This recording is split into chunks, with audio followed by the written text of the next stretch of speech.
So yesterday we had an amazing day on Sanford's campus. We talked to some incredible students, and right now you might be thinking, Will, where are we right now? Well, we're with a couple of friends. We're out in the Frontier Tower. Out in the Frontier Tower. I actually almost said Salesforce Tower. Oh, no, Frontier Tower. The Frontier Tower. That's the other tower. Yes. Yeah, the Salesforce Tower is beautiful, by the way. It is. It's absolutely amazing. Yeah. Also, I know that we were talking earlier. We haven't met yet. I'm William, yeah. like in depth in terms of what you're building and everything.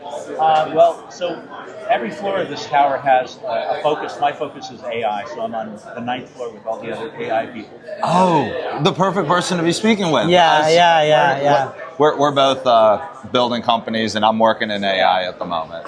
That's awesome. So you normally come here to the Frontier Tower? Yeah, maybe 3 days a week. I work at home the rest of the time. Okay. It's like a massive co-working space. It is. Crazy. It is. How many floors? Like 12 or 14 floor? 16 floor. Plus a basement. Yes. So pretty much like every floor has something of its own. Like Yeah. this is second floor. This is pretty much where all the events happen. And in the top floor they have like a co-working space and kind of all that. So you said like you're in the 9th floor, AI floor. What other floors do they have?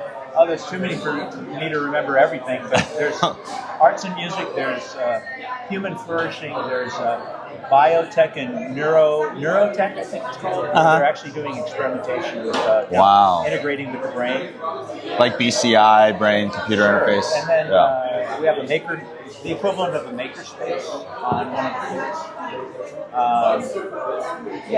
And I'm leaving out like 5 or 6 others. It's hard to remember it all. That's crazy. There's a lot of exciting things. Yeah, so this is just a massive building. Yes, a lot of people pushing the edge of technology. Yeah. So, cool. Okay. And you spend most of your time on the AI floor, you mentioned? Yeah. Okay. Do you work at the building? You know a lot about the building. I've only been here a month, but it's... Really? Yeah, Wow. I'm solidly enjoying the experience. There's a lot of people who know what they're doing. Mm-hmm. And it's exciting. There are a lot of people that really have great ideas. And it's also a freer atmosphere than you may find in other co-working spaces. It's kind of self-managed. Yeah. So guys, this is my first time in the tower. Yep. I'd heard about it from one of my friends who's a founder based in SF, but it was a kind of surreal experience walking in because I walked in here and I wasn't sure like if it was a co-working space or if it was an event going on or whatever was happening. I think it was kind of a mix of both. But it was just a really cool vibe. And then it has a great vibe. If you're just wandering around and meeting people, you meet the most interesting people, all different backgrounds and all different kinds of projects they're working on. Yeah. So it's very stimulating. Yeah, absolutely. And what is it that you're working on again? You said. I'm a software engineer by profession, but since last 1 year, I would say like I have been in a startup building a future of event ticketing app. Like Eventbrite, Ticketmaster kind of thing, but more AI powered, making it easier for organizers to create events or promote events or market events. And there's a couple of things we are focusing on. One is the user experience, and other is like the service fee. What made you want to do this idea? So the community that I'm from, I'm from country Nepal. So very cool. My community, I know a lot of event organizer who does a lot of events. And there's like thousands of different organizations like in the US, and each organization does at least 3-4 events a year.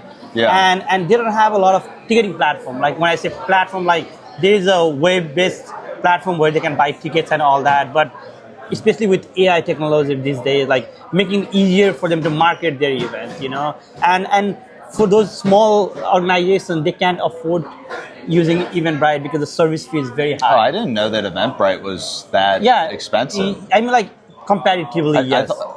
What about like a Partiful or like a Luma or something like that? Yes, Partiful, Luma is good. So Luma is more catered to our tech events. I see. Yeah, and I know they are also moving towards community-based event. But for us, it's like let's try to solve my community problem first, and then maybe expand it. Like Nepal, India, like because they're big communities. Like And once that's proven, it can always be go to the other market. So we launched our app product in April this year. In the first 3 months, we had over 100K of transaction. Oh wow! What's the product called? It's called TixFix. So TixFix. Yeah. TixFix. TixFix. Yeah. TixFix. So especially with your young generation, for the ticket they call Tix, and Fix is basically you are fixing the ticket. Okay. TixFix. TixFix. Yeah. .ai. .ai. Okay. Yeah, and it's available in iOS and Android store, but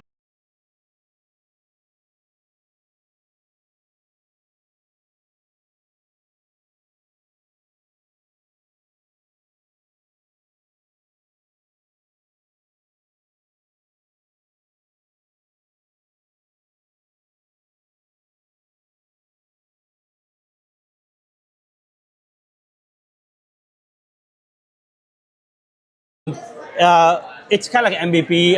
We need to do more marketing. Pretty much all our team members are here we go. Now TixFix.ai. Yeah, yes. TixFix.ai. Yeah, if you go to App Store and search TixFix, it's over there. But for us right now, it's more about marketing. We have clients coming. We haven't much marketing. Our core team members, we're all working part time. I see. But it has a big potential, and of course we are raising fund. So check out TixFix. Yeah. and you're building in AI as well? I have a couple of different projects, none of which it's all stealth right now. So. Oh, okay. So Can't really talk about it. So we're not going to be able to hear that yet, but TixFix is live. Very cool. Yes, and over the time it will be available to other communities too. But I mean, there is no restriction. If you just want to go and try, you can create an event and kind of just play around with it, give feedback.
Have you talked to the organizers here? Maybe I feel like Frontier Tower would be a good place if they got all their events on TixFix. Yeah, but I know Luma and all that, they're a big player because as soon as you create an event, you can easily market the people who already have been to those events. But we are just waiting for the perfect time. Once we build that portfolio, and then we can definitely reach out to those people because at the end, it's all about the users. What kind of users you have?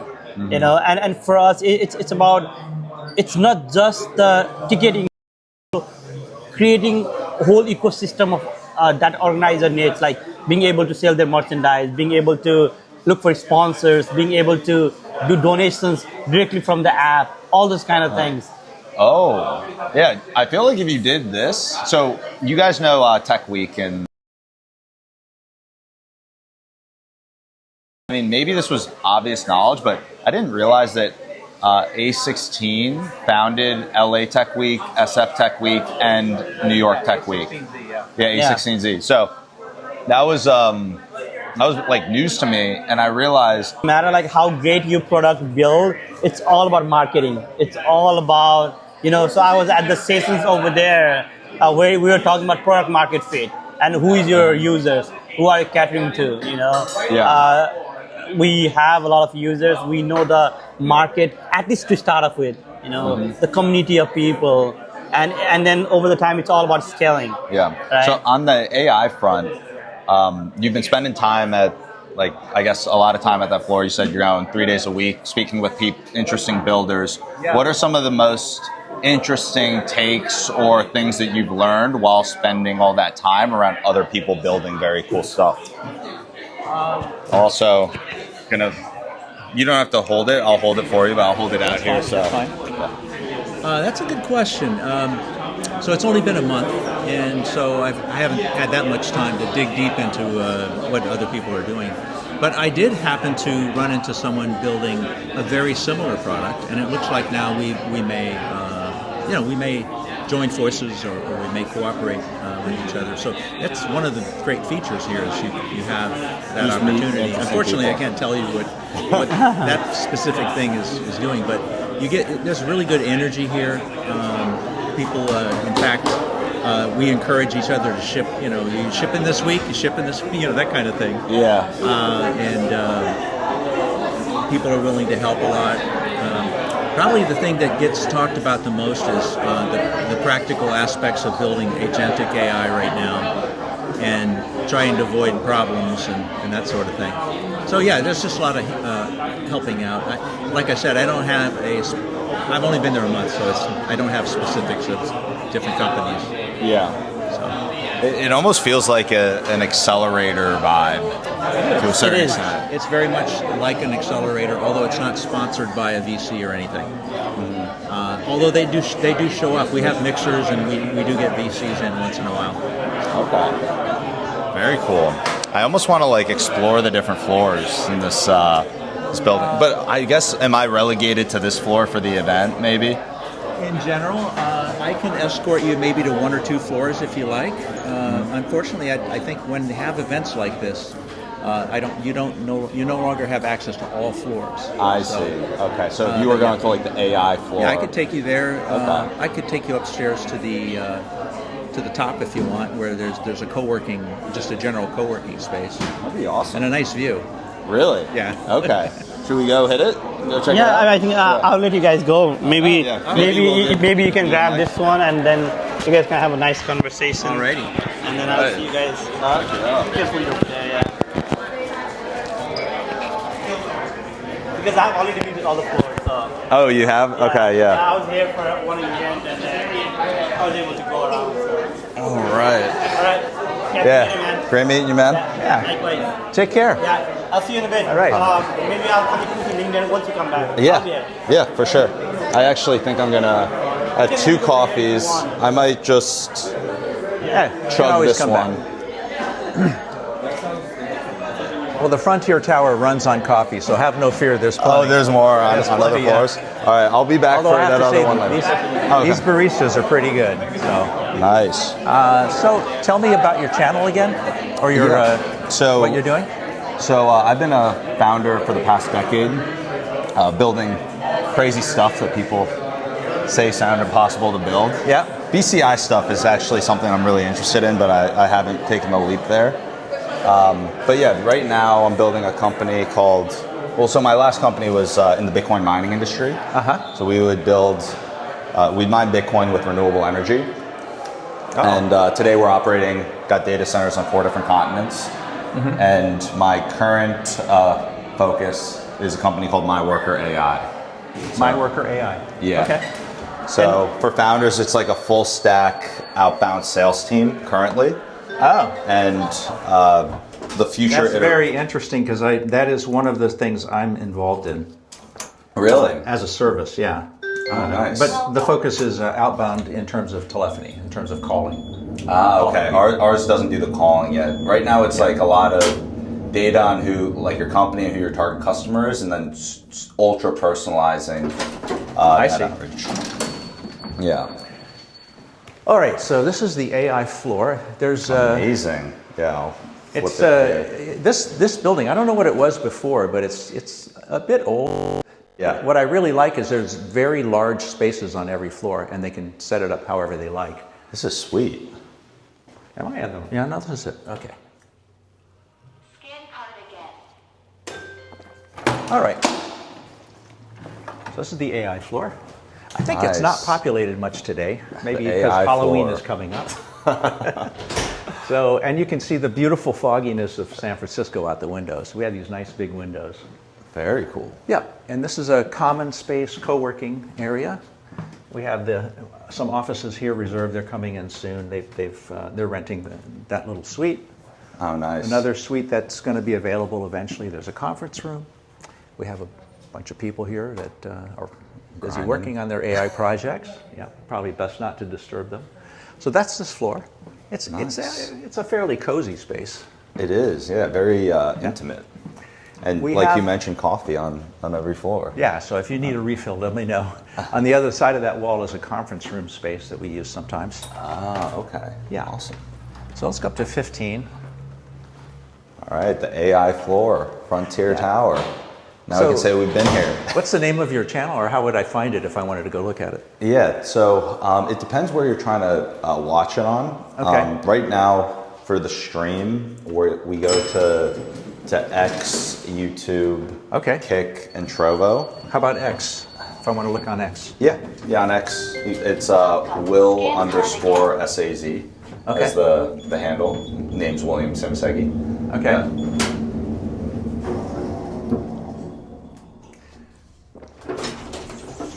All right, you. we're in the co-working space now.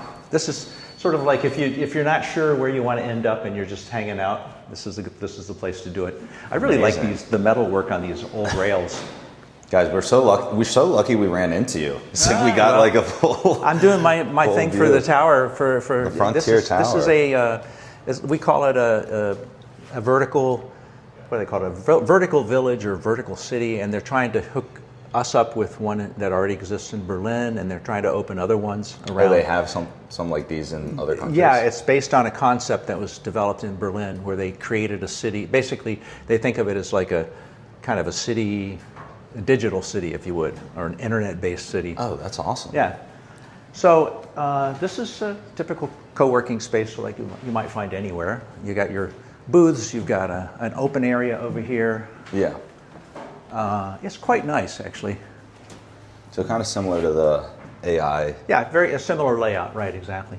Wow. Yep. But the best thing is, you see that view there, Oh, yeah, but we let's can check even it get a out. better view. Oh. But we'll do that in a minute. Just Yeah. Okay, so we're already up here. You said this is the 16th this is the 15th or floor. 15th floor. Okay. Very cool. And this may not be the best angle, but there's four. Obviously, there's four directions we can look, but up at the top is the better view. Can you make it up the stairs here? Oh yeah. Okay. How many floors did you say again there were? There are 16 floors. Okay, so we're right at the. Yeah, Right and at there's the a peak basement up too. We have a basement that they're still working on, but that'll be available for large parties and such. It'll be like nice. we have we have a floor for pretty much anything you can think of. One floor is human flourishing. They have massage people, Yeah. therapists, that kind of thing. Awesome. And then there's a maker space essentially on one floor. A maker space. Maker space. We have a robotics floor. It's called Robotics and Deep Tech. Nice. Yeah, all kinds of floors doing interesting things. So this is the lounge. People come up here and hang out. We have little parties in here. We have meet and greets, that sort of thing. Yeah. So you were on 2, which I is was on available 2, for a yeah. couple hundred people. This would be a smaller group, maybe 30. Yeah, like an intimate space up here on the 16th. This space here ends up being, this whole space here ends up being free for chairs, set up chairs, and have a presentation or whatever. Awesome. But I like the view from that window and that window and that Yeah, let's window. go. You can look in 3 different directions. Check it out. Yeah, a nice Oh, you skylight got a in lot here. of So you can like get your- speaker equipment in here too. Well, we do. What kind of? Oh, for the parties. Yeah. Yeah, we do DJs on Fridays and stuff. Nice. So you can now get a better view of downtown. So, not bad. There we go. Windows are dirty. We needed to fix that. Very cool. Yeah. So if any of your viewers happen to be in San Francisco and they want to stop by for a look at the tower, Yeah. You can go to, I think it's frontiertower.io. Frontiertower.io. Yep. IO. And on Fridays they do tours. So Oh, you get to okay. see every floor, talk to people. Oh, nice. Yep. Yeah. I mean, it's been really cool just checking. I mean, there's people on every floor of this building. Yeah, it's a busy place. People are. Even though it's probably a day before Halloween, I think some people are staying home. Yeah. People are out here working. Yeah. Yeah, so it's a nice I might place. go for one of the. Is this a coffee? I would suggest we go to the 15th floor. They have a nice espresso machine. Ooh. So nice. one thing you should be aware of is that this is a kind of like a self-managed. I mean, there's an owner, and there are formal managers, but they're on every floor. It's kind of grouped. It's everything. But yeah, it's kind of what you make it. It's what the people on that floor make it. And do they have like online if someone wants to join or become a member or do something like that? How that works? If you go to frontiertower.io, there's buttons you can press to just go make a and get membership happen. Yeah, and it's Awesome. monthly, or there's still very few founder memberships available, Yeah. which is an annual membership, and Okay. that then gives you access to all the floors. Yeah. And when you're, I guess like people are looking at different co-working spaces. I mean, how do they like?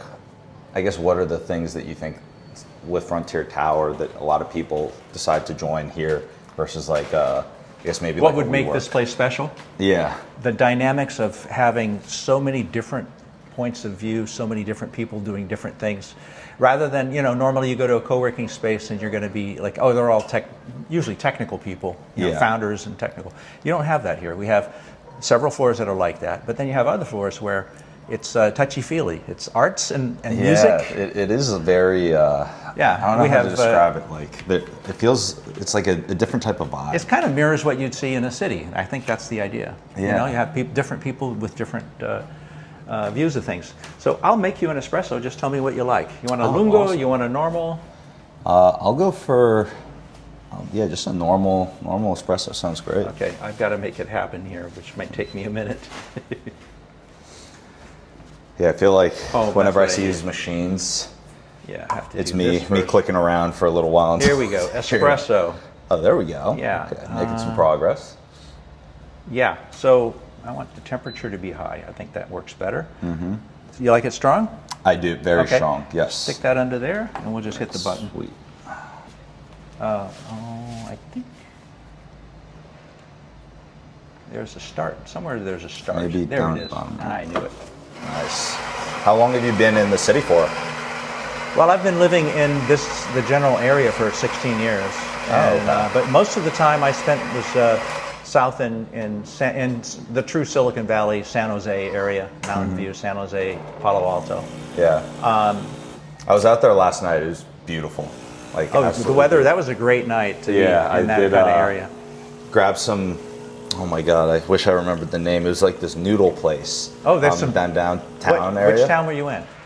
Mountain View? I think it was just downtown Palo Alto. Was like Oh, what it was Palo called. Alto's great, yeah. Yeah. Well, I stayed in Palo Alto last night, so I came so straight here actually this morning after. There you go. Awesome.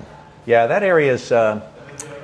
It's got a different vibe than San Francisco. Yeah. You have a lot more interesting people of different viewpoints here.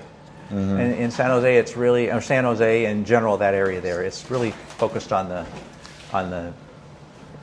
high-tech software, the high-tech hardware. I work for a company that provides tools for all the engineers to use called Cadence. That okay. I was working for them for quite some years, and all the customers were within 20 miles basically. Yeah. Not all, but a lot of them. What's that?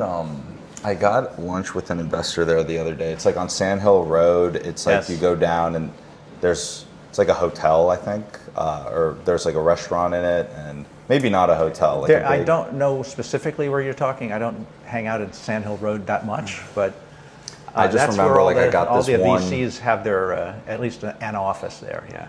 I got this the most incredible tomahawk steak I think I've ever had. It was so good. I actually think I'm gonna have to go back there this week. Wow. I'm gonna have to do some digging into my WhatsApp history and figure out what that place is called. Well, I'm a steak aficionado, and my wife doesn't eat red meat, so Oh, really? I have to go out. You I can't like the barbecue. cast iron, or how do you like to have it Oh, cooked? that's a good question. I probably prefer the cast iron. Yeah, probably do. I go to a Brazilian place and for my steaks sometimes. Oh, okay. And it's quite amazing the quality of the steak, but it's a little smaller portion. It's a little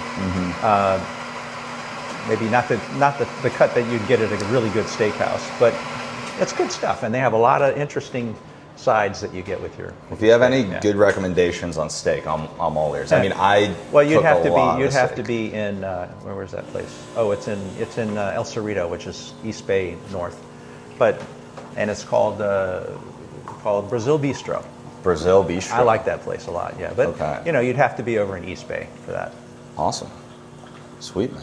Thanks for showing me around this Yeah, you're tower, welcome. dude. This is great. Probably do need to get going on other things that I was doing. Yeah, But, go for it. this has been I'll snag the refreshing. mic. Yeah, no, thank you. I mean, I appreciate you, giving the tour and coming up and you're welcome. everything. Very grateful. I'll grab the mic from you. Oh yeah. All right. Well, let's stay in touch though. Do you want to add me on I guess literally whatever platform works for you on most of them. LinkedIn or something? Yeah, we could do like LinkedIn, and then also if you want to follow the streamer. I'm going to pull up your stream. Are we off? Yeah. I'm probably just gonna keep it going. Yeah, Yeah. that's fine with me. Yeah. So Yeah. Actually, let's check X. X is the one where I was running into troubles yesterday when I was streaming. And it's So a I want to live see if it's audio on. stream? Yeah. So if you go to the search bar, click on Will _ SAZ. Like Will says. Yeah, Will says. Okay, it looks like it didn't go live on. Oh, it looks like our YouTube video just went live. This broadcast has ended. It said. Yeah, Streamlabs has been not working there, so let's go to a different platform. Oh, for the, okay. Or actually, you could just follow it here, just for the time being. that. Right here. Yeah, Okay. but yeah, let's go to LinkedIn to just stay in touch. Okay. Here we go. Yeah, and then if you put in William, Oh, okay. I'll do that. Yeah. and then type in SZ, it should be the first one to pop up. Yeah. That's your name? Yep. It's That's a great. very long Hungarian last name, but people think it's Samozegi. Japanese or something. Samozegi. Yeah, Samasegi. Samozegi. Samozegi.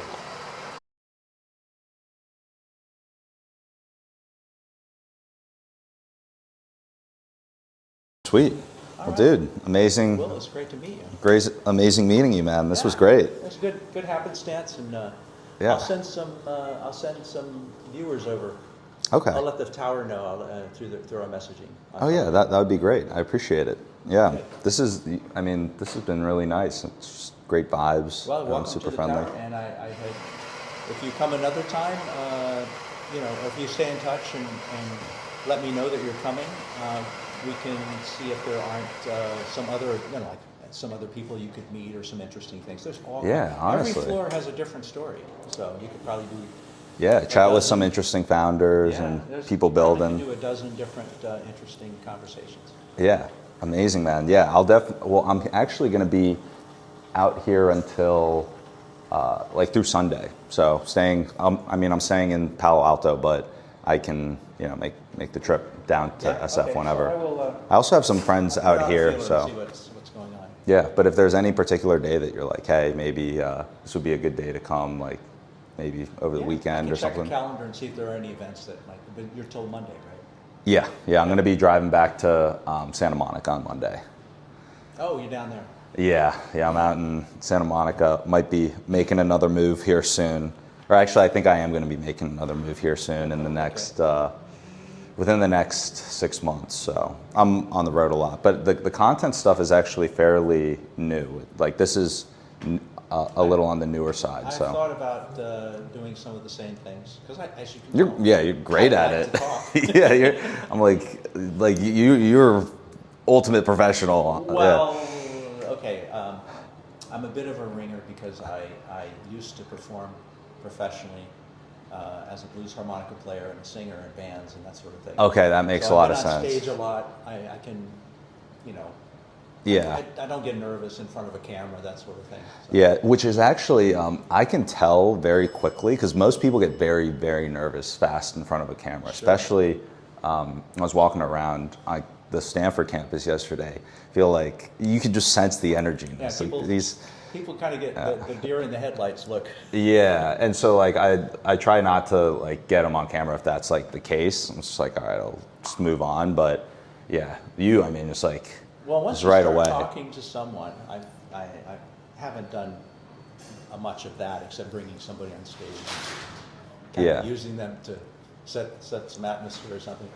But typically, if you just get them talking, after a few sentences, they kind of get out of their head. About it. They forget about the camera. If it's not too obtrusive, they'll forget about it. Yeah, it's like I'm coming up with like this thing, like the stream. Cool. That was what I saw first. I was like, are we on?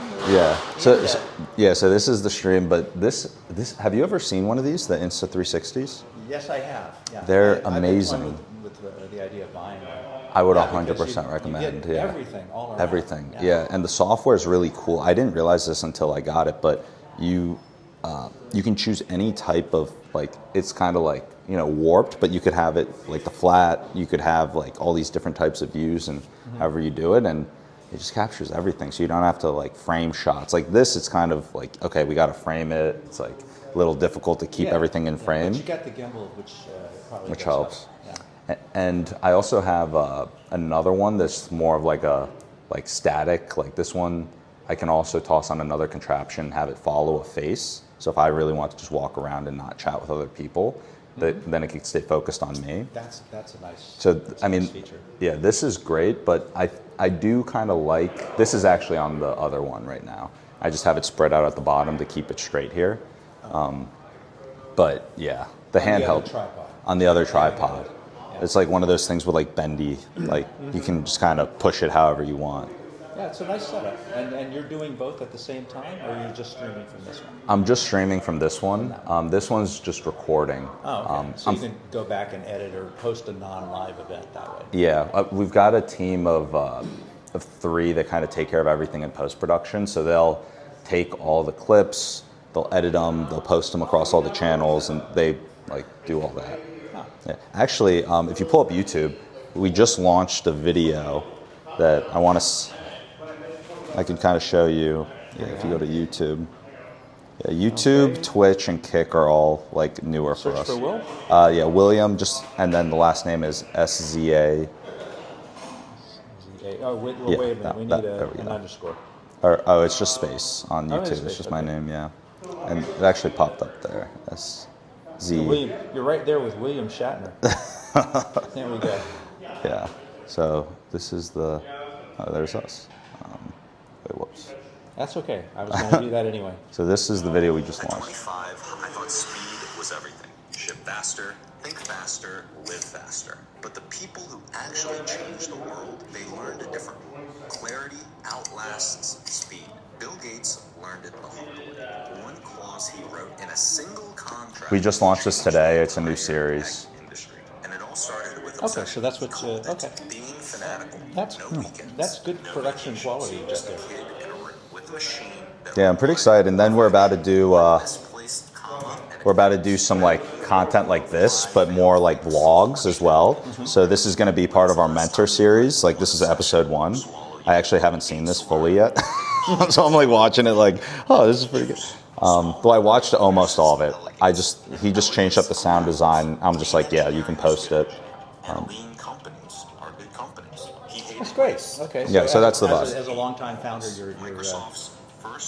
you're focusing on that process, or are you focusing on? Is that the intent of the channel? I haven't read anything yet, so I don't know. Yes. So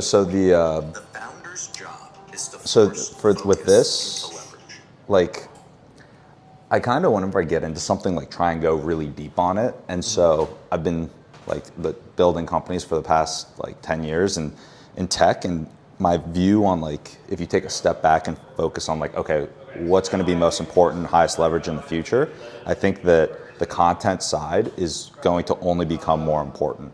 And like you see the trends with like the youngest like self-made like billionaires or people building these big audiences. They're people that like we have this one conversation instead of just it being between us. Now, like, you know, tens of thousands of people can be involved in this conversation, and that's just like impact and influence for whatever it is. So whatever you want to build, whatever you want to like push forward, whatever idea you want to bring into the world, it's like you kind of need that that microphone in a way to get those thoughts out there. Are you aware of a book series called Uglies, Pretties, Specials? And I've forgotten the name of the last one in the series. Are you familiar with this? No. Young adult fiction. Okay. Where the last book in particular, okay, so there's a movie, but you can watch the movie, but it's nothing like the book, unfortunately. Okay. But the books are great. And the last one in particular, if you don't have time to read them all, just read that last one. They're easy reads too, because it's teen fiction. Yeah. But the last one, the premise is, and they don't say it's Japan, but it really seems like it's probably Japan. Okay. Okay. Where it's a very tight-knit society. Very. Oh, I'm sorry. No, I'm just going to hold. They're very. They're very social. Everything is social network, and everything anybody does is always recorded, because they have a drone that follows them around. And it's just always in the right place to get the best shot and all that stuff. That's and really and it cool. talks Yeah. to they can talk to it and all of that. And so everybody is always streaming live. And they're instantaneously changing, their ratings are instantaneously changing based on whatever's going on in their lives. What is this called again? I can't remember the name of the book, but it's in that series, the Ugly series. Okay. Uglies, Pretties, Specials. Uglies, so uglies are normal human beings with their normal, their acne and everything else, up until their age, I think it's 16. Then they're taken off to a special place, and they are genetically engineered and changed in all these ways, so that they're very beautiful. Their eyes are big, basically like an anime. Yeah, like a real life. Wait, did they make a movie on this? Yeah, I think it's called Uglies. I think it's I Uglies. think. Yeah, but I think I've seen it's this not movie. really much like the book. Okay. The book's much better. Way better, yeah. But yeah, that's the typical story anyway. Yeah. But it's the last book, and I can't remember the name, unfortunately, Okay. that has this concept. And it really has some surprising twists and turns in it. Yeah. It's an entertaining book. Okay. But there's just the concept of yeah. having everybody always streaming all the time. Yeah. And everybody, people are sending each other, hey, check out what's happening with Joe over here, Oh, and like just check into instantaneously their can go to live. millions, instantaneously. And what you get from that is you get credits that allow you to buy things. So if you go viral, the next day you have a different apartment. You go to a new apartment, now you have a suite and you got a view and all this stuff. What a concept. This is crazy. It's a really great book. That's so interesting. I mean, that is kind of like interesting, like almost tied to real life in a weird way, indirectly. It's kind of a one possible future, basically. Yeah. I'm just going to look it up for you quickly Yeah. here. Actually, if you just want to like message that over to me. I would be happy to do that. Yeah. Okay, here's The Uglies. Scott Westerfield is the author. Okay, Scott Westerfield. Yeah, it says The Uglies Quartet here. Oh, Extras. The last one is called Extras. Okay. Yeah. Would I be able to just read it straight from this last one? Yeah, you could. It's a standalone. Okay. You will. There might be parts at the very end where a particular character shows up suddenly, and you don't have the history of where she came from and all the stuff that she went through to get there. But it stands alone. It's fine. Okay. Yeah, but it's Very it's a really cool thing. Yeah. Okay. Yeah. If you Actually, fire are that off, you that'd be on great. right now? Yeah. Here you go. Oh yeah. These are the books we're talking about by Scott Very Westerfield. cool. Yeah. Very, very cool. Yeah, I'm excited to. Yeah. Excited I raised to read a lot that of now. daughters, and that's why I know all the teen fiction and all of that. So Yeah. No, that's such an interesting concept. yeah, I found it kind of mind blowing. It is mind blowing. I mean, it's Yeah. kind of like those Black Mirror episodes too, where sometimes you look at them; those are very dystopian. Yeah. But you're just like, oh my god, what? I haven't watched one yet, so Yeah. Maybe it's best not to. They're kind of like they're kind of depressing. That and Squid Game is another one people tell me I should watch. But I haven't. Squid Game is yeah. I binge Squid Game. It's very I don't know. It just draws you in. Like What? It just draws you in. Oh, it draws you in. Yeah. Yeah. It's weird because I've started recently watching more like media, just because it's like, you know, you want to learn about it in it, yeah. and so it's just diving in and learning. But it is interesting because it's like you go your entire life not like just almost as like the viewer, you know, and then all of a sudden now when I'm watching stuff, it's like you're viewing it as like, now you're what did they taking do? it apart. Yeah. You're doing right. You're meta viewing. You're looking at how they did it and what they did and all of that, right? Yeah, it's like a whole different experience. Yeah, I could imagine. Yeah, dude, this was awesome. I'm Thank really you so glad much. that- Yeah, I don't want to hold you up too much I'm longer. glad I wandered into your little. Yeah, no, I mean, Screen. you made it happen. This is great. Do contact. You know, I'll stay in touch, and I'll let you know if something comes up here that is interesting in the next few days. Awesome. Yeah, because doing the video series and the vlogs and stuff. The vlog's going to come out, I think, Monday next week, like our first one from Tech Weeks. But yeah, also if any of this content comes up in any of like the videos we create after to send out too, I'll fire it over. Okay, that's great. Yeah. If you need a break and you need to hang out, I can bring you back to the second floor. Okay. Yeah, let's do that. Okay. Let's head down there. Yeah, I want to make sure I don't get lost in the Frontier Tower. Around is part of what you have to take on. So I was talking about this the other day. That was the biggest shift for me, was learning like how much there is to make this work. Just like chargers, batteries, Yes. every little thing. I'm somewhat aware of all of that because I do follow some streamers who use the 360. Oh, yeah? Use the 360. Yeah. So it's the perfect device for a motorcyclist. Oh, Of course, if you're doing yeah. skydiving too, you know. Dude, it's so cool whenever you're... So I'm a motorcyclist and I Oh, okay. follow Oh, yeah. maybe a dozen channels, people doing interesting things. Oh, nice. Yeah, And so they all you use- definitely need to get They're all one. using that. Yeah. Yeah, you get the most amazing shots from it. I actually, my friend has a convertible, so I just put it up. Erases the pole, doesn't it? I mean, Yeah, the pole's completely erased in the Insta360. Yeah. So we had it where he had a convertible, the top down. We have this sticking up in the back, and we're driving down the Pacific Coast Highway, the PCH. Nothing better, man. Oh my Except God. being on a motorcycle. Except the motorcycles, I think the only thing that would be better. Yeah. Yeah, so when I was living in San Diego, I would go up the PCH quite a bit. Beautiful. Yeah. It's stunning. We got some shots yesterday too, actually, in like, you know, by Stanford's campus. It was a beautiful day yesterday too. So Yeah, it was. It's fantastic. yeah, Welcome. yeah. Even just anything where it's like you put it on anything. I feel like since it's new, not a lot of people do it. It almost stands out. Like even on YouTube, there's these 360 videos where on YouTube you can swipe around the video and see the 360. Some of those videos have a ton of. Next up, I'm going to call on Denise. Sorry, we have this going down. Here we go. All right. Okay.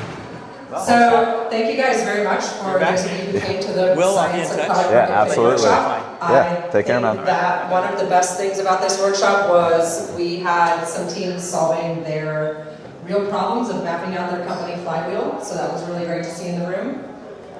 The second best thing about the workshop was the amount of collaboration. People were talking the whole time in small groups, and they were really working on a lot of problems. It was really great that they were putting the two frameworks to use.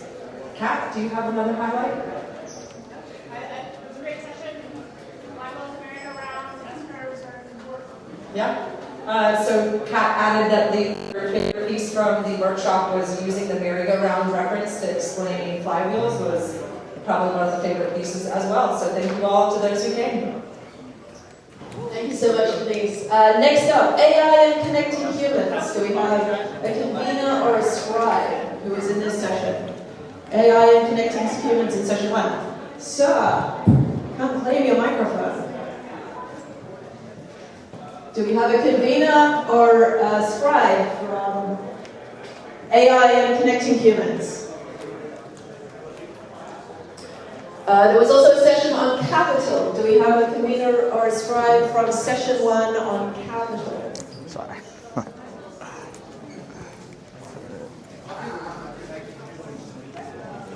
First of all, I've seen several new AIs that I put up on my X account where the AI will start talking to you, remembering you, interacting with you, and that leads to a whole new category of new products of talking characters in virtual worlds.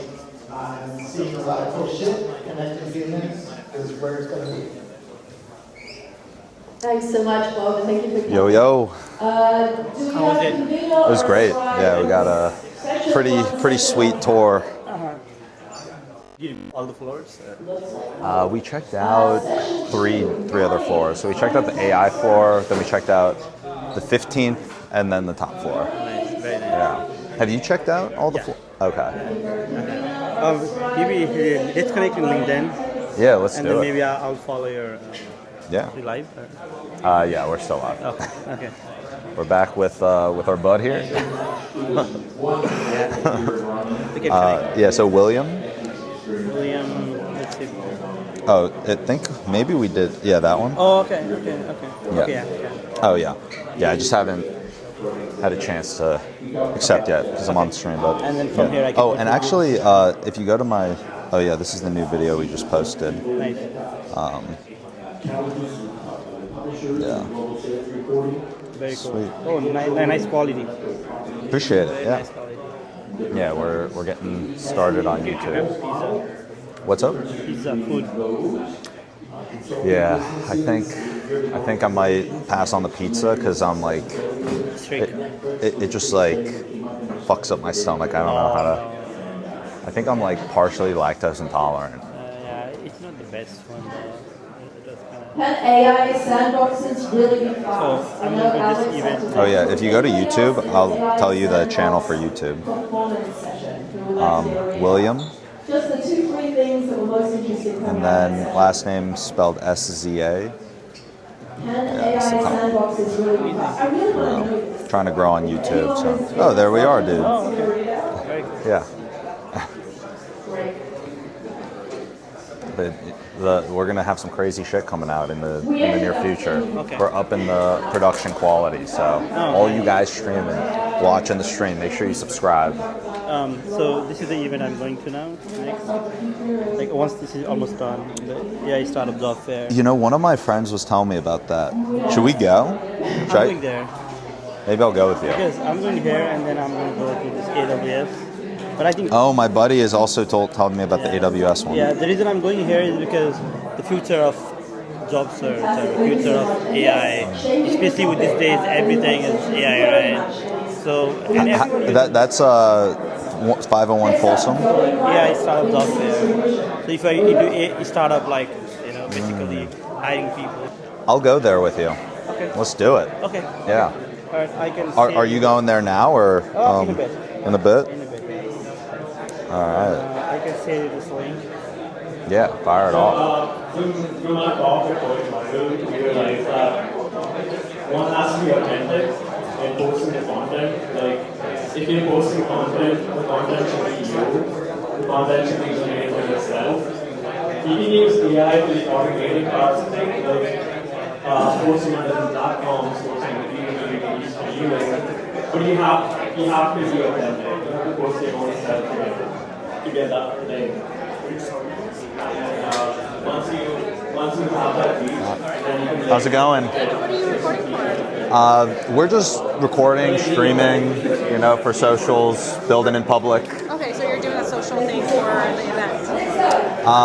Yeah, just covering different events. I did it during Tech Week as well, or LA and SF. Okay, Yeah. is that your business? I guess it's like tangentially related. I've been a founder for the past decade, but now I'm diving into the content side. Okay. So, yeah. What about you? Are you? I have a startup that likes videos for training AI. So I'm like admiring your. We should chat. Yeah. We should chat. I wonder. I guess we could chat here. Mm-hmm. Yeah. Is it your company launched? Yeah, we're actively collecting videos. We have an app that you can download. We're paying contributors like $12 an hour for content. Really? You like walking around doing exactly this. You can be streaming it. It's like $12 an hour.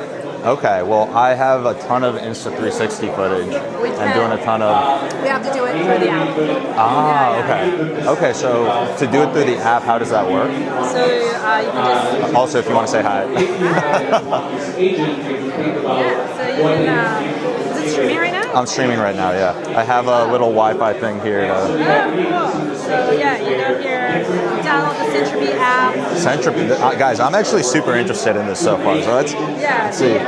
So you just start recording. You're recording everyone.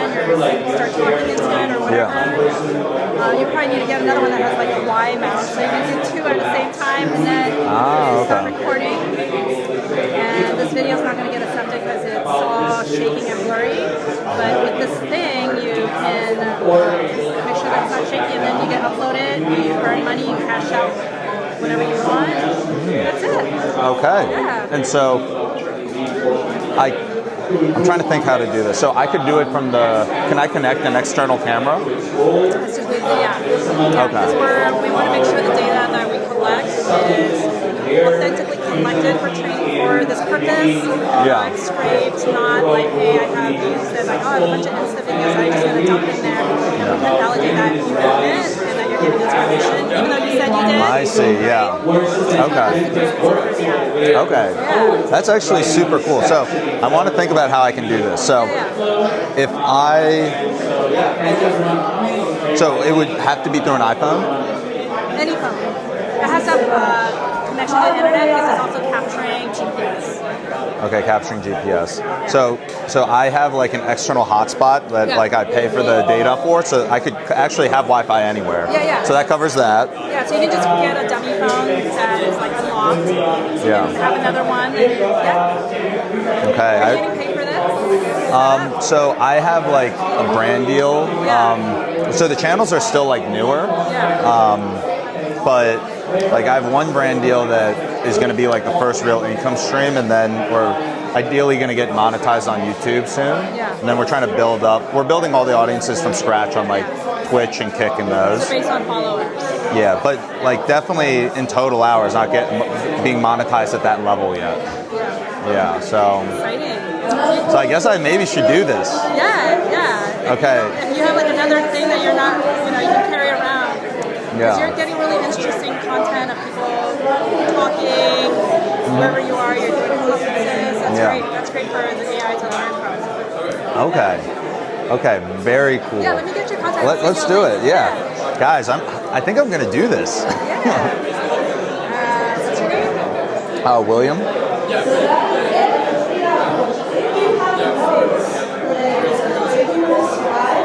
And so, what's the background on the company? You said you founded it. When did you start the company? About a year and a half ago.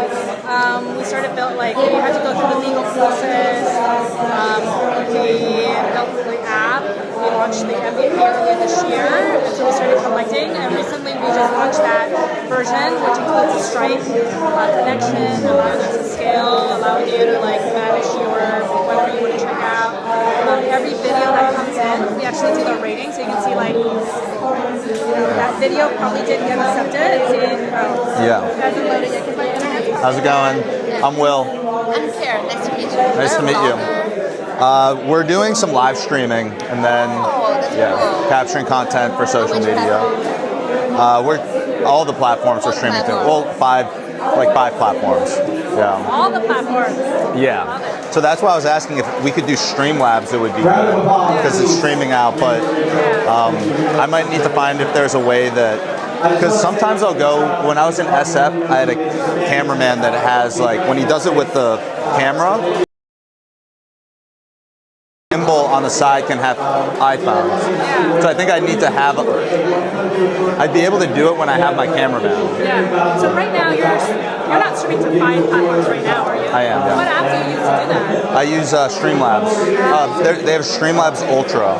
So that makes it pretty easy to do. How do I find you? William.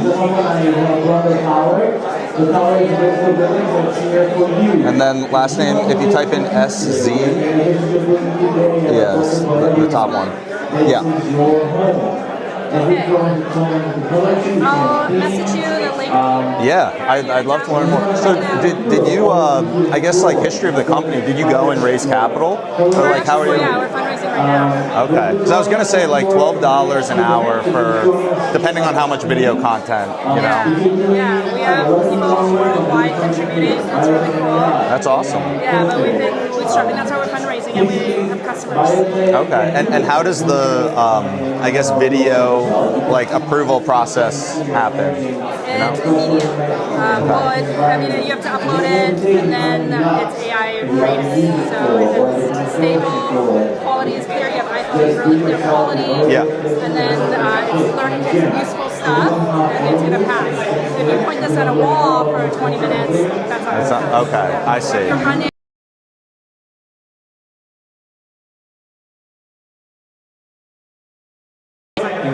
Okay. So I'm sure your setup is. Yeah, this will ideally be entertaining enough video. Okay, and do you guys know each other by the way? Or? Okay. Hi guys. Nice to meet you. Yeah. Are you like working in tech or? No, I'm working for family office doing investments. Oh, okay, very cool. So is that what brings you to the event today, or you like? I'm just looking around for excellent projects. Okay, awesome. Well, you know, we got a project here. Do you want to tell her about what you're working on? Oh, sure. Yeah, we collect video data. Okay. Yeah, so it's kind of great setup. You can help us collect a lot of great videos. Do you have any specific area? Yeah, we our customers are consumer lash. Oh, okay. And you said you have a VC firm? No, I'm working for private office. Okay. Oh, okay. Yeah. Is it in San Francisco? Like, what do you guys? No, it's based in Hong Kong, but we invest in a lot of projects there. Can you speak Cantonese? Yeah. No, I can't. I cannot. My parents are from Hong Kong. Oh, really? Yeah. I'm from Shanghai. Oh, okay. Yeah, nice. What industry or what project? I'm focusing on consumer, but I'm interested in AI and blockchain. Amazing. AI and blockchain. Okay, my last company was in the Bitcoin mining industry. And yeah, today we've got operations, data centers mining Bitcoin on 4 different continents. Put an amazing exec team in place, and they're scaling up the company. And I just started, not quite 2 years ago, but within the past 2 years, an AI company. But I'm doing the content just because, you know, extra distribution, and it's fun. And I think that that's where the future is heading, is having an audience, and you know, the barrier to building's coming down, as you know. So having an audience. What's AI part that you're building? Yeah, it actually might be useful for you. I mean, the frontier labs, you kind of know who your exact customers are, but our software like researches, personalizes, and books calls with your dream customers. So it does all the boring stuff that no one wants to do, and gets your customers on the phone. Nice. Yeah. Who are your customers? Like what industry, or is it agnostic? Yeah. So it's really interesting. Initially, my hypothesis was wrong, where I was trying to, because a lot of founders, I was like, oh, it's perfect, because it's like our one-liner is an AI sales team as a service, a full stack outbound sales team. We're getting ready to plan a round. We just graduated from the Pegasus Accelerator, so yeah, they denied me the first 3 times, but eventually the persistence paid off, and they let us in. Yeah, so yeah, but they're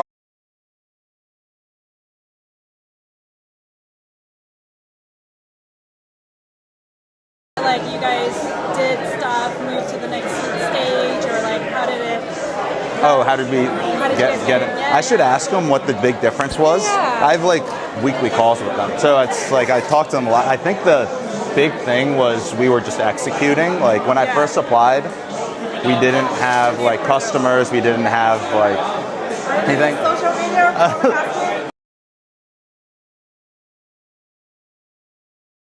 Right now. Yeah, filming. You want to? Okay. Yeah. Yeah. Are you a founder or working in tech or? I previously was an engineer, but right now I'm kind of like waiting my working permit, so I'm just relax myself and see what's going on in San Francisco. Okay, very fun. So what about you? Just building building in tech and doing some streaming. Just having fun. Oh, it's really awesome. I mean, I'm actually, so you have a YouTube account or something? Yeah, we're trying to build on YouTube, Twitch, Kick, and yeah, it's been fun. I don't know. What's your account on YouTube? It's follow you. It's just my name. What's your name? Yeah, actually, yeah. If you follow on YouTube, that's great. I'm trying to grow the YouTube. The YouTube's newer. I know. I need like a tap card. I was thinking that it would be funny. Did you guys see that commercial on that Coinbase did at the Super Bowl a couple years ago?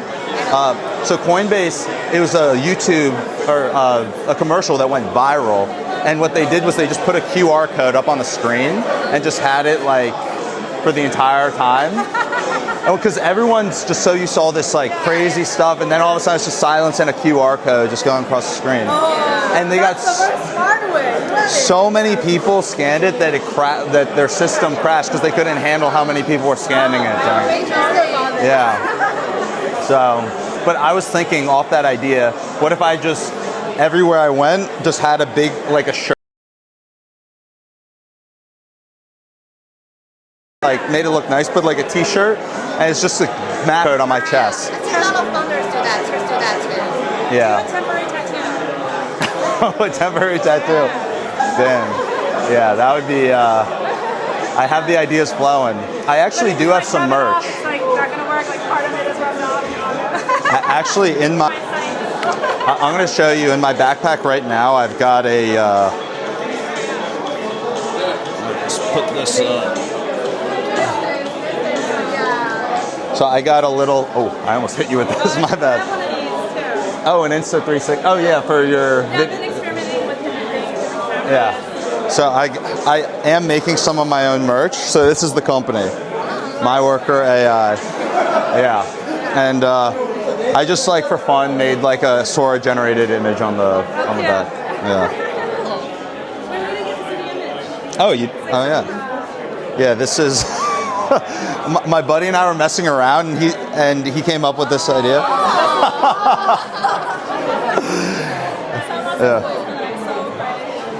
Yeah, but it's like very like one of a kind. So people say, "Oh, what brand is that?" I'm like, "That's actually a random AI. That's our AI company."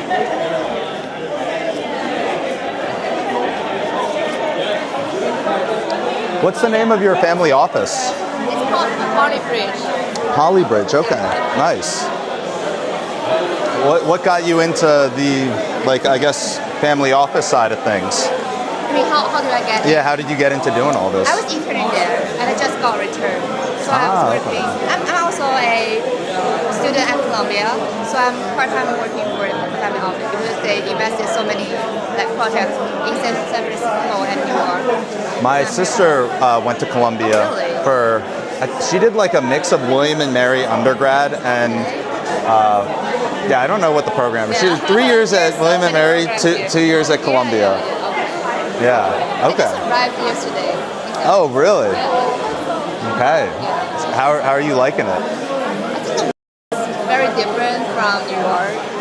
Like here, everybody is chilling and talking about AI. Even the advertisements on the highways are about AI. Yeah, it's crazy. First time you come out here and you just see all these billboards. Yeah, it's all about AI. Yeah. Are you thinking about like doing family office long term, or what's your? I'm very interested in asset allocation, so I think so. But I'm still exploring some new trends like AI or blockchain. Yeah. How's it going? Yeah, we're streaming to a few platforms right now, and then we're actually launching our first vlog next week. So yeah, across all platforms, I think we have like 75K followers, but a lot of them are just on my personal Instagram, so I'm not sure if that counts. Our YouTube is new. I think we've got like 200 subscribers on YouTube, not that many. Yeah, the YouTube's pretty new.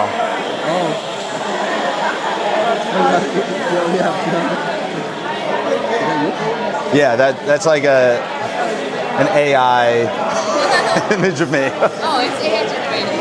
I think so. Yeah. Whoever, I think the person who made this, it was like someone I had contracted in like Nepal, like a couple years ago, and I don't know how he made it.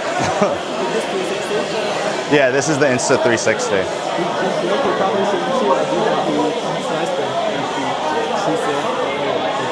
Yeah, so this camera, the Insta360, it captures all like everywhere, and then you can just clip what. What technology you use and stuff, because I'm trying to like get into this. You have an eyelash right here. Oh, right here. It's on the other side. I'm trying to mirror you. Okay. Yeah. Thank you.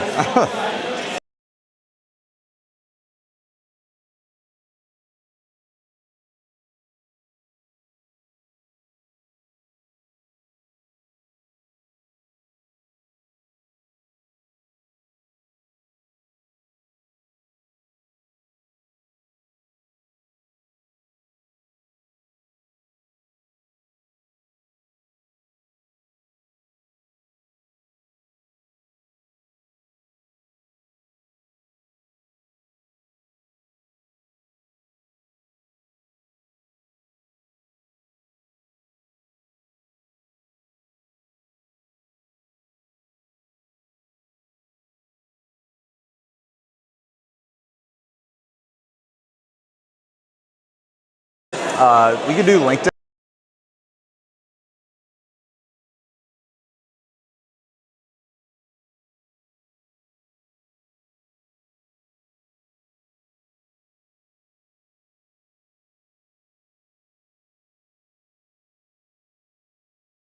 And then YouTube, Instagram. What's the same name on all the platforms? On Instagram, it's Will_SAZ. Okay. Yeah. It's a little bit SAZ. That one's kind of like fitness. William? Yeah, Will, and then underscore, and then SAZ. Yeah. Yeah.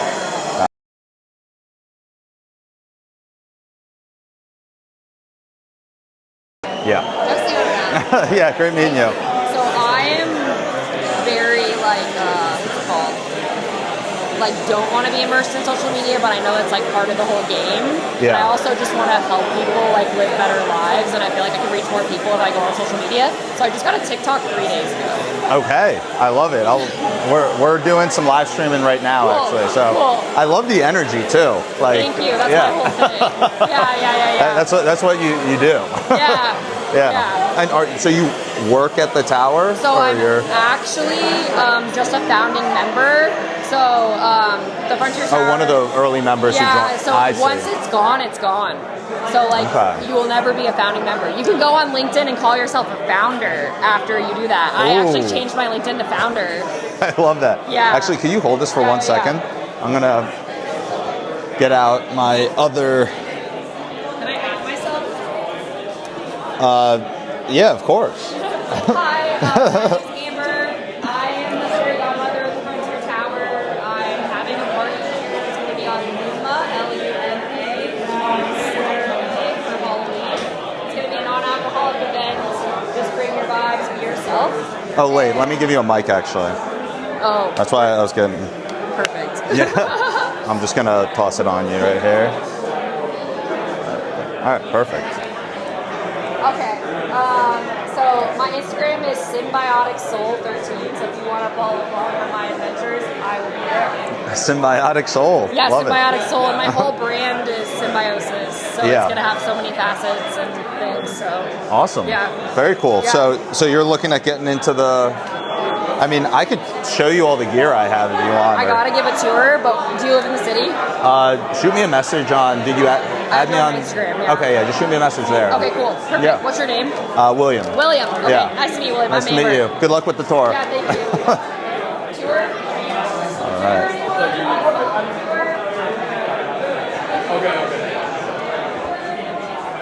All right. Oh wait, I think I just let her go with the.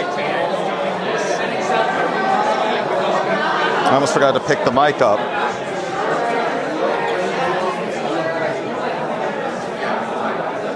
Oh, I almost forgot the mic. Oh, I'm so sorry. Oh, no, you're good. I'm so sorry. You're good. I was like, I'm gonna run her down. All right. Good luck with the tour. One more chance for a tour. Come on over here. Follow the fairy godmother for your tour. Head towards the elevators. The fairy godmother is leading you with the tour. All of the fairies. Everyone that way. All right. We're going to be hitting this job fair soon, huh? We can. You wanna walk there, or you wanna? It's like How far is it? 25 minutes. 25-minute walk, or? Yeah, walk. Do you think that's too far? What time does it start? At 1 o'clock. What time is it now? Like 12:15. 12:15. All right, so that means that we'd get there. We could walk. Yeah, it's gonna be a nice walk. Yeah, I also think it would be cool to just get some good B-roll of the city.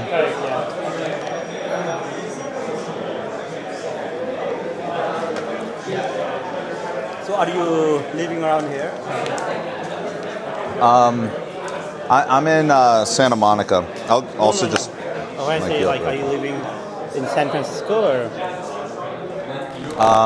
I'm living in. Oh, sorry.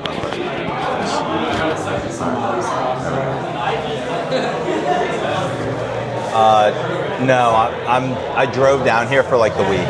Oh, okay. Yeah. But I've been thinking about coming out here. Yeah, it's a different world, different vibe. Yeah. Especially for the startup and founders.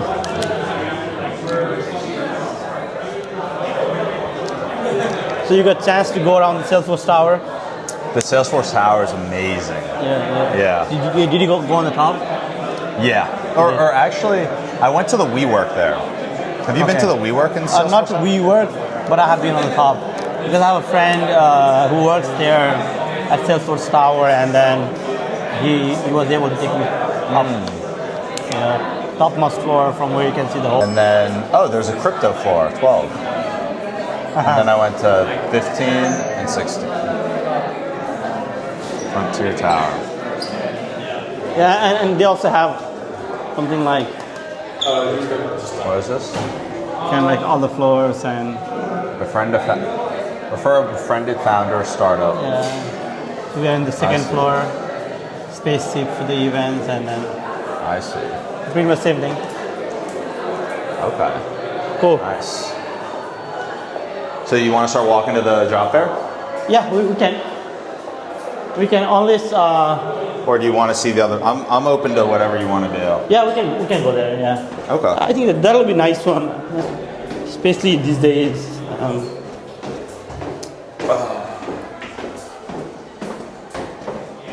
Have you have you done Waymo ride? Waymo? Yeah. Oh yeah, for sure. Yeah. I love Waymos. Yeah, it's kind of. Okay, this is fine.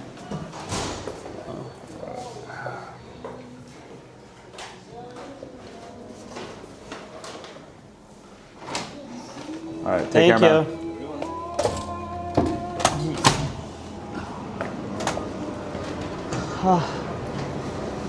Yeah, it's kind of. All right.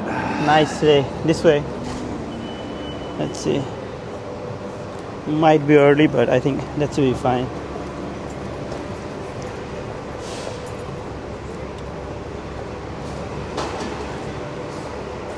All right. Straight. From Salesforce. All right, guys. So we just finished up at the Frontier Tower. Hope you guys had as much fun as we did. We had a blast. Yep. And just so the chat knows, your name one more time? Anil. Anil? Okay. Yeah, it's Anil. Anil. Yeah. So Anil with TixFix? Yes, correct. .ai? Yeah. And there's this event we're going to, the job fair. It's a AI startup job fair. AI startup job fair. So those of you guys who watched the stream the past couple of days know that we came out to SF with one main goal. And it wasn't actually the content creation side.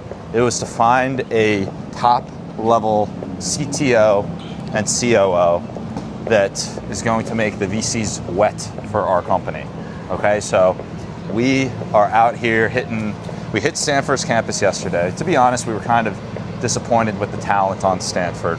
So now we are going to events today, checking out the job fair, the AI job fair, and hopefully we're able to find CTO.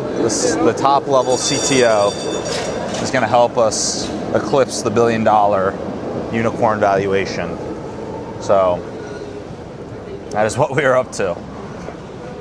Got a big plan. And guys, very nice day to be walking through. Yeah, it's beautiful today. It's like ideal temperature. So yesterday at Stanford's campus, it was hot as hell. Oh yeah, yesterday it was kind of warm. Yeah, it was beautiful. I was here for a couple of events yesterday. Yeah, it was kind of warm. Literally walking around. So, for your company, tell me more about the company that you are trying to build, or what's your future vision? Yeah, so I think taking a step back, when you look at AI as a technology, I think that it fundamentally reshapes all of human society, and I think that it's really important that the people building the technology really understand the ramifications of it. Correct. And I think that the two big questions that have been focused on my mind, one is the existential threat of AI. I think that's a big, serious problem.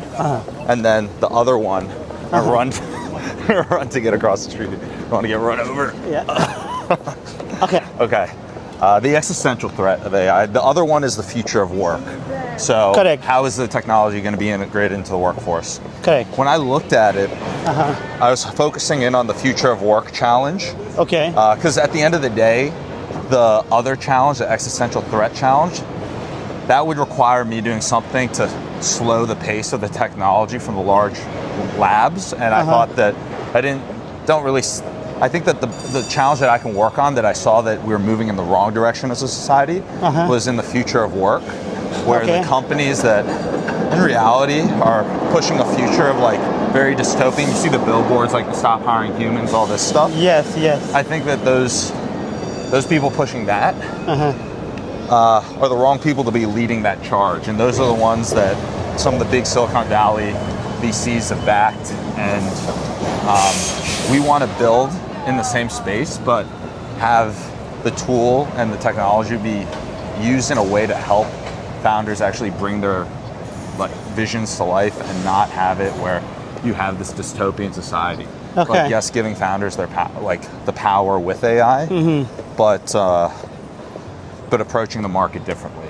Yeah. I'm not even going to give the name of some of these other companies that are in this space. And so at the core, the big piece that we're focused on is on the sales side, basically helping right now, the product as is, if you go to MyWorker.ai, it's like giving founders a full stack outbound sales team. Okay. So that's what our tool does. Okay. And it does all the personalization, research, outreach, and actually booking calls with your dream customers. Okay. So it's okay. Yeah, I mean, even your product, it's definitely making it easier for the founders in that way. But I think you brought a very good point about AI replacing humans, right?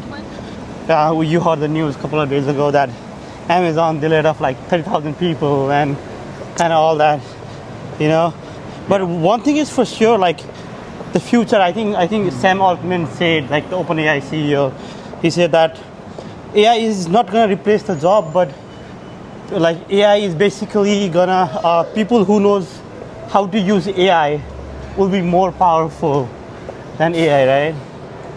Yeah, they're gonna have additional leverage for sure. Correct. Yeah.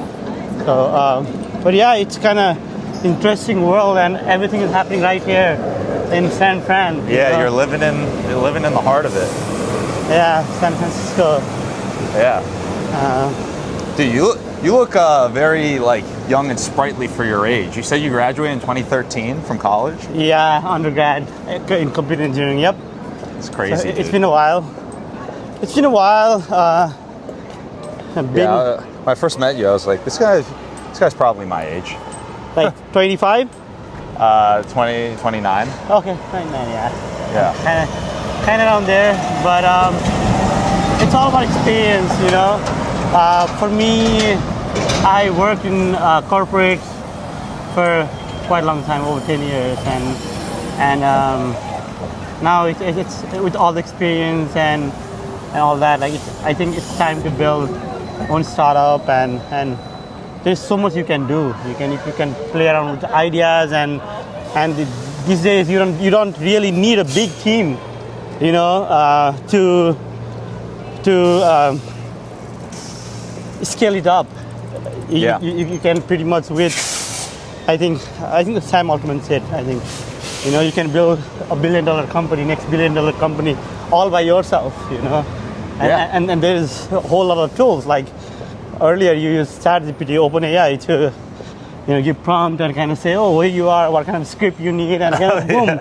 Yeah, guys, he's talking about, so before I hopped on stream today, you were actually I think the first person I talked to when I walked in. Yeah, correct. And so, yeah, because we met in line for the coffee, so I started chatting, and I was just like, hey, you want to sit down with me? I'll show you some cool stuff as I try and put the stream live. So I showed him that how I use AI to help generate all the stuff leading up to the stream. So like helping get a good final title and description and all of that.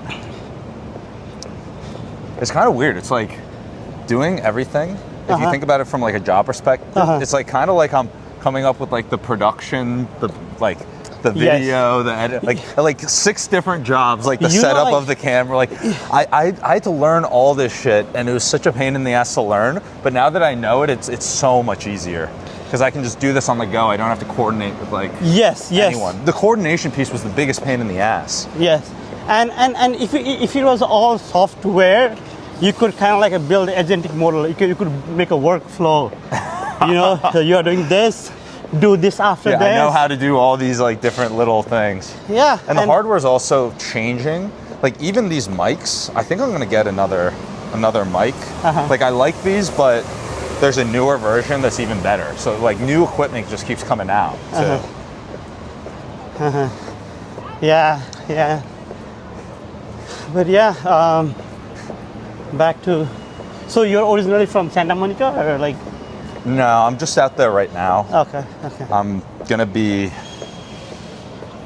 potentially moving out to Puerto Rico soon. Oh, Puerto Rico. Okay, nice. And then, you know, I like where I am now in terms of it being close to here. Sure. You know, close to SF, in the heart of a lot of the action. But a lot of the stuff I can do remote. You know.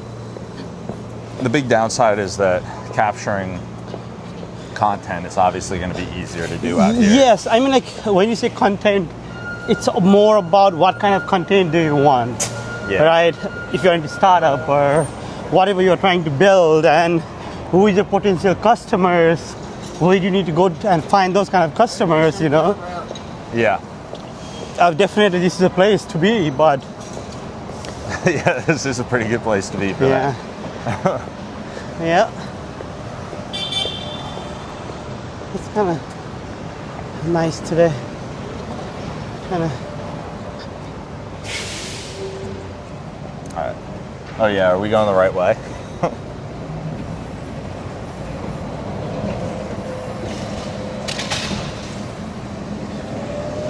Let's see.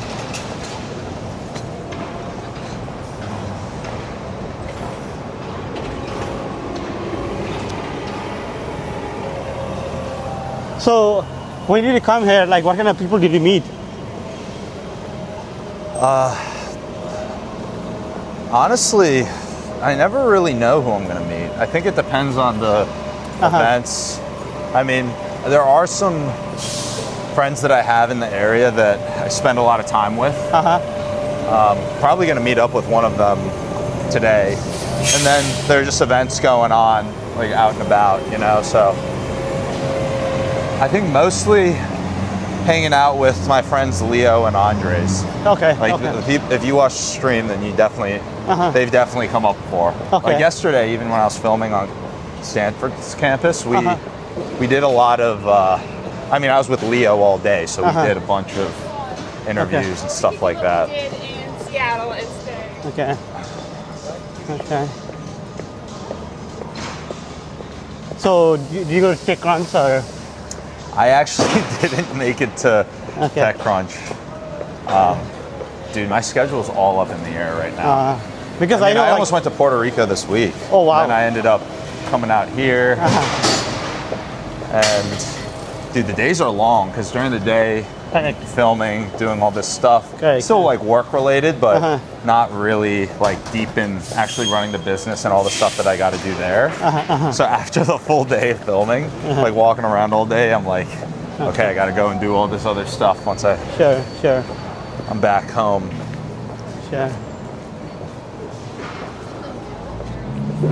But it is fun. Doing this stuff, it's like I love doing this. I mean, if you like doing it, then that's the way. This doesn't even like feel like work right now. It just feels like I'm just going, hanging out, having a good time. Correct. Then still getting to talk to people. Like now, you know what MyWorker.ai is. Now, anytime you talk to someone, hopefully, who's a business owner that's interested in like scaling their sales, you're like, hey, have you heard of MyWorker.ai? You know. So if you do meet anyone, it's like, tell them MyWorker.ai. So how big is the team right now? Right now, the team is very lean. That's why I think these hires are really important. We've got 3 people on the like content production side. Okay. And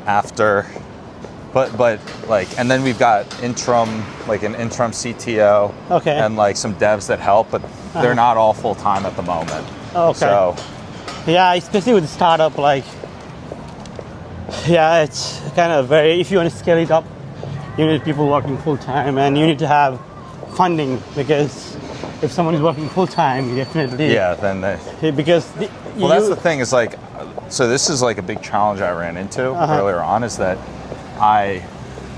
it's almost like getting cocky is the wrong way to look at it, but like I kind of assumed that certain things would be easier the second or I guess the third time around than. Just because I'd been through it before. Correct. And I thought that, hey, because of this, I should be able to raise capital in this amount of time. I should be able to do this. I should be able to do that. Correct. I just made some bad calls expanding too quickly. And because of that, had to like expand and then contract. And then, at the end of the day, it's like when you're building a startup, you're rolling with the punches. But now we're kind of in a phase where we still have good momentum and we're making progress, but we just leaned down significantly. Yes, and at the end, like with every startup founders, some people get successful, but at least you get experience, and then when you move, to the next startup or whatever, those things helps, right? Yeah. But I would say it's a nice experience to just be around, like over here, especially in San Fran. You just learn a lot, being able to meet people, and people are like kids pretty much in college kids, like in their junior year, senior year, and they have already built startup, like they have already raised a couple of millions just with the proof of concept, right? Yeah. Well, it's crazy. It's crazy because that's the other thing. It's like you only see the outliers. You know what I mean? Everyone sees these people and they're seeing the outliers who are the people across every industry too. So if you think about it, it's like, okay, across every industry and everything, you're seeing like the big success stories whenever they hit. But if that's happening, like a massive one in 10 million, there's a lot of people on the planet and those are hitting like every single day. Correct. Like, because they're like every week, probably. Then you're like, oh my God, all this stuff's going on and these people are doing all this stuff. Little do you know that those are, it's just like the bias because that's what gets highlighted. Correct. And it's even over here, like universities like Stanford and Berkeley, like a lot of the people are from there. Yeah. Actually. So actually, I know this exact place. I'm going to turn around the camera. Because this is where... Is this where the event is? Yeah, at the event. Ah, okay. Yeah. No, I I met with my advisor, actually, one of my advisors, at that exact table. Oh, okay. That woman's eating at right now. Okay. Yeah, this is the Amazon office. Back when I was out here. This is the AWS Amazon office right over there. But we are like 5-6 minutes away. So for the job fair, and then I think they have an event over here from 5. It's more about agentic AI. That's the future. I see. So also, when I get there, I might charge some of my stuff. Yeah, I think you should have some time over there at this job fair. Yeah, because we're actually probably going to get there early, right? Yeah, a little bit early, but we can just go there and wait for a bit. What the heck?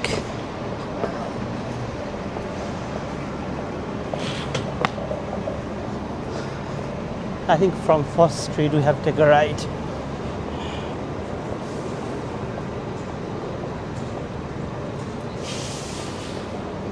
From here, just take a right.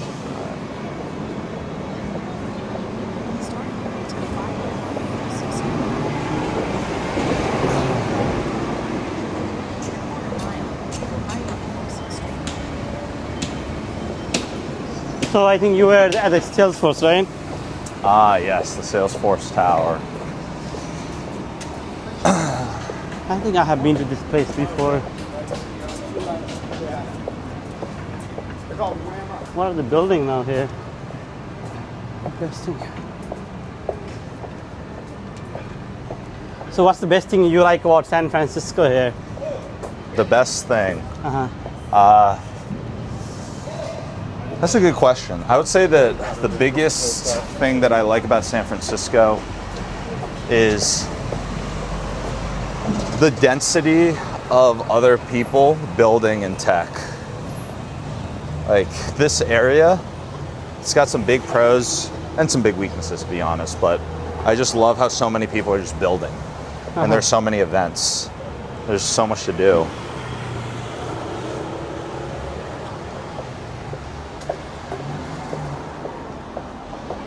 Let's look at the Salesforce. I forgot to bring my sunglasses. I've actually got my Meta Ray-Ban. Oh, you did? Yeah, they're Which in my one? bag though. Which one? Did you get the new one or? The new one, yeah. The one with the display? My buddy got the one with the display, and then my other buddy got the polarized ones that don't have the display. The new ones, and so I tried both on. And I would actually highly recommend going with the non-display ones. Okay. The battery dies faster. They're a little clunkier as well on the head. Okay. I think it's really cool technology, but and then the other thing that you don't really think of is you need to charge that bracelet. So it's like a whole nother thing to charge on top of all the other things I have to charge. Because you use that to control and kind of. Yeah. So like even just thinking about how. Okay, I need to charge my glasses, and now I need to charge my wristband. Correct. Yeah, I was kind of. And I feel like when the tech gets better, it'll be worth it. But right now, this is literally V1. So. Yeah, and when it launched, like actually, I was exploring too. I also want to get that with the display one, but we have to schedule actually appointment to buy it. Yeah. To buy that and kind of because. It's not available in the East Bay where I live, like in the Berkeley area. There was in Palo Alto, I think there is one in San Francisco, but there's only limited places where you can go and actually try those. But yeah, it was kind of great, like, you know, with the, I know with the device and the device one and with the display, it's little, how much is that, like $7.99 or something like that? I think something like that. Yeah. Yeah.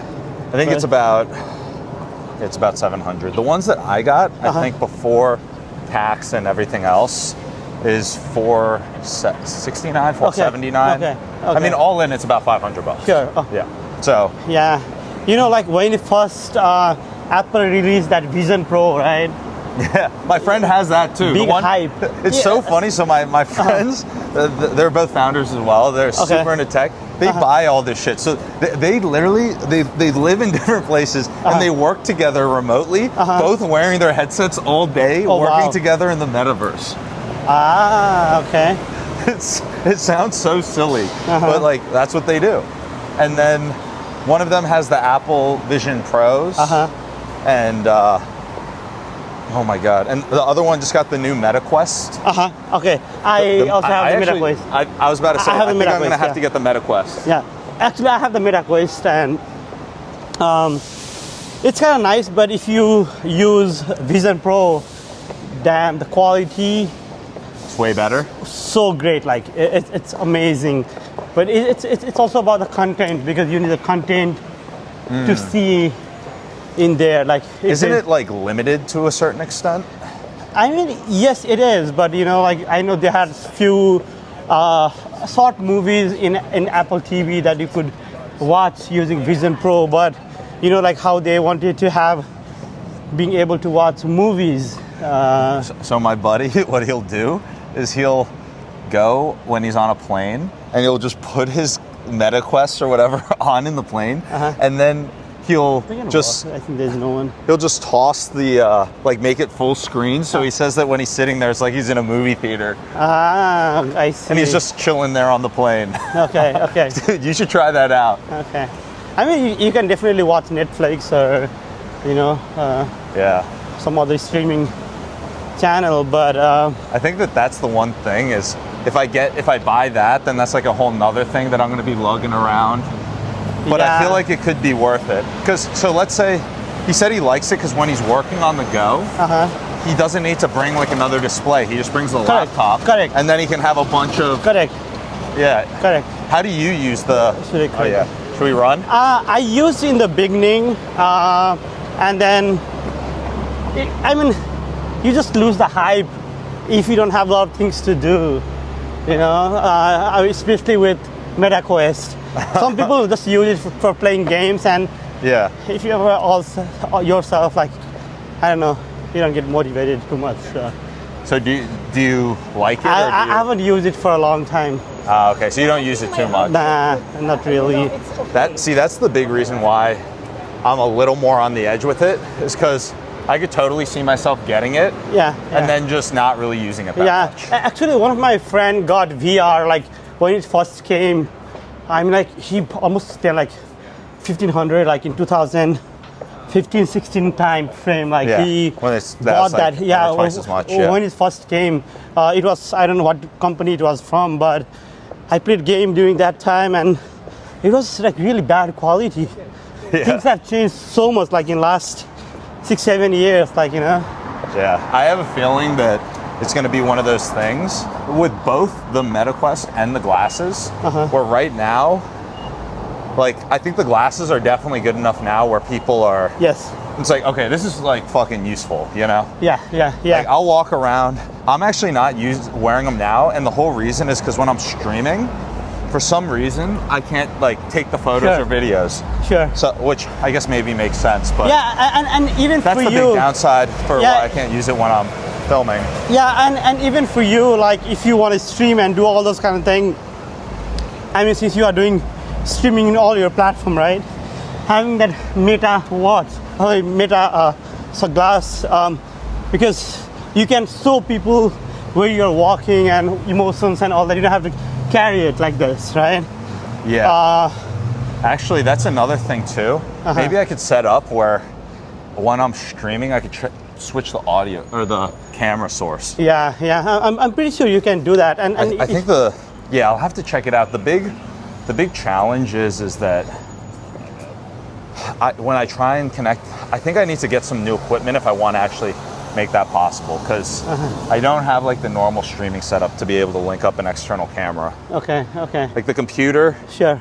Like if I got like a different streaming backpack, I'd be able to, but. Yeah, and especially you said like, at least the sunglass is the future, because pretty much everywhere wears sunglass, and I think now Meta, it's not just Ray-Ban, right? They first partnership with Ray-Ban. Now they also participating with Oakley, like other brands, and kind of all the big brands who make sunglasses. So whether it's for sportswear or, you know. Yeah. But yeah, it's a nice. Yeah, so that's where we are going. Entrepreneur First? Yeah, I think that's the place where the event will be happening. Okay. Very cool. I'm gonna check my text messages real quick. Okay. The stream's gonna drop for 2 seconds, guys. Okay, no. But Yeah. then it will be back on. So one.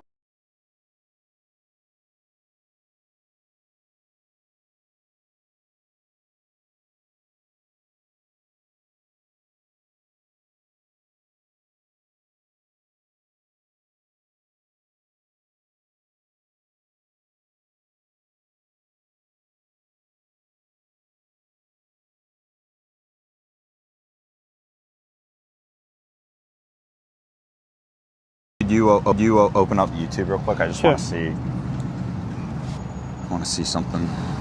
I saw a message from my editor. Oh, okay. Actually, with this, so just like that. Yeah, it helps with the engagement. Yeah. I think videos. Oh wait. To go to the channel. Live? Oh yeah. Okay, it is live. It is live. Oh, okay. Yeah. Okay. Okay. Episode 1. Okay. Oh yeah. Okay. Nice. Well, at least you are. Yeah. Fine. I knew that was supposed to go live today. I just wanted to double check. And things will change, you know. With I know the content creation part, like it's especially the video. Yeah.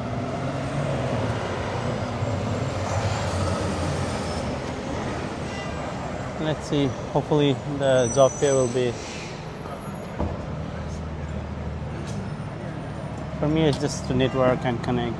Yeah. I think I'm gonna ask people who the smartest CTO they know is. Okay. Who's the smartest CTO you know? That's a really good question, to be honest. So you've probably come across a ton of technical folks over your time, because that's more of your field, you know. So correct. And what we could do is we could even make it a brainstorm where it's like, think of the best people that you know, and then the difference between them and why some are better than others.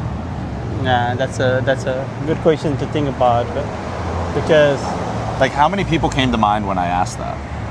I was just thinking about the CTO of OpenAI, CTO of Facebook, and Microsoft, and I know was the CTO of AWS. I think is he the CEO right now of I don't know if he's a CTO. Jesse.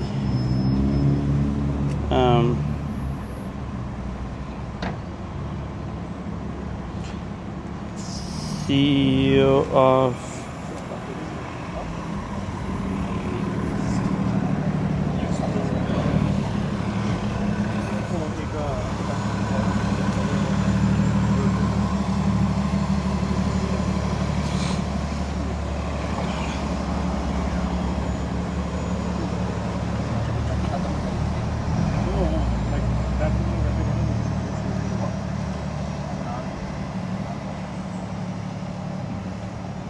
All right, so as he's pulling this up, we just got to I'll actually show you, we're right by Folsom Street. The event's gonna be over there. It starts at 1 p.m. So, hasn't started yet. So it's good, we're here early, you know? Our goal is to find very good technical talent. So we'll do interviews asking people about some of the top potential CTOs that they know, and see what we get. What about outside of like the big ones that, you know, everyone knows? Are there particular CTOs or people that you think would be good CTOs that you know in your network? I mean, yes, for sure. They all of them have technical expertise and kind of. So okay, so I just asked like, who are the CTO when the company was founded? So for Amazon, it was Jeff Bezos. Microsoft, it was like pretty much he was the CTO. I don't know. Mark Zuckerberg, Intel, okay. Oracle, Larry Ellison, he's still there. NVIDIA, Jensen Huang. So I think I don't know if it is correct or not, but it all depends on like what kind of product you are building, and kind of with the CTO, you need to have domain expertise, especially areas whether you are into healthcare or financial industry or whatever industry, media or like whatever. Having that domain knowledge definitely helps to build a better product. Yeah, I would say because CTO technically, I mean, you need to know ins and out of the product, not just the product now, but also having that vision. Yeah. You know, if you are building a product from scratch, being able to kind of have that vision for the product. That vision for the product and that ground knowledge, because those things will help to build that strong foundation of where you want to go. Mm-hmm. Right? Yeah. So I think so, but yeah, I mean, we can talk about that offline maybe later, if you are like exactly what kind of CTO you are looking for, or if are you looking for someone who can be remote, or like how are you thinking? Because I might have some people. I don't know how many years of experience you are looking for, or all those kind of things, and especially with the product MyWorker.ai, if you are specifically looking for that and the vision that you shared and kind of all that. So yeah, well, actually, to that point, you know, from the experience side, I think that ideally it would be someone who. It sounds bad. Like they got to be able to do the job. One, that's like a prerequisite, and then ideally, they're good on paper. You know, like they've either had successful exits, or like went to a really good university, or like done something that, you know, like if you're like a potential partner or VC, you look at that like, hey, you know, this is a very good like team. You know, So I think that there's the aspect of being able to do the job well. That's like a prerequisite that's of course needed. Mm-hmm. But then like the cherry on top is like, okay, this person, you know, is good on paper, and then ideally is like passionate about the mission too. You know, so it's like searching for a lot of different things. Correct. So it's not just passion, or you know, also more about the experience that person has from previous work and all that. But I think that's a good way to look at it. Yeah, sure.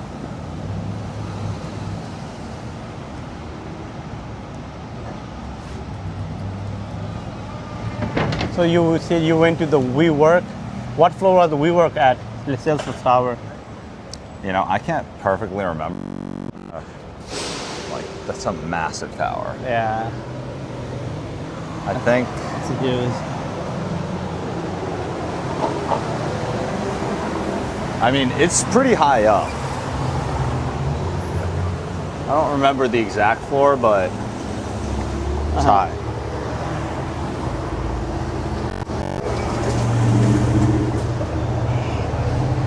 I think there are people in the line for the. Should we go get in line? How much time we have? We have 4 minutes. Okay. We can meet some people. I also didn't sign up, so. Oh, you have not? No. Maybe you should. So that they will know. Can you text me the link, and then I'll. Okay. All right. I'll sign up right now. Yeah. I probably would be able to get a job, but there's like way better engineers probably here right now.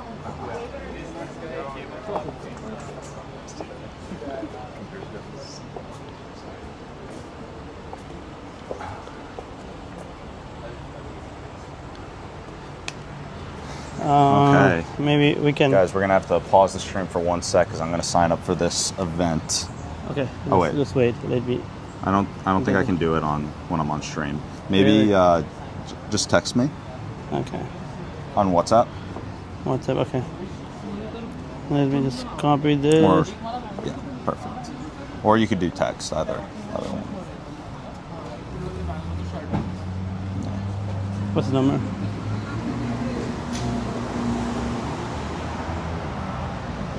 All right, guys, are we going to get into this event? This is actually a theme that the stream is very used to, because we always Not always, but I say half the events we go to, we don't sign up. Oh, really? Okay. Yeah, we just show up and hope that we get in. Yeah, some events are kind of very, very picky, you know, Yeah. if you haven't signed up. Okay. they, Guys, I just got the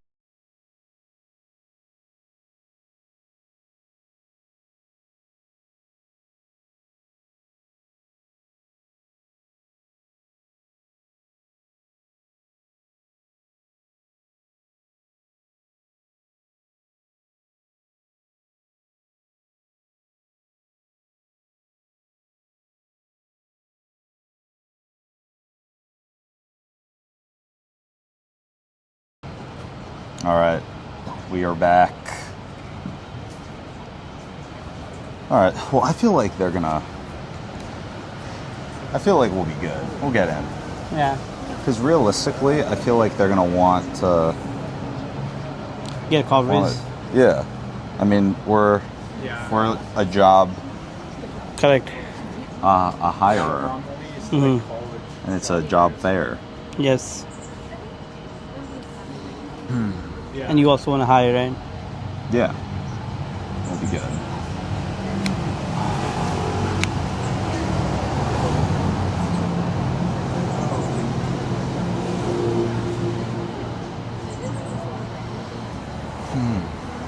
Okay, guys. So we are about to go. What is this? The Entrepreneurs First building? Yeah. So I think over here they are also. It's a place for entrepreneurs, I would say, startup founders. Yeah. I was here for one event a few weeks ago. It was kind of more event for the connecting the founders and the investor. Okay. Yeah. And there were some people were presenting there, like giving them pitch deck. I see. Startup pitch deck. So I was here, yeah, actually a few weeks ago. And they have event like this, like they would every day, like few events every day. Entrepreneur. Actually, is Entrepreneurs First an accelerator? Oh, maybe. I'm not exactly sure about it. Because I think one of my buddies just said that they started working with or at Entrepreneurs First. Yeah, they do have a lot of accelerator program over here, like in San Francisco, in Palo Alto area. You know, I won't be surprised if there's one. So.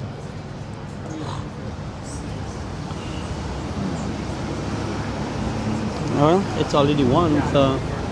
Guess they're running behind here at the AI startup job fair.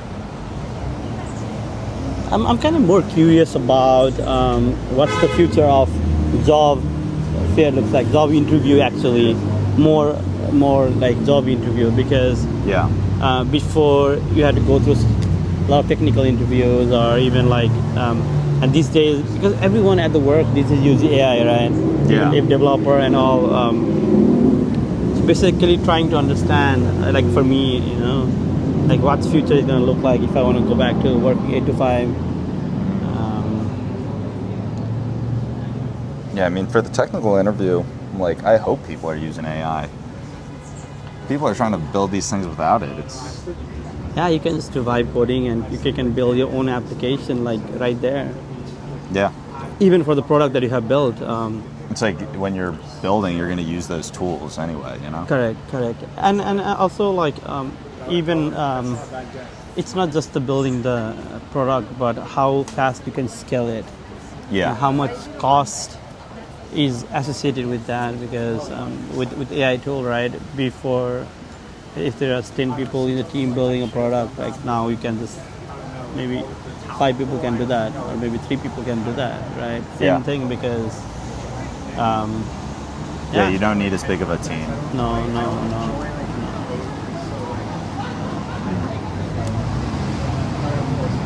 Right.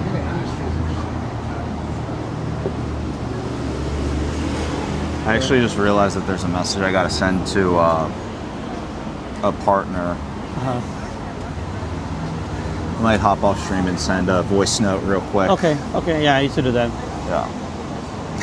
Guys, I'm sorry for continuously pausing this stream, but Actually, I'm gonna think of what I'm gonna say first, so I don't have to think of it when I hop off screen.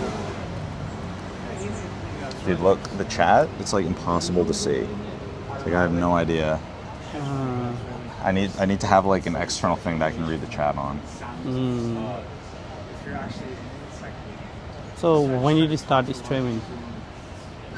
Like a couple months ago. Okay. I would say actually like at this point like 3 months ago, almost 3 months ago. Okay.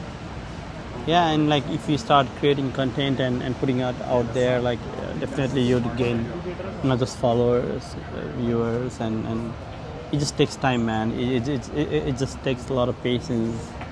And definitely because people, when they're about to boom, like go big, like they just quit right before that. Yeah. So I mean, like my experience, like just if you are passionate about it, just go big. Yeah, dude. I mean, it's weird because for me, like it doesn't really feel like work. I mean, if I didn't enjoy doing this, then it would be like a lot. It'd feel like a grind. But for me, it's like you enjoy something, you want to do it. Sure. I think it's fun. Makes things more entertaining too, you know? It's like you don't know what's going to happen. Correct. And streaming is kind of it's only edited. It's on the go, on the fly. Especially with podcasts or a lot of other things, you know, it's highly edited. Yeah. But even over here, like if you can find some good people, you can connect with some good companies. I don't know what companies are over here, but let's see. If you just, I know this guy. He kind of outsourced a lot of stuff. Wait, Founder Social Club, Colton Kaplan is the host. The name looks very familiar. I might have. He was He's at hosted 55 events. Let's see, but let's see the companies that's in there. Entrepreneur First. Oh yeah, let's see what entrepreneur. It's a leading talent investor, backing exceptional individuals before they even have a team or an idea. Some fine co-founder.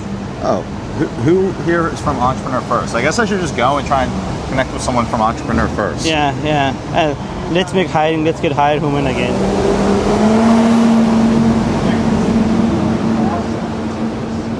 Okay. Who from Entrepreneur First is Yeah, I think that will be a good question to ask. But what's the name of the company? Okay, this is where it is. Okay. Colton Masses, and then I'm just companies. We're looking at the event page right now. Yeah, because it doesn't say what companies. Actually, what's the description here? It says, or down. Yeah, I started. Scroll down here. It says, they're a student for job seeker. Building fast one third. Okay. Oh wait, and then how you can join as an employer. Okay. So there are booths. It sounds like gonna be booths in there. There's a booth. Yeah, but it doesn't have like what companies are gonna be there. I see. Yeah. Let's see. Yeah, they don't have the companies in there. There's a Halloween party in Palo Alto. Oh, tonight? Yeah. Oh, send that over to me. What time? 5 o'clock. Yeah, can you send that over? Halloween party from 5 to. Oh, that dude. Actually, I'm that guy always sends out like email invites. Guy? Yeah. Yeah. It's funny how that works because now I know his name and picture instantly. Yeah, because I think he might be here at this event too. Okay. Yeah, send that over. I actually should send that to my buddy, Leo.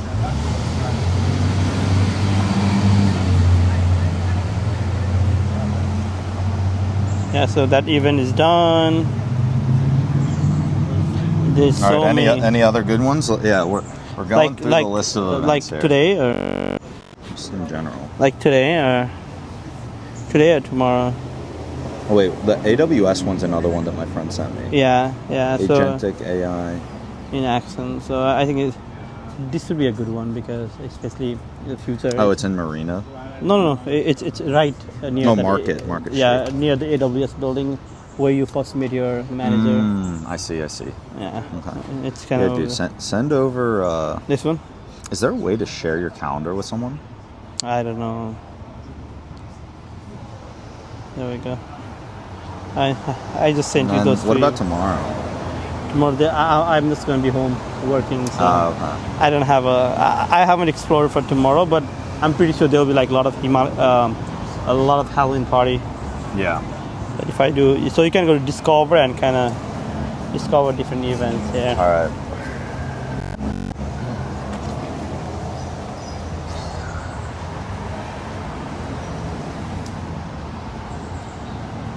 So I am going to.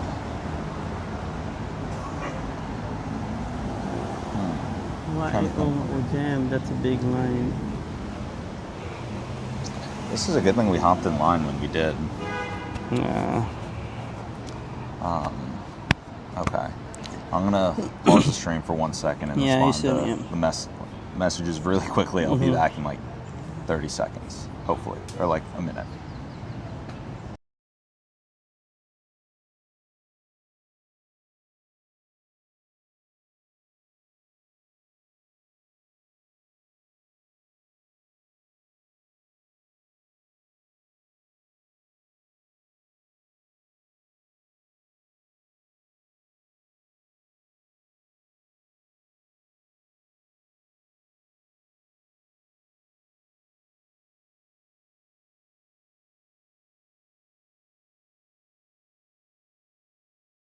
The stream, it ends it. Okay. And that's a disaster whenever that happens. So yeah. The worker AI. yeah. I was like, yeah, check out the website, guys. Check out our website right now. Looks clean, huh?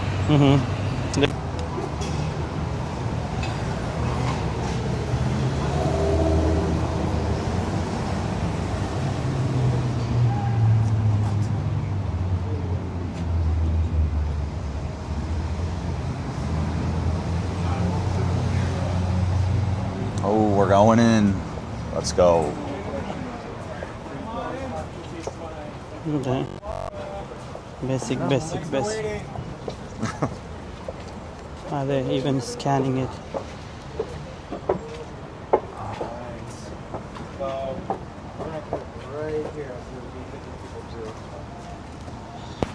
It's a fresh state today. Like.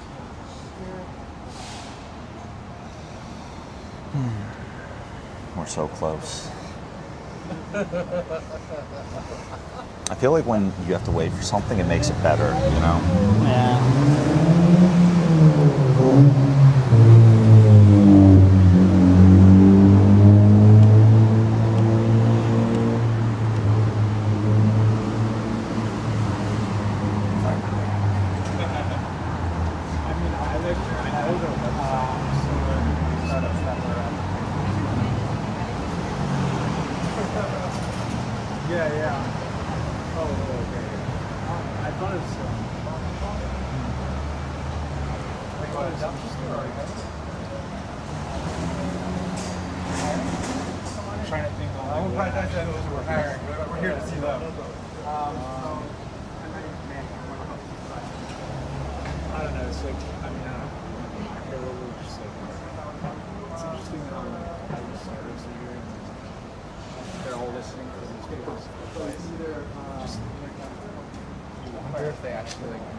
Hello, welcome. How's it going? I like the hat, man. Thank you.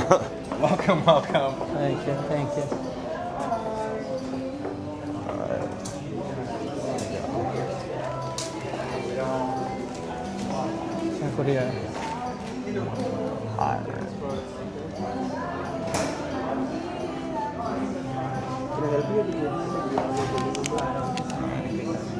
Internships and transportation. Grace. Grace is my homie. This will hide. Yeah, hiring. Okay. Hiring for a couple roles, actually. Not hiring, but I'll put them in my seeking. I don't know if I want to put in my. Oh, CTO. Yeah. Oh, do you write the role you're hiring for? Not really. Oh, that might be a good idea though. Uh-huh. Actually, I'm going to do that. I'll write the role I'm hiring for. Like CTO. Yeah. I'll grab one of this. Sorry.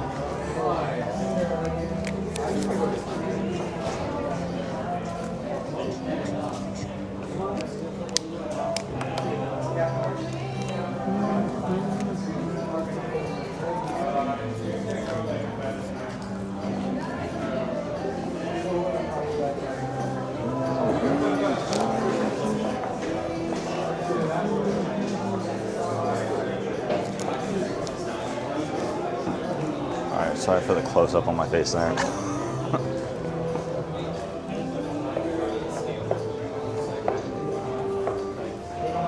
No, I can grab the other mic if you. Oh yeah, It's not. Correct. Yeah. Listening in on all your combos and mine simultaneously. I did that actually at Tech Week where I had. Sorry, can you hold this one sec? I had both going on at once.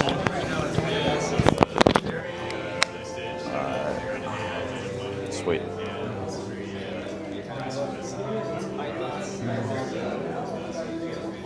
Whoops.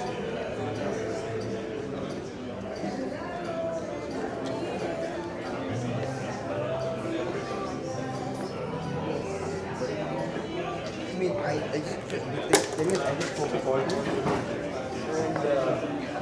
And because this table might be cheating. So I don't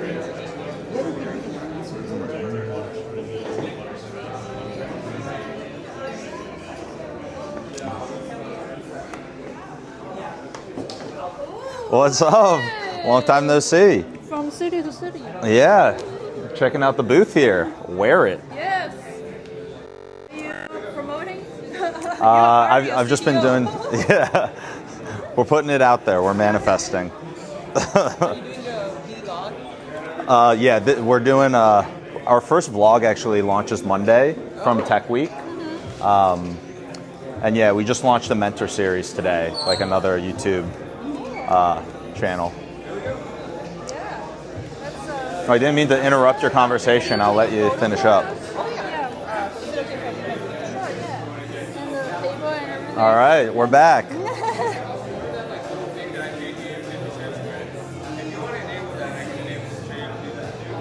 Thank you. All right, guys, we're back to Wear It. There's a beautiful photo of me trying out the product from SF. We met during the A16Z event during, or actually no, it was during LA Tech Week. Wear it. Okay, interesting. So you can wear the dresses and get points, or how does that work?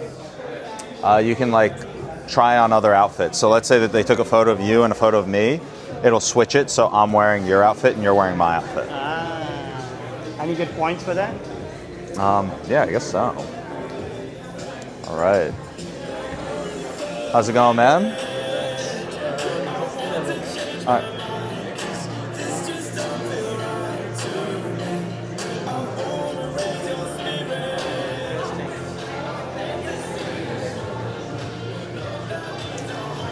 All right, we got Plural AI.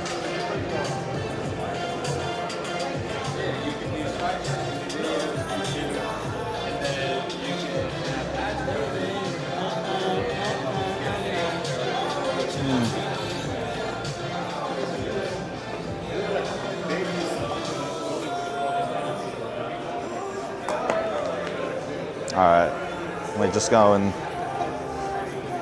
I think we're gonna go up to people who look really, really technical. Start chatting with them.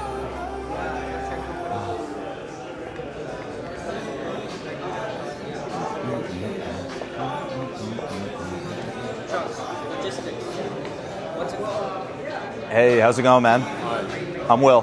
Mukesh. Mukesh? Yeah. Nice to meet you. What brings you to the job fair? I'm actually one of the hosts. Oh, dude. Well, thank you for hosting. Yeah, no problem. How long have you been? Are you with Entrepreneur First or with what? Colton. I'm with Colton. Ah, okay. Very cool, man. I just saw it was up on screen, all the different events that you guys have been doing around. Yeah, I just started helping him out recently. Okay. What were you hired to do with him? Just like an intern, sort of. Okay. Nice. Helping him with like setting up stuff, technical stuff, things like that. Okay, nice. So like helping plan some of the events and all that? I haven't gotten to that level yet. It's like a temporary thing, like the testing phase.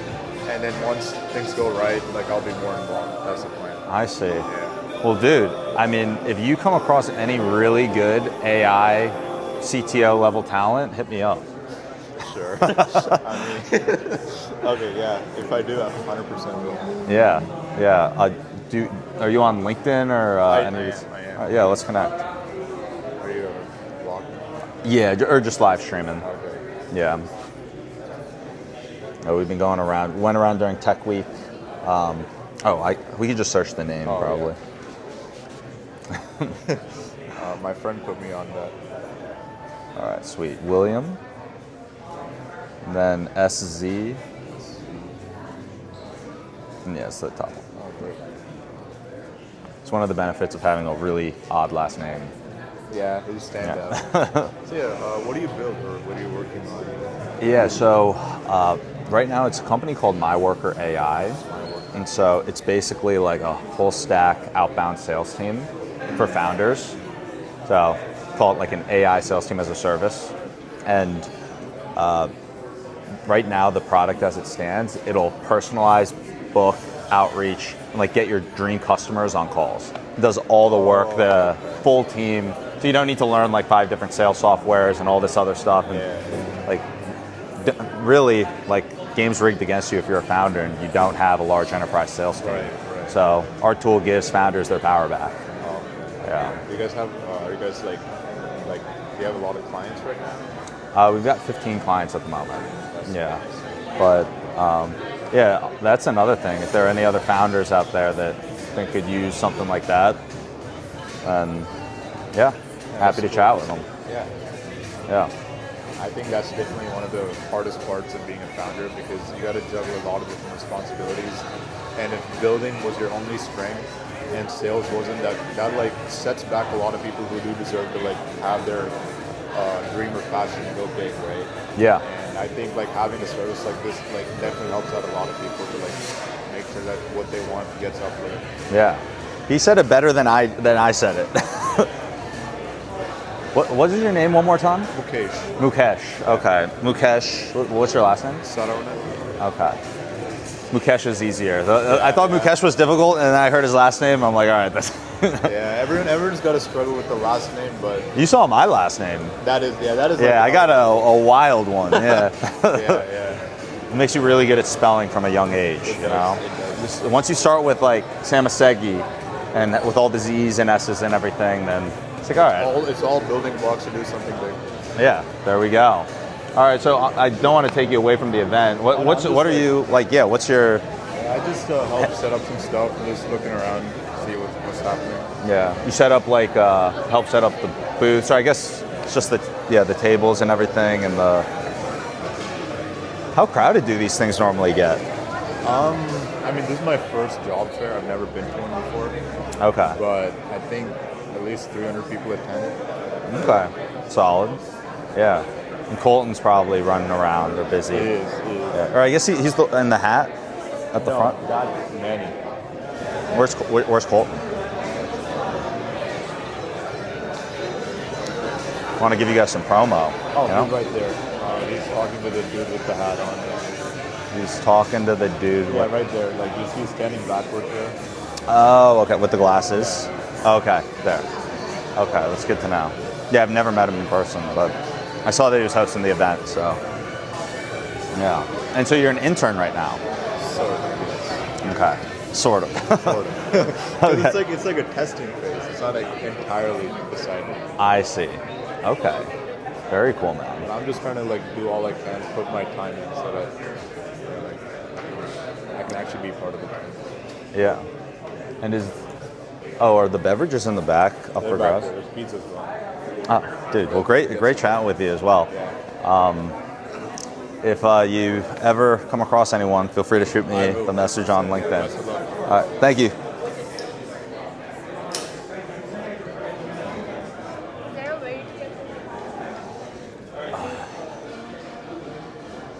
All right, this is like hidden in the back. Look at all these pizzas. Also, let's see. Oh, let's go, Fresca. Guys, this beverage, I don't know about this flavor, but Fresca is fucking phenomenal. I'll put this down for a second so I can, it's all set up. 1 second. All right, there we go.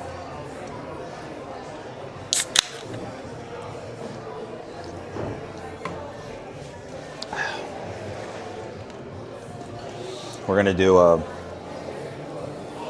oh, it's a good thing we stopped. The Insta360 died, so I'm gonna do a quick battery swap. Also, my lips are so chapped right now, I'm gonna put on some chapstick.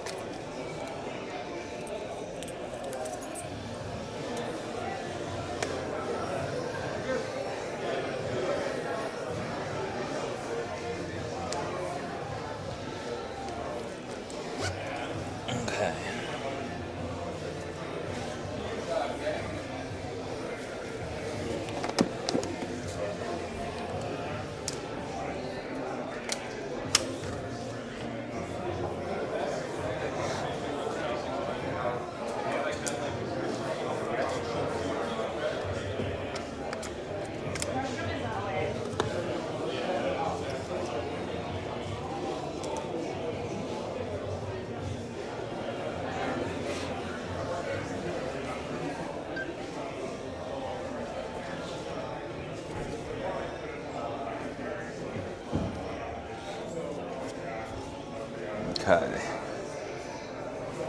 So, I think we're all charged up. We'll also just change the mic.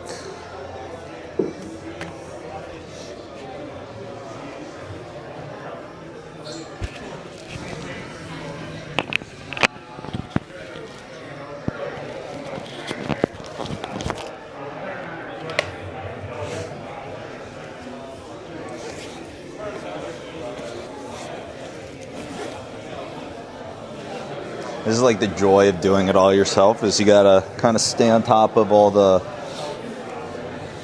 gear. But now it's blinking again, so that means we're good. Our hotspot is charged.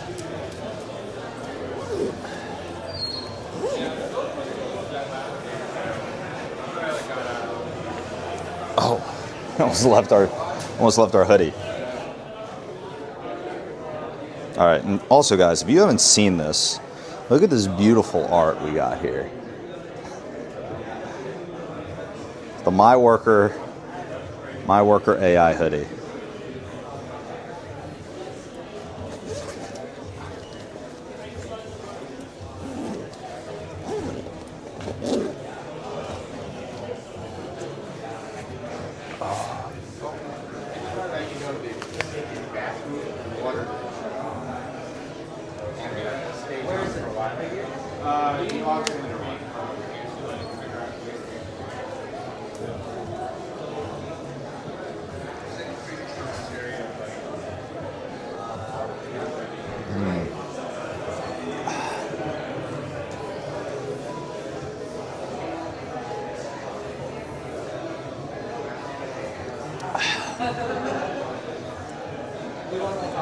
All right, guys. Let's see what we got. If I can read the chat.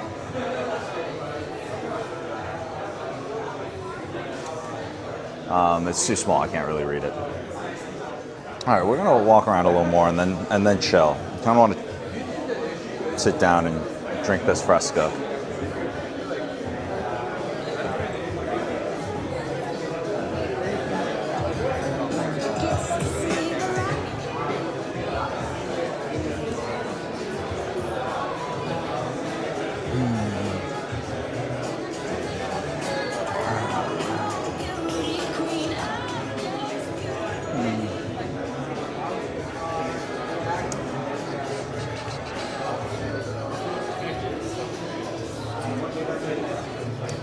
Hey, how's it going, man? How you doing? I'm Will. How you doing, Will? RJ? Yeah, that's right. Yes. Nice to meet you. What brings you to the event today? Yeah. So right now I'm looking for some experience in UX design, but I also have experience in visual design, graphic design. Okay. A couple of years ago I completed a boot camp an immersive boot camp in UX design, and I've participated in a couple hackathons, and right now I'm also assisting a friend's pop-up business, creating a desktop and mobile site for his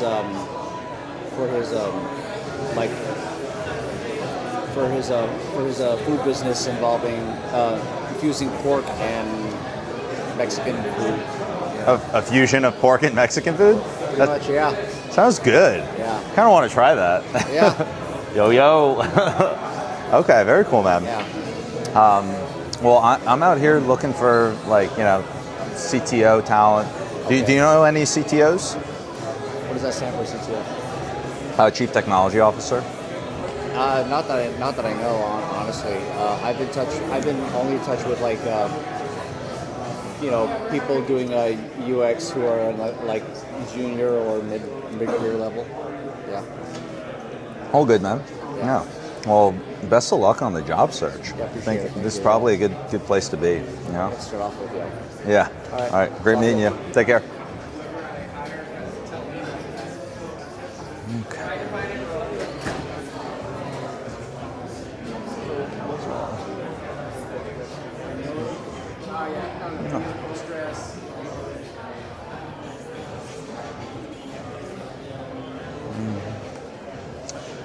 How's it going, guys? What brings you to the job fair today? I'm here to look for a full stack software engineering position. Ah, okay. Full stack software engineer. And you? I'm looking for an AI/ML intern position. Okay, nice. I'm out here hiring for my company, MyWorker AI. What company is this actually? Forward Compute. Forward Compute. What do they do? We are here to ask. Okay. Yeah, I might eavesdrop on your conversation and hear about it. Do you guys go to school around here? Or? Oh yeah, I go to Northeastern University. I'm a CS graduate student still. Okay, nice. I just graduated from UCSD with a major in data science and AI and ML. Okay, very cool. What type of companies are you guys looking to work at? Honestly, I'm pretty flexible. I mean, it depends on what product they're working on. If that is something interesting and I want to contribute to that, then yeah, why not? Okay, nice. I'm mostly looking for startups because I want to contribute to the product life cycle, as they say. Because I've been interning at this other early stage startup. We just went to market, so we're so new. Oh, okay. Building the product, and then now we're trying to optimize our AI agent. So I've been building ML pipelines around that. So it's really fun. So I'm looking for companies doing similar work. Nice. And what's the company that you're interning at? Service agent. Service agent. Yeah. Okay. Nice. It's like a recruitment, AI recruitment. It's AI recruitment tool? saturated right now, but Yeah. AI recruitment service agent. How far along is the company? like I said, we just went to market. Our CEO wants to do something that's more revenue based rather than going for funding. He's exploring options. He's talking to a bunch of VCs, so we'll see how that turns out. Okay, nice. Yeah, we're probably at a similar stage. We just launched our product and we have 15 paying customers right now. I'm starting to try and do some more enterprise sales motion. Yeah. So we're making some adjustments there, and then similar to the CEO, getting ready to go and try and do a round right after we set up the right executive team in place, round it out. So, all right, awesome. What do you guys do? Our product, MyWorker, it's giving founders a full stack outbound sales team. Our one-liner is an AI sales team as a service, and our tool does the personalization, research, outreach, and booking for calls for your dream customers. So it gets your dream customers on the phone. And yeah, I mean, in reality, I feel like the game is rigged against a lot of smaller companies if you don't have a large sales team. And so our tool gives companies the ability to scale like their enterprises. So why pivot to enterprises? The big challenge we faced, that's a great question, by the way. The big challenge we faced is we focused on companies that were pre-product market fit. Like, I think that if you go too early in the value chain, they're still refining their market offering and understanding what they need to do. So we're trying to focus on companies that at least have some, at least a couple of AEs or some semblance of product market fit, and then are ready to scale that offer. So what about your product scaling to an enterprise? Scaling what? Scaling your own product to an enterprise level customers. That's our go-to-market right now. Is like we're using that to get more calls set up, but right now we're a really lean team. So we're still just getting the infrastructure in place. It's like in my role, I'm definitely bottlenecking the growth because I see that there's so many opportunities, but I don't have the time to do it. So I'll let you guys.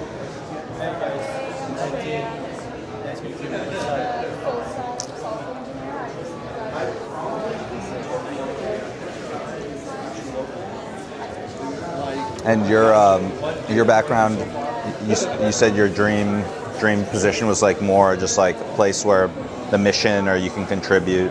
Yeah, so like what's that like? CS grad at Northeastern. I'm yet to graduate.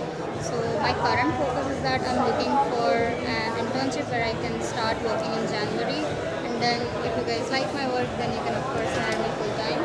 So I worked previously at EY, Deloitte, and Microsoft, where I worked on full stack applications and AI-driven products. So yeah, I'm hoping to find a similar work. That's awesome. Yeah. Do you want to connect on LinkedIn or something? Oh yeah, of course.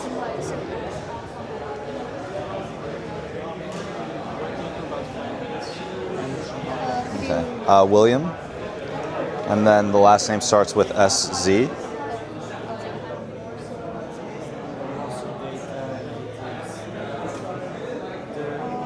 Yeah, or SZ. The Wi-Fi might not be working. Or it's SZ, still the same. And then A. M. M. Yeah, O. S S. Z E. G I. G? Yeah. Okay. I. Oh, G I. Yeah. Sorry. There we go. It's a long one. So that's perfect.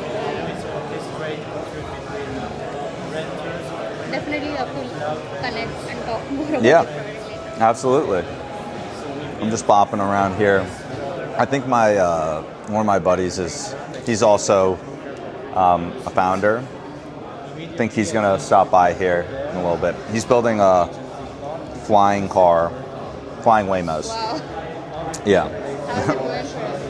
It's going well. He raised $5 million, I think about a year and a half ago, and now he's getting ready to try and raise 50. Did you guys raise funding as well? Or are you still in the We've raised some, but we haven't. Our next round that we're about to go out to raise is going to be at least 1.5, but we want to get the full team in place before we go out to do Yeah, it. makes sense. What roles are you specifically hiring for, or are you just open to see whatever happens? In reality, right now we're trying to find certain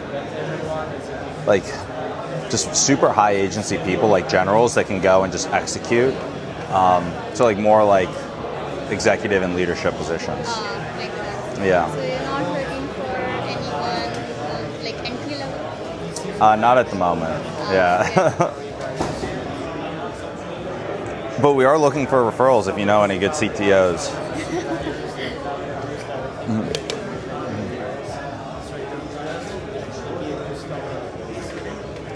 Anyway, I'm going to go take a seat. It was great meeting you. Best of luck. Thank you. You too. Thank you. After you. Let me know if you have more questions. How's it going? How you doing? Might take a seat on the beanbag chair here. How did you go? Good. I chatted with some people. Still on the hunt, but still got a long day ahead of us. That's what I should have done. Double tags. Yeah, I actually think I got the idea when I was asking you, like, what do I write? And then I was like, oh, wait, I should just do the CTO as well. Just put it on there.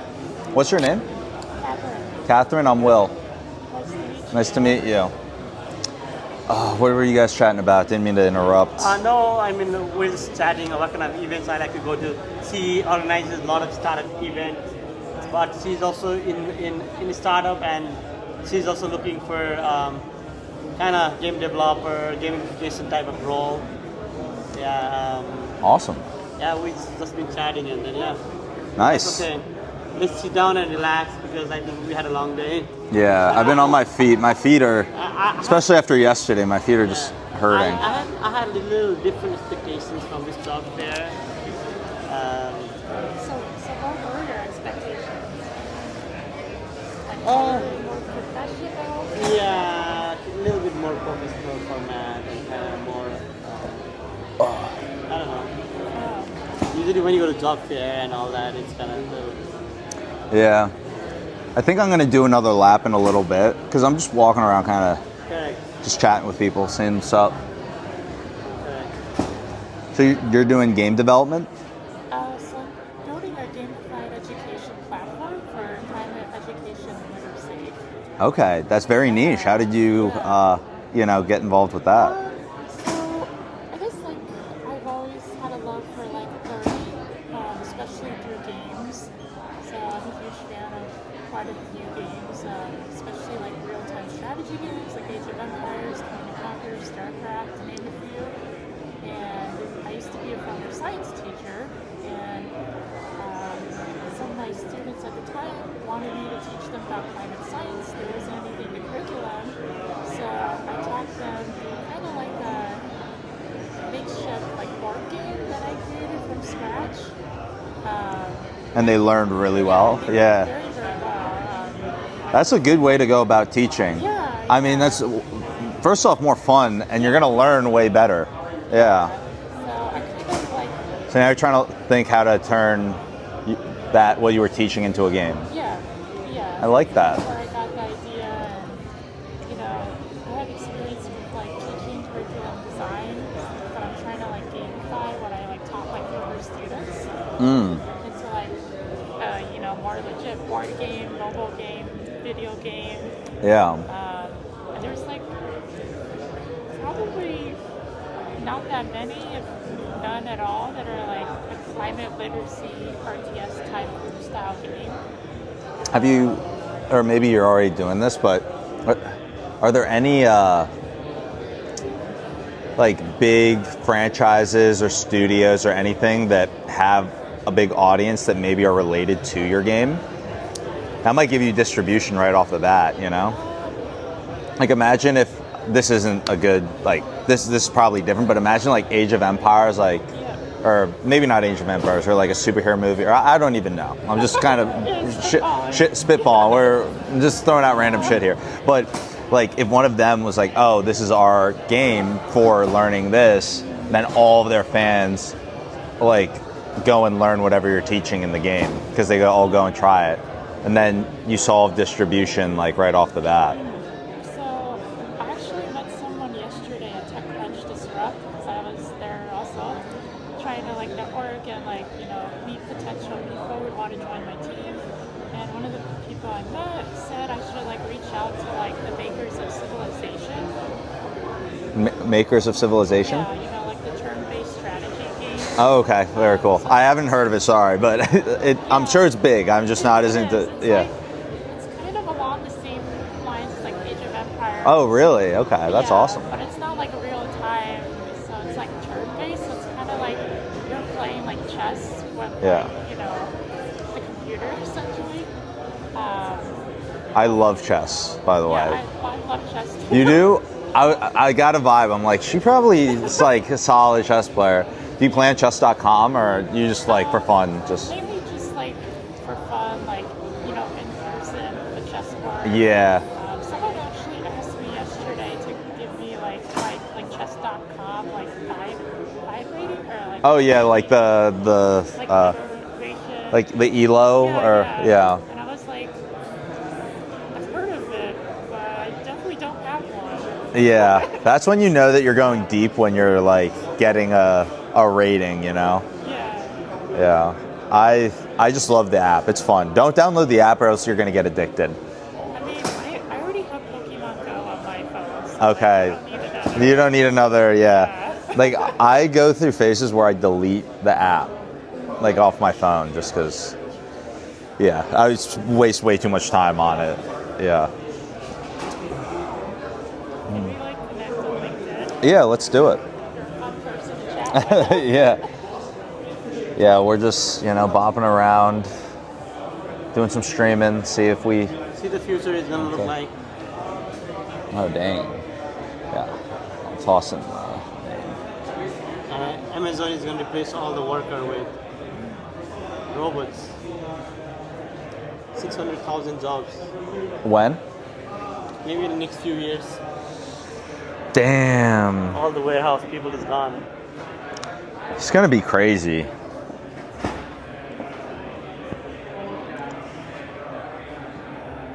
Like every person I meet, we always have multiple mutual connections. Yeah, how many? Yeah. Oh, like 40?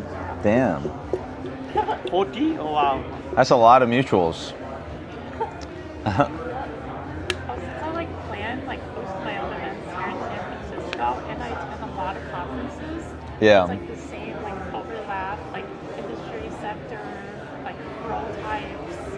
Yeah. It's like a similar ecosystem members. What got you into wanting to host events? So I actually used to do events back when I worked in the nonprofit space. Oh, okay. You were in the nonprofit space. Yeah, so that Nice. was actually like my first job out of college. Was working for like kind of like small to medium-sized nonprofits that focused on like local entrepreneurship and economic development. So that's kind of where I got my first exposure to like, oh, hey, anyone can be their own boss and like start their Yeah, own business. that's great. Change the world. So like, oh, I actually kind of like this. It's like let me help out these like new small business owners with their like grand openings type events. So that's kind of where I started my whole event planning journey and love for building community. Yeah, that's amazing. Yeah, and I'm still doing this like 5-6 years later. Yeah. And so the events are mainly like around like entrepreneurs or people coming together, or like any other types of... Yeah, so definitely it's, founder, investor focused, specifically more in like climate tech and ed tech. Since That's, yeah, what you're focused on, yeah. Smart, very smart, by the way. Like, who do I want to meet? We're going to make it these types. Yeah. Yeah, so I'm kind of like building like my own personal brand, you could say, but also building like my startup's brand and PR at the same time. Yeah. You want to... I'm on stream right now. Do you want me to give you a mic? We could chat about what you're building. Sure. Yeah, you might as well, right? And you can plug the events. I think I had... You want to sit here? What's up? You want to sit here? CT. You want to sit over here? Oh yeah. Let's do it. All right. This is actually a great setup. I can show you how to, like, run this at some point. Just like clips on. Even better. Yeah, isn't that like a comfy? Yeah. I feel like sleepy. Should add more coffee.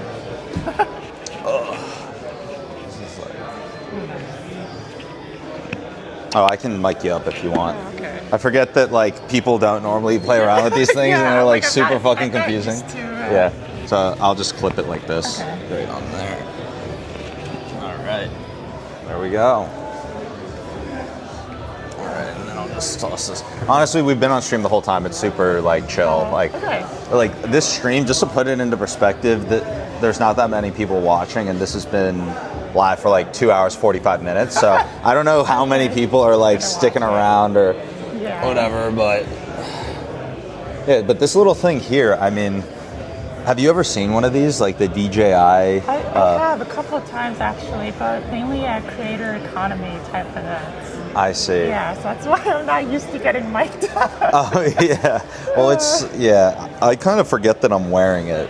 to be honest. Sometimes. Oh, okay. Yeah, because I don't know. I'm doing like the whole. It's actually similar to what you're doing. Kind of like trying to build personal brand, you're doing it through events, which is awesome. Yes. But yeah, it's just like a whole different like side with the media stuff, It's like one person sees it, like even if it's not a big number of viewers, it's like maybe that one person is like someone that could be a good person to speak with. Yep, absolutely. Yeah. And so the events that you're doing, are you doing them mainly in SF, or are you like traveling to other areas when you do them? Yeah, so I'd say like my main focus area is San Francisco and the greater Bay Area, but I also do travel to like other cities, so particularly like New York City, Boston, Washington DC, Seattle, Los Angeles. All over the place. We love it. Yeah. You're like, mainly around here, but also everywhere around the world. Yes, absolutely. Okay, nice. Which areas do you like the most? Probably like around here or elsewhere? Okay. So definitely like, the Bay Area, because, all the Silicon Valley energy, all the founders and investors who are based here. But also like Boston. I used to live in Boston, and I love the energy from like all the educational institutions that are there, and like the bright talent that you can find. Yeah, so, like the people from Harvard. Yeah, Harvard and MIT. I guess there are a ton of schools there. Holy crap! A ton of schools. I gotta go to Boston. I didn't think about that. Yeah. I was at Stanford's campus yesterday, actually. Oh, okay. How was that? It was gorgeous. Also hot as hell. I was sweating. Sweating on stream. I didn't put on sunblock. I put it on my face, but I didn't put on body sunblock. Oh, okay. It's just, I'm like normally very good about sunblock, but because my mom is Korean, so I'm half Korean. Oh, okay. And she's like religious, like instilled in me from a young age to be good with skincare. She's like, oh, you can't go outside without sunblock. Oh, okay. Yeah. Was your family like that at all, or parents, or? I mean, my dad used to stay like hours outside without any sunblock, and like, okay, so he was more my speed, my natural speed. If my mom wasn't, Yeah, and they're like very tan, but like my mom is the exact opposite. Like she always wears like sun protection whenever she goes out. I see. So she's like ultra pale compared to my dad, who's ultra tan. So okay, like I see that. So your mom's a lot like my mom. Yes, exactly. Yeah. No, she will. It's so funny because she'll go. You'll see her before she goes outside, and she'll have so much sunscreen on that she looks.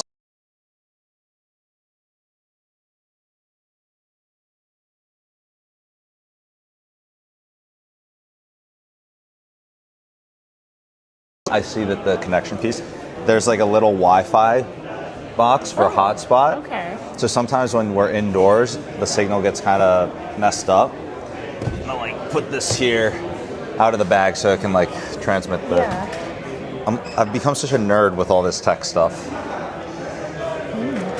What have you learned from doing events? Like as you're putting them on, because I've thought about trying to do some, but I feel like it's like so difficult to figure out how to like put on a good event, Yeah.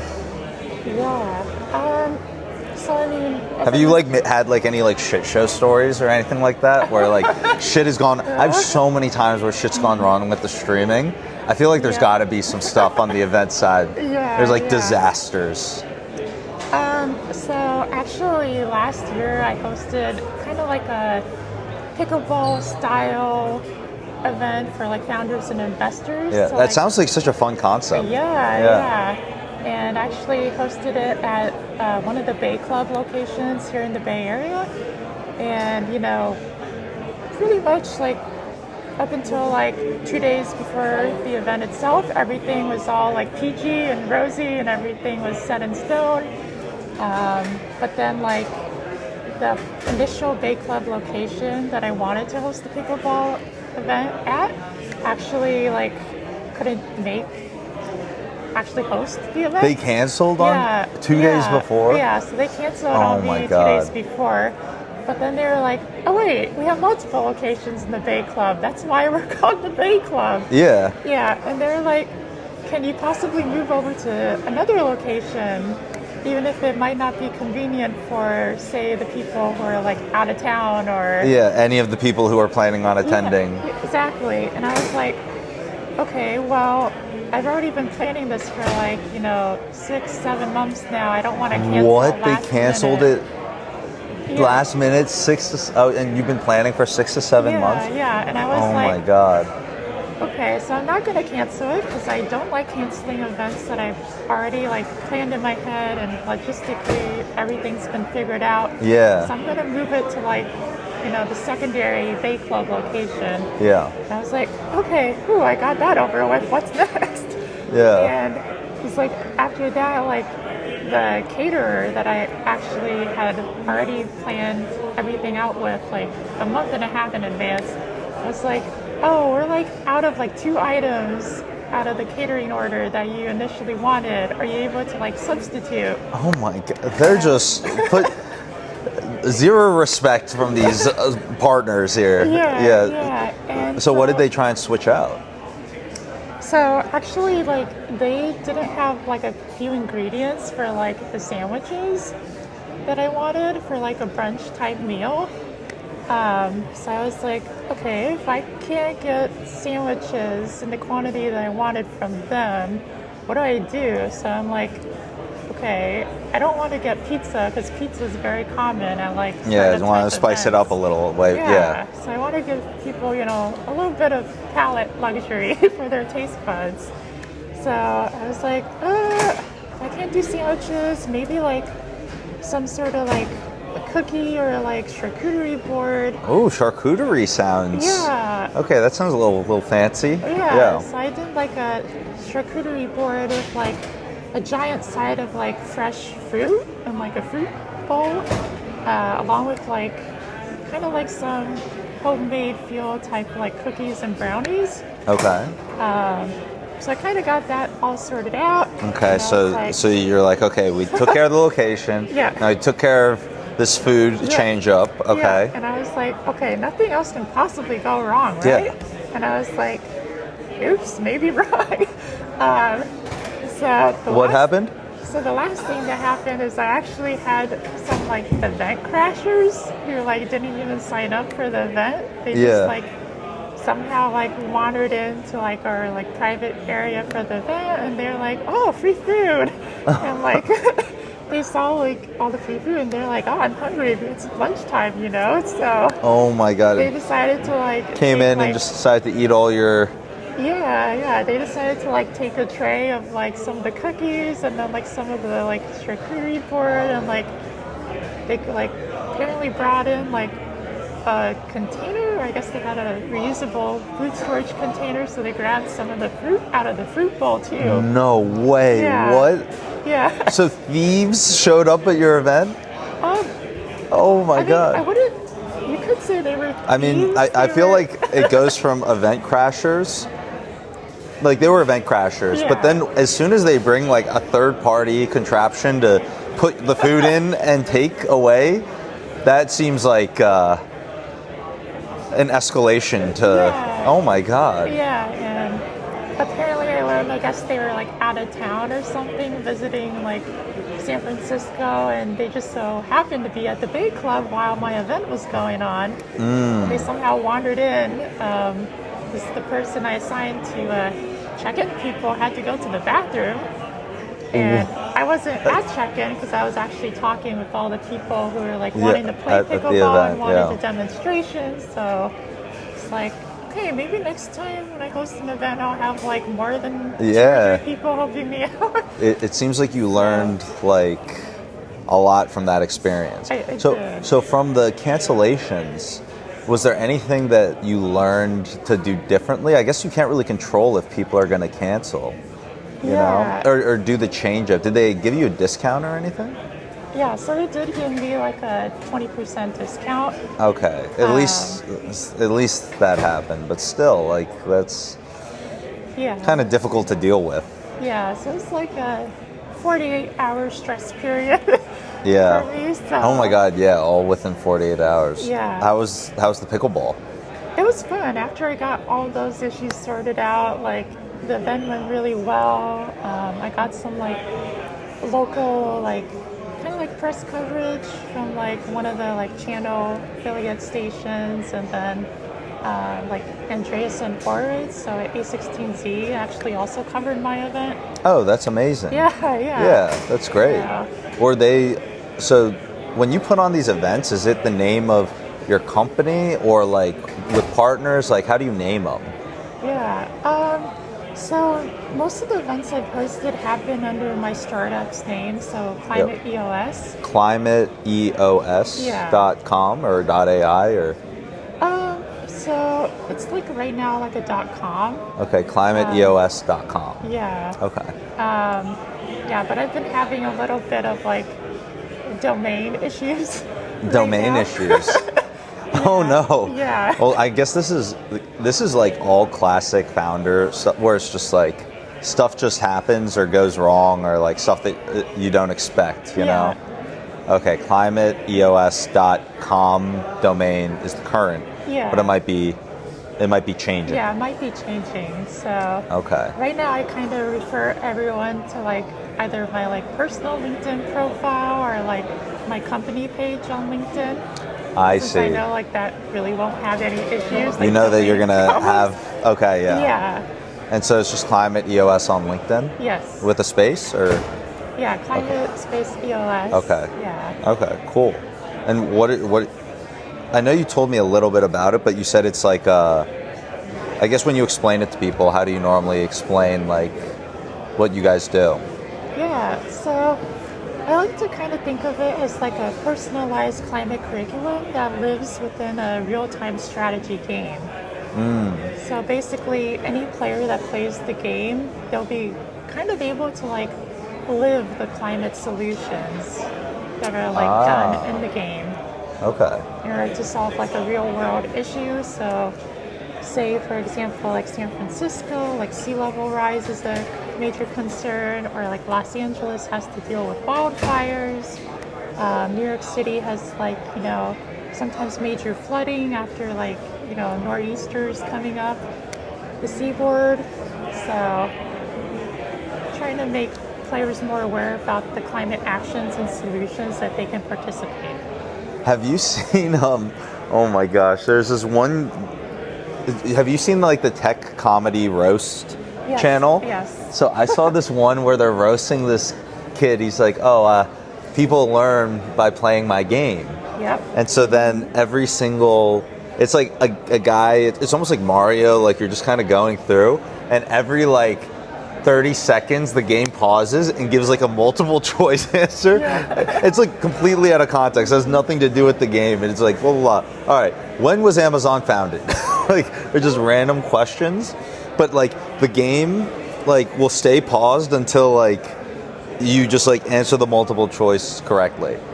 It was really funny actually. The way that the hosts, you know, they tell funny jokes on it, but but as I was thinking about it, I was like, oh, this actually would work so well. Like I would perfectly learn all of this, because to unpause the game that I'm playing, I need to be like, oh, okay, yeah, Bill Gates or whoever, they founded Microsoft, or, you know, whatever the question is.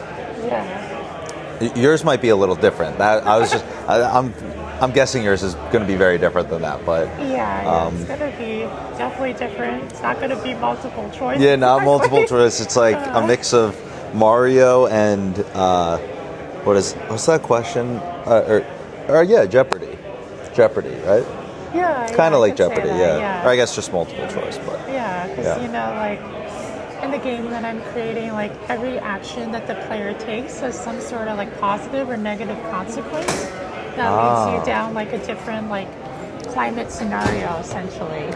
Okay. That could happen. So you could like say be like kind of like in an environment sort of like in San Francisco, and you're just starting out your like civilization or like settlement in the Bay Area, but then you make one like wrong move, like, you know, removing like a forest or like some sort of like estuary that kind of like helps buffer, you know, sea level rise, and then all of a sudden like the sea level rises, and then, you know, your city or civilization is underwater. Are you thinking of it kind of like GTA type thing, like or something different where it's more of like a storyline? Yeah, I'm definitely thinking of like storylines too. Yeah. And, like different characters that you could potentially play. Yeah, GTA is probably a very out there example. Yeah. It's like, no, we're not going to have criminals like robbing and those crazy stuff. Yeah. Very cool. Well, guys, make sure you stay in the loop on LinkedIn, not the domain. One more time? Climate EOS. Climate EOS on LinkedIn. Looks like they're making a little announcement here.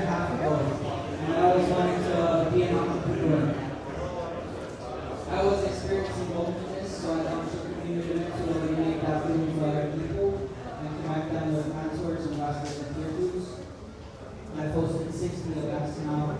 We have about 25,000 people in the community. So thank you for attending here today. I do all our technical events such as happy hours, Twitch nights, hackathons, panels, fireside chats. So you can connect with me on LinkedIn and we can see how to help each other out. I feel like I need to get like the same setup that you have. I can teach you how to do it if you want. It actually, it's kind of like, it's difficult to do the first time, but once you do it like once, it gets a lot easier. But in total, like, it depends like what you want to do. Like depending on what you want to do, I can teach you how to do it. Like there's different levels if you want to do it. Like if you want to do streaming, it's going to be a lot harder than if you just want to get like content with good audio for an editor. So it really depends what you want. Yeah. Yeah. Well, I mean, like, since I host, like, my own startup events, I'm always looking for, like, you know, photos, videos, like, content to, like, you know, publish about my event. And, like, for sure, yeah. kind of put into, like, my event portfolio, you could say. Yeah. So. Yeah, I think that what would probably be best if I was you, just because I've done it and I know how big of a pain in the ass it is to stream, I would avoid the streaming side until like you could build up to trying to do the streaming, but I would say that the easiest thing to do from an equipment standpoint is just like the Insta360, because this is recording 360 so at any point you don't need like I'll just walk around with this thing and it'll capture awesome content. And what you would do is you take one of these mics and you just plug it into the side here, and then you can stay mic'd up, get like the audio there, like clear audio, and you can do exactly what we're doing, and you don't need to and then you just upload those files to your computer, and then you can just have someone edit or post them. Okay, cool. On the other hand, now that I'm thinking about it, this is easier for me because I have a team for post-production. So if you just want stuff that instantly goes up, then streaming actually, it might be worth figuring that piece out. So it depends how you want to do it. Like if you have someone who's gonna edit and post, then like maybe the Insta360. If you just want to put content up instantly, then streaming. The technical side is like you're gonna have issues. Kind of like when you were explaining the event stuff, I was thinking, oh my gosh, I have like a lot of like stories like that streaming. This is a lot easier. But like once you get through the technical stuff streaming, then like this just goes straight up online. So it's kind of easier that way. Yeah. It depends what you want, honestly. Yeah. I mean, I don't have the team exactly right now that helps me with like, you know, photo or video editing or post-production for events. It's just me. Yeah. Well, if I'm ever in SF and I go to your events, that's coverage. So whenever I'm around, I'll hit you up, and then that'll at least create content there. But if you're doing it, so I'm streaming to all platforms. If you just stream to one platform, it's easy in the sense that you just need a phone. Okay. And then you can get like this thing. Oh, okay. And then this thing on the bottom, it also has a phone setting. So that, like, you'll download an app and like, but this is just like you kind of shape however you want. It's like easy to do. So it's another. Yeah. The thing about the stream is like you have to get like the hotspot and all this stuff if you want it to work in different places. Yeah. Okay. I could send you links though if you wanna, if you're really curious. Yeah, I'm definitely curious because I have a friend, she lives in New York City, and she pretty much has always been in like the creator economy space. Like she's not really afraid to be on like camera or anything, and you know, just like she runs her own kind of like community and like events too, mostly in New York City. So yeah, she has a pretty huge following like on social media because of being on camera all the time. Yeah. You can kind of like just like raw, like brute force your way. Like that's kind of what I'm trying to do. I'm just like, I'm just going to capture so much and then like hopefully people are interested, you know? Yeah, I think someone would be. Yeah, it's been fun. Like I enjoy it, but it's just always like, you know, we can only do so many things at once, you know? Yeah. I'll definitely have to invite you to all my future events because I For sure, yeah. host a lot of events like during climate weeks. So like San Francisco Climate Week, around Earth Day, and then like LA Climate Week. There's like New York City Climate Week. There's like a bunch of cities hosting their own climate weeks. Yeah. And then also like there's like A16Z hosts their own like tech weeks. So there's like Tech Week SF, Tech Week LA, Tech Week New York City. So I usually like host events during those weeks because it draws like a lot of people like, you know, from out of town, but also in those cities. And like there's a lot of press coverage. So it's like a good way to like promote your like startup brand and like build your own personal brand at the same Actually, time. now that I'm thinking about it, I don't know why I didn't think to do this in the past. Like, I legitimately should just have the team go on LinkedIn and like tag all the people from all the events when they post the videos. You know? Like, for example, make a LinkedIn post and like tag you and tag like the organizer and other people from the events and push it on LinkedIn. That would reach a lot of people. Yeah, I don't know why I'm not doing that.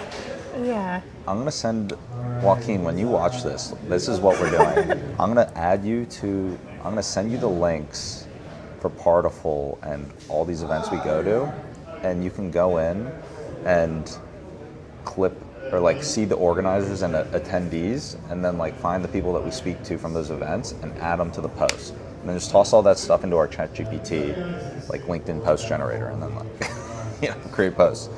Great idea. And then we'll do that for your events too, and then it gets more exposure. Yep. I don't know why I didn't think of that before. That's just like such an obvious thing to do. It's like we're going to events, we might as well do that, you know? Yep. I mean, I feel like if I, you know, had more content to publish from my events instead of being the organizer, planner, and host for my event, then like I'd probably have just as many followers as my friend in New York City. Yeah. But like she actually does have She like takes care of the social stuff. Yeah. Yeah, she also has like 1 or 2 people helping her out, so it helps. Helps a lot. I mean, we definitely we've got like 3 people, like, but we've only been doing this for like about 3 months, so. Oh, okay. It's like. You were like waiting for your like big hit, where like you're on the scene and it's like. We're just, the amount that we've learned in the past like 3 months is actually unbelievable. Like, it's crazy. Yeah. Like, even just now, I just learned this. I'm just like, wait, I'm gonna do this shit. Like, I don't know why we didn't do that. Yeah. On the event side too, you probably learned so much just like going through it. Oh yeah. How long have you been doing events for again? Just like time-wise or number of events? Like. Are you saying like how long I've been like an event planner, or how long? Yeah, like planning.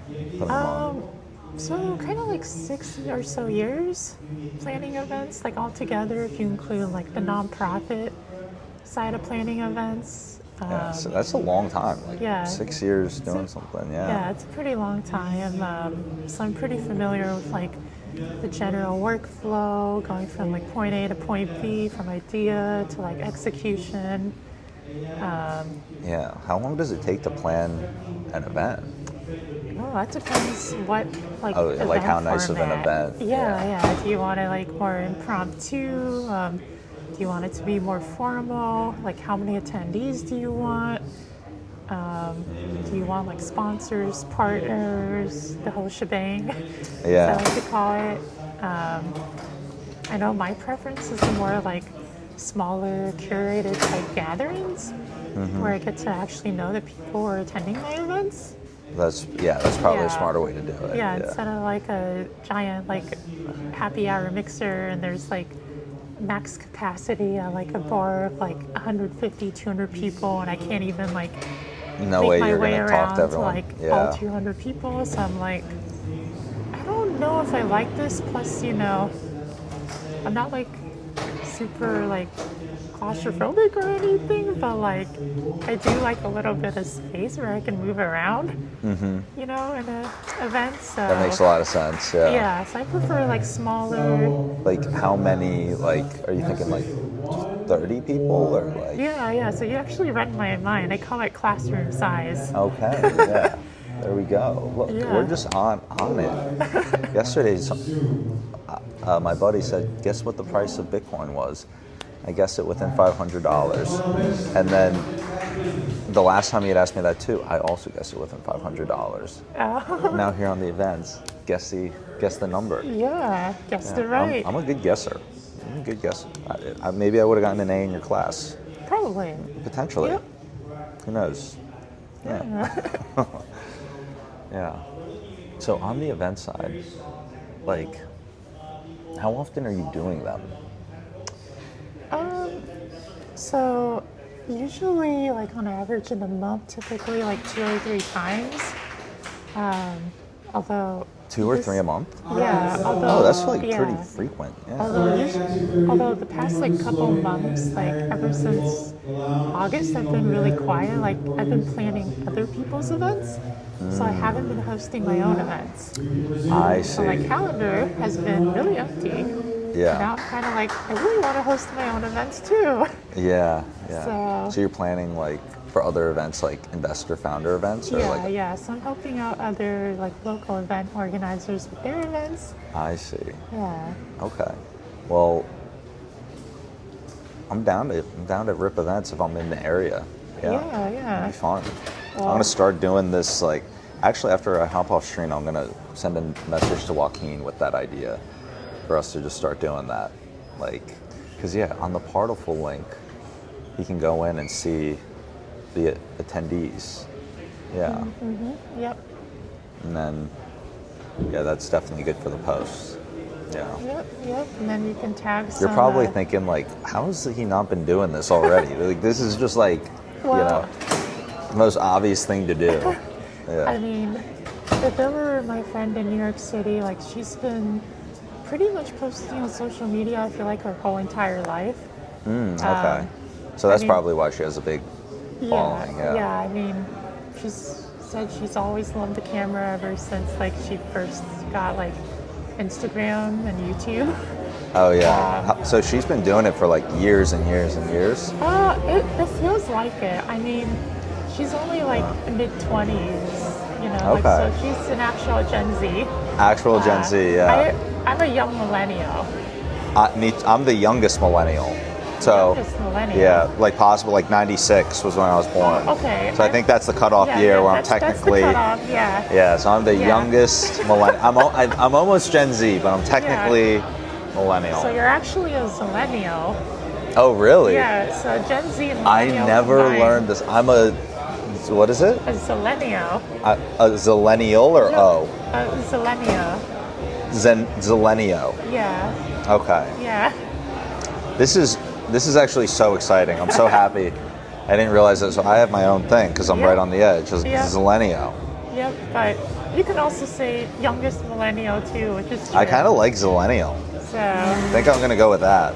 Yeah, you could be like I run, Selenial Productions, and we're like a Oh. social media production type agency. We can help you, promote your event better. Do you want to go first? Sure. So I'm hiring mainly for like game developer, data scientist, curriculum designer. Those are Curriculum design. Yeah, so those are like the 3 main roles that I'm hiring for. Okay, what kind of curriculum design? Like very much in the tech space. So it's more in like the private education curriculum design space. Yeah, so if you have like any background or experience in that. I'm more of like a computational biologist, but I did my undergrad in both bioinformatics and environmental science. I'm currently right now I'm teaching as a research mentor with the Educational Institute. So I do fairly have an idea how that works. Oh, okay. Yeah. But I'm thinking like I was always thinking of going the computational biology route, but right now like I don't want to waste my time just sitting and not doing anything, so I want to fill up my working hours. So right now I'm like part-time as a research mentor. So I help people publish papers because I've been in that space. But curriculum is something I guess I learned and picked up. Like I kind of like know how that works. My first jobs was in teaching.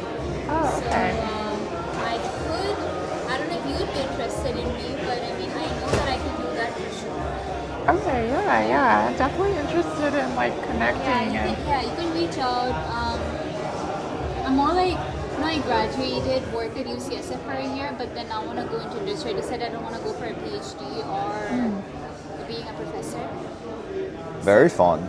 Yeah. Okay. So the reason I came in the lounge area was because there is like EXTX health tech. That's the only health tech I'm seeing. So there is no designated table. So I just thought I'm gonna ask who is who. But I love to connect. It's called EXTX? Yeah. Okay. That sounds interesting. At the same time, like I know that in the future I want to be an entrepreneur. So I would love to work at startups, which is why I'm here. So I can learn and wear different hats. It doesn't have to be specifically rooted in CommBio. The reason I start off with CommBio is because I have that expertise. And that would like enable recruiters or hiring people like, okay, maybe she might be a less risk hire. Or something. Absolutely, okay. Yeah. What in particular is like would you want to do at a startup? Product. That's because I've been more in the research area, done a lot of research work, done a lot of agentic AI development work, but based in biofield. But I think one thing I'd be totally very much interested in doing the operations. All the operations so far I've done was independent, like my own side hustles, etc., but not part of a professional startup institute where real money is in the line, where there are stakeholders involved. So I think that kind of experience is more nice and good. And you get to work with founders close enough and you see the decisions and the way they make decisions. These are like different data learning that I can like take, and maybe it's not easy to have it written down on paper and read and learn, but you can be in the spot and see how your founders, CTO, founding engineers are reacting and working. I don't know. That's my hunch. That's my hunch. Very cool. Yeah. But yeah, for me, like right now, I just want to learn as much as I can. That's the main priority, and then whatever can happen.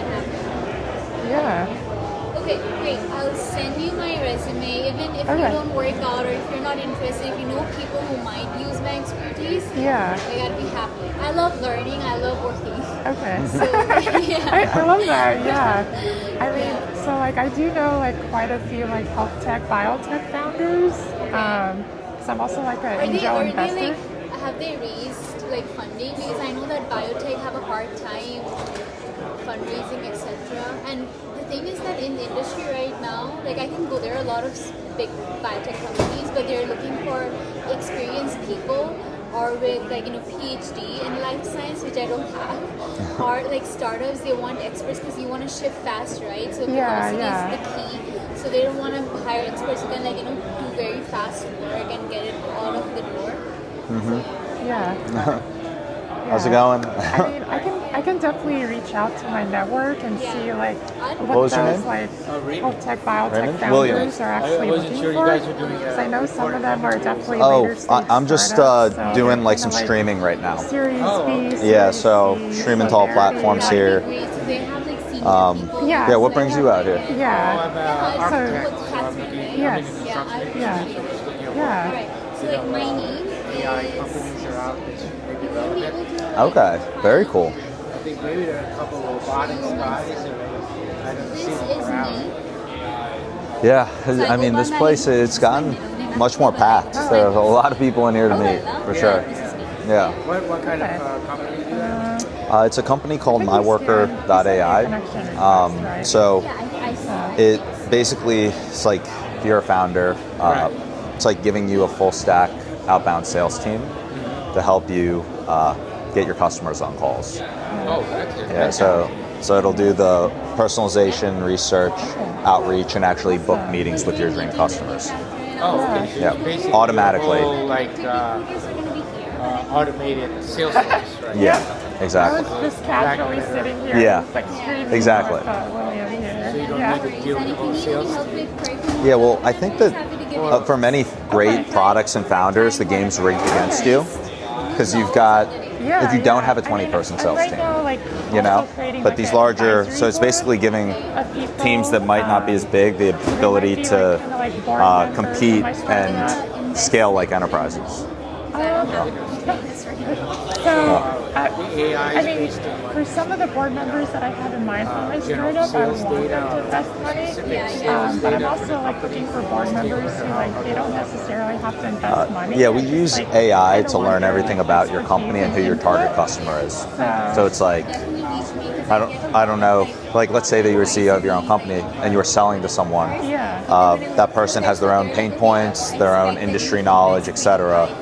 A top level sales team would know how to talk to them, overcome those pain points, and do all of that. And a top level sales team would go and research those things. So that's what our AI does. And then it'll go and actually do the outreach and book the calls. Yeah. Also, kind of random question. Do you know where the nearest restroom is in this? You have to go around that stage. It's okay on the other side. Under these 2 square pieces of ductwork. Ah, I see. Do you think you could like guard the equipment and everything while I leave this stuff? I trust you with all this. Yeah. I'll be right back. All right. I'll keep the seat warm too. Keep it warm if you want. You know, you can get mic'd up, chat about whatever. Up to you guys though. I'll be right back. So you're a climate with EOSC. What's that? Yeah, so that's my startup. Oh, you're a startup? Yeah. Okay, what is climate ESC? Yeah, so we're basically building like a gamified education platform that teaches people climate literacy. Oh, that's cool. So Yeah. you target with the K-12s? Yeah, so I guess we're going to take like a kind of 2-pronged approach, you could say. So one's going to be like directly to like school districts and the students in them, but also like potentially also a direct to consumer route too. So yeah, that's kind of like what we're working on. How big is your startup? Right now it's just myself and a co-founder in New York City. Oh. Yeah, small team. Is your background environmental or? Yeah.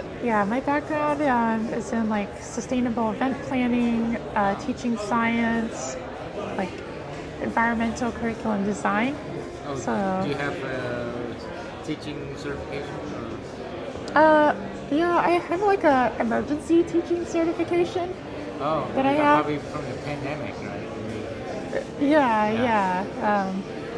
There's like a teaching shortage where I used to live and work, and my local school district like brought me on. Oh, where's that? Yeah, Chicago. Oh, you're from Midwest. Yes.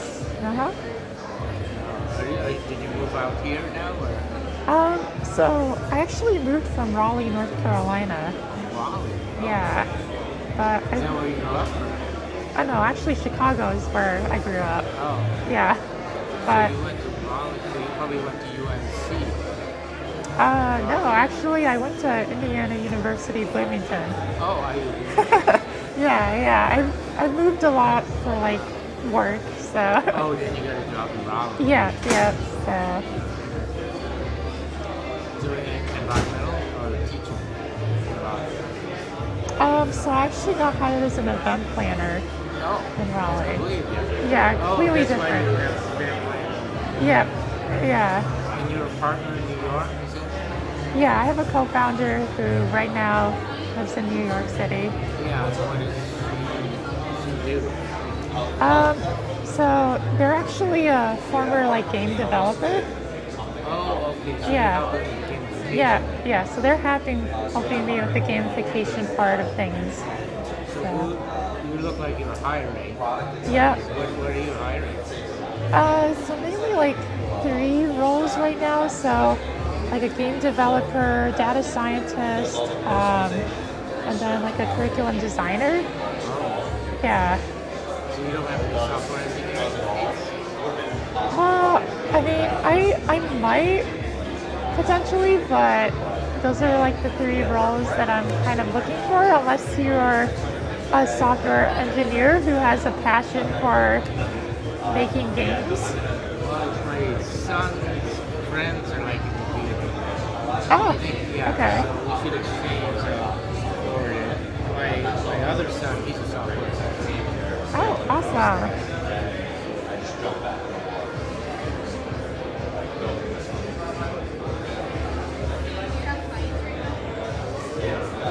Just use the camera on here.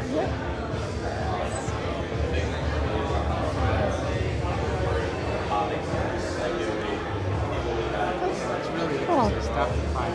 Yeah, thank you. Did you connect already? Yep, I sent you okay. a request. Figure out how to get this thing done fast.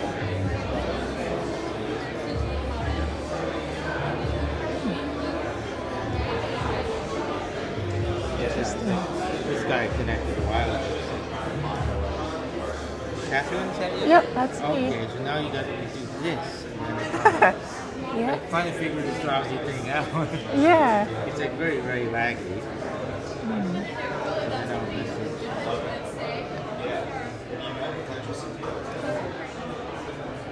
Nice meeting you. Annie, for the event at 501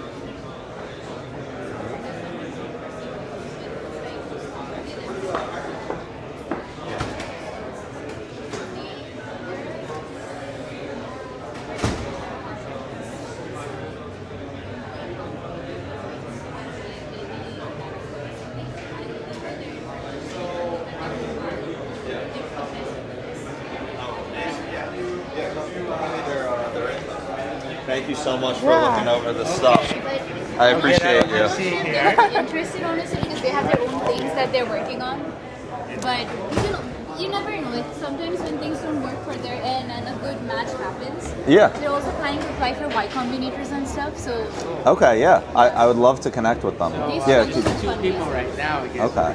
So this is Yeah. Have you got inroads into school districts yet, or? I do. Since I'm a former teacher, I already have connections in Chicago, Yeah. Milwaukee. Milwaukee. Yeah, also here in San Francisco, the Unified School District. Oh, how did you get does a connections bunch here? of stuff, and some of the things are not even listed on LinkedIn. Well, I've been to like a Okay. lot of events, and some of them have been like They know education how to related.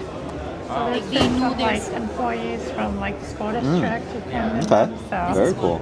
yeah. Awesome. The other Yeah. person is Well, there's a lot of school districts that need a one lot of of the help in person the who U.S. got fired as a CTO from You should be using more his own technology company. and- So now he's working at Snowflake, but he's always working, interested in joining a startup. But he's more into voice AI Have you agents. heard of Summit? This is another Yeah, guy. yep. Oh, you have? Yeah, I have. He's also How, very how did smart you hear? guy. They're out here in Redwood City. He's looking for So I actually went to an event in Redwood places to City. join or like Oh, partner they were with this sponsored by company them. or maybe Yeah, I don't know. yeah. Okay. Yeah, I that's think why it's I best know. if you guys talk with them Yeah. and I then think see. But they these have are like like one of the best charter they're smart. schools. Like Yeah. even you can bounce off Really? ideas. Okay. They'll give you very brutal, Learn like like on. true. I think as a they have CTO or kind of whatever. online platform. Since I'm not a CTO and I've never Exactly worked in a startup, I'm not like sure exactly what you're looking for. But these are good people. Amazing, And they know yeah. more good people. And you learn off. Okay. Their circles are. School. Yeah. You do projects. You do Okay. Yeah. Could you send me? I'll add myself on LinkedIn, Okay. and then I'll just share the profiles. Yeah. That'd be And amazing. I know them as humans. Like, they're good people. That's really good. Yeah. Very little interaction. Amazing. Full interaction at school. I'll just Yeah. add myself. It does, yeah. I wanted Yeah. to send all my kids. What I'll do is Anti-charter I'll movement send, is after very you strong send, in all the districts. Yeah, actually, let me. Oh, I can't right now. I'll send the profile information down to you. Yeah, that'd be amazing. And if they don't work out, if they're very good people, if you reach them out, they will know more people. Yeah, I think that's kind of what I'm trying to do is just like meet people for intros to intros, and I'm also simultaneously running a whole process right now. Yeah. And CTO, Yeah. I understand. It's like you need to like understand the vibes. You might find a lot of smart, intelligent people in San Francisco. Just see how it Yeah, goes. thank you so much. I appreciate it. You're very, very nice and outgoing. Yeah.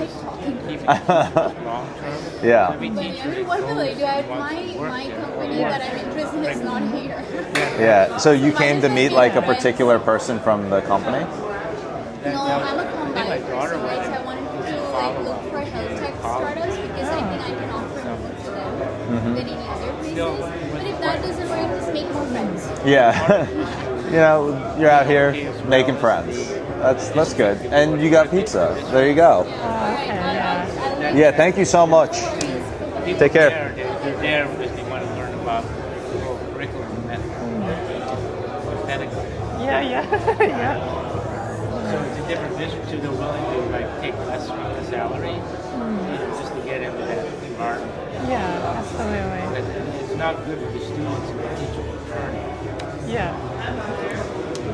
Well, there's definitely, a lot of issues in like school systems that need to be resolved, like all the way from teacher shortages to like, curriculum development, design, student engagement. One sec.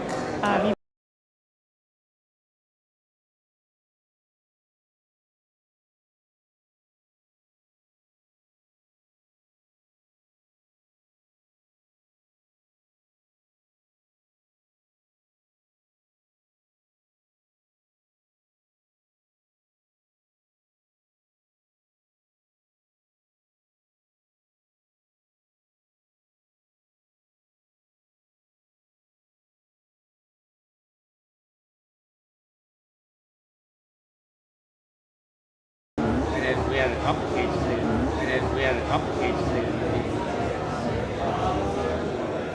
It was a recall of school. It's a public referendum. Hey, you're not doing a good job out before the election. Hey, Catherine, real quick. Sorry, I'm going to charge the mic up a little bit. Just grab it here. Thank you. That was an awesome chat. I hope, guys, go check out Catherine's company. Do you have any idea when the game is going to be launched? Like either end of this year or like early next year. Okay, end of this year or early next year, hopefully. Oh my God, Climate EOS? Yep. Climate EOS, okay. I almost forgot the name for a second. Climate EOS. All right, well, great chatting with you and great meeting you. I'm excited to attend one of your events in the future. I'll definitely send you Yeah, on LinkedIn, that would be great. All right, awesome. I'll see you around.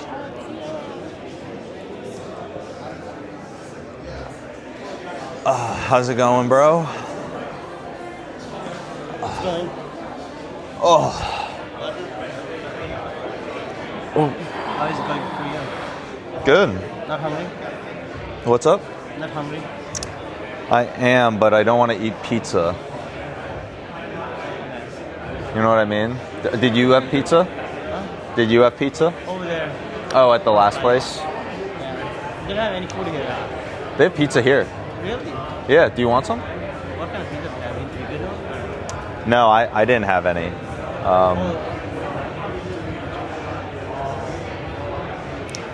You know, I might charge up my mics or my phone in a little bit. Are you planning to be here to the end or you want to head out? Is there another event? At 4:45. What time is it now? 2:30.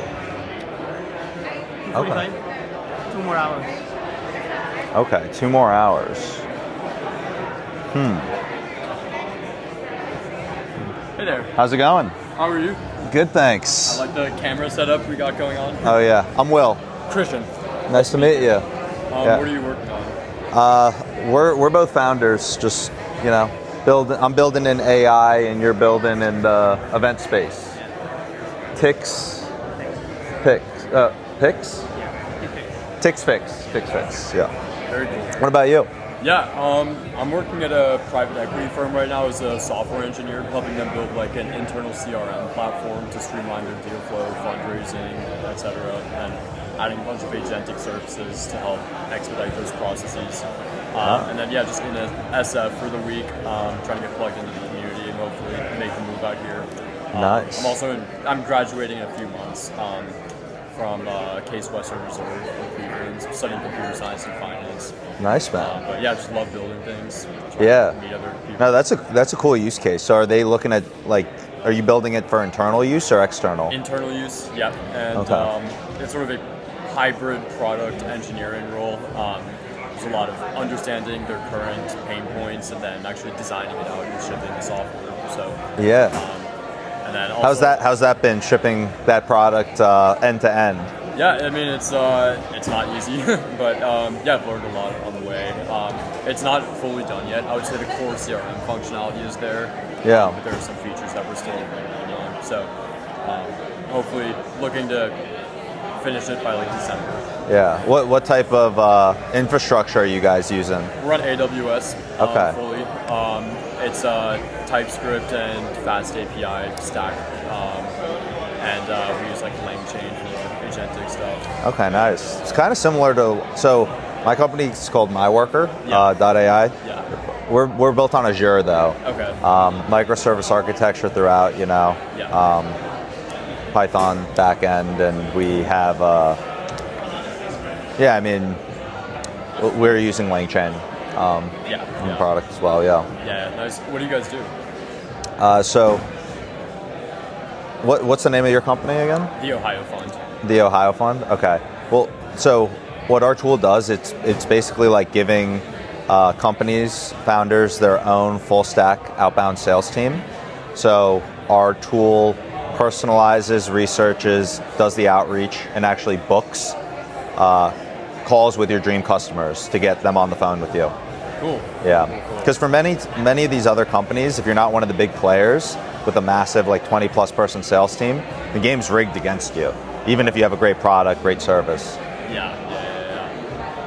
I know it's a pretty crowded space. How do you kind of differentiate yourself from other players? Yeah, I think there are 3 different buckets, I would say. Bucket number 1 has the majority of the companies. So those are the companies shipping another AI feature, AI workflow.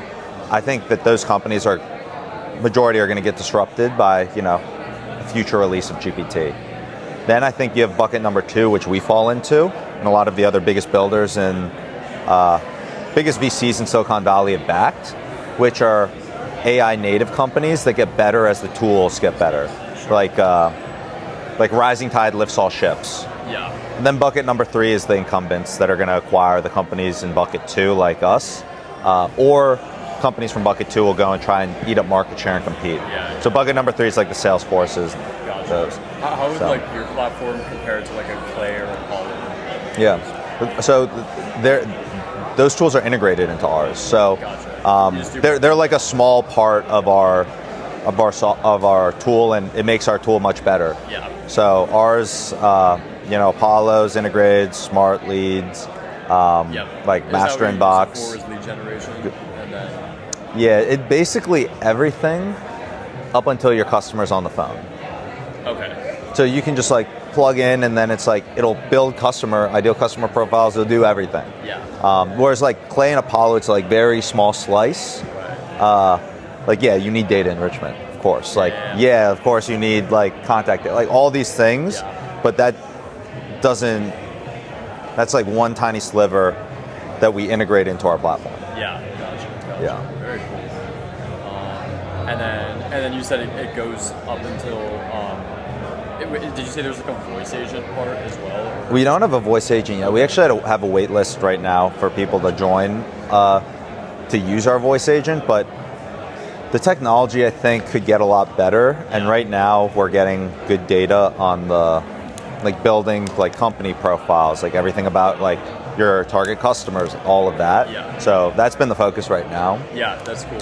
But I think that there's a lot of optionality for areas we can go later on. I'm actually very familiar. I actually got like a small grant for a very similar idea, actually. I was tailoring the product more towards job seekers. Basically, I mean, actually, case in point right here, I think like the way to find jobs nowadays is through like networking, and it was basically like an outbound networking tool that I built, and actually very similar. We use data enrichment through Apollo, and basically it's just like a CRM to help you, like a lead pipeline for people who align with your background, experiences, etc., who might be good professional connections for you, and then drops you an outreach message and sends it over. Inspired by like a little hack that I built.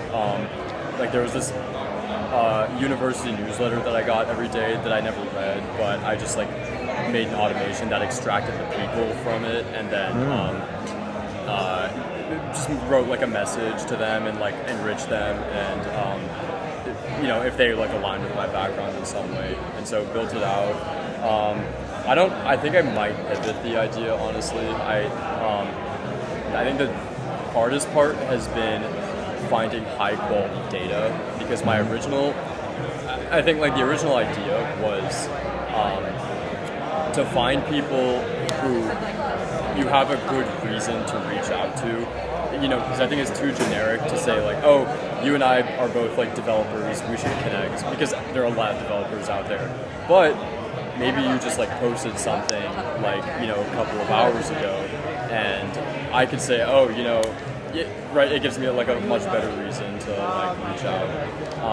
But that is like pretty hard to do from like a scraping and like technology perspective, especially like finding,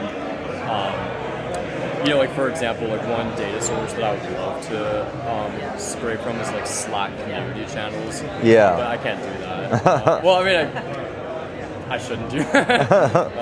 And so I think that's like the hardest part about like these outbound kind of engines. So yeah, I don't know. I'd be curious to hear like. Yeah. So I mean, our one-liners were an AI sales team as a service, and we started with the outbound agent. There's actually another product that we're launching soon, which is like it lives on your website, kind of like a chatbot, but one that is a world-class expert on your company and who your target customer is, with all that data we have from the outbound engine. So all of this is it's like a hub of all the information on your company and who your target customers are that will eventually become like your AI sales team as a service. So we started with the outbound agent, but yeah, these other technologies are getting a lot better. Right now, I'm looking for this top talent out here, and then doing some streaming. Yeah, what's like what are you doing? Yeah, so it's like for the like a content engine. So we just go to events, capture stuff, and then do you like post it? Or? Yeah. I could give you a mic too if they want to be able to hear you. Do you have viewers on right now? Or? We're streaming live right now. Yeah. Okay, cool. How many viewers are on? I actually can't check on Streamlabs. Okay. Because this streams to multiple platforms on the desktop. Like how much do you across all platforms, we stream to like 5. On average, it's like maybe like 18 to 50. Okay, cool. Nice. Yeah. It's not like a massive audience or anything, but... Oh, that's so cool. Just building in public, is that kind of the idea? Yeah. Awesome. Yeah. And when you say we, who's the team right now? Yeah, so it's me, and then just, I guess, starting with the content side, we have a team of 3 helping with, like, taking the raw footage, clipping it, posting it across all different social channels. Oh wait, sorry. I was talking about. And then in terms of the MyWorker front, we've got like an interim CTO at the moment, and like a number of different developers that'll help on a contracting basis. So they're not full time. Yeah. It's like 5 people that, depending on like what is needed for what part of the product to like come in and like help on a part-time basis. You're the CTO? I'm the CEO. Yeah. You're the CEO? You're yeah. hiring CTO? Okay. Yeah. Very cool. Nice. Yeah. So, but honestly, just looking for top talent, and another big role that I'm looking for at the moment that's an important one is just finding like a top level, like COO level person as well. Yeah. Yeah, because I think that leaning into the content side is going to be important for me to do, like the building in public. Yeah. But that obviously, like when I'm on stream all day, it's hard to be responding to messages all day, you know? So that's definitely an important role. Yeah. Have you guys like built or shipped yet? Yeah, we've got customers using that product right now. Okay. Actually, if you go to MyWorker.ai, MyWorker.ai, you can check it out. Very cool. Yeah. And I'd be interested to hear your thoughts on the product. Yeah, for sure. What's the status, stage? Yeah, right now, trying to fill some key roles. Yeah, that's the one. And then we're going to go out for a round, looking to do... Have you raised yet, or are you still... Yeah, $650K in so far, and then getting ready to raise at least 1.5. Okay, nice. Next round. Awesome. Yeah, a little more about my background. I actually come from a venture background as well. I'm technical in venture, but I'm the president of Case Western's Student Venture Fund. We invest like $25,000 to $50,000 into Case alumni startups, but we've invested $450,000 across 15 companies, so I've gained like a unique perspective, like raising money and then also seeing sort of good and bad startups.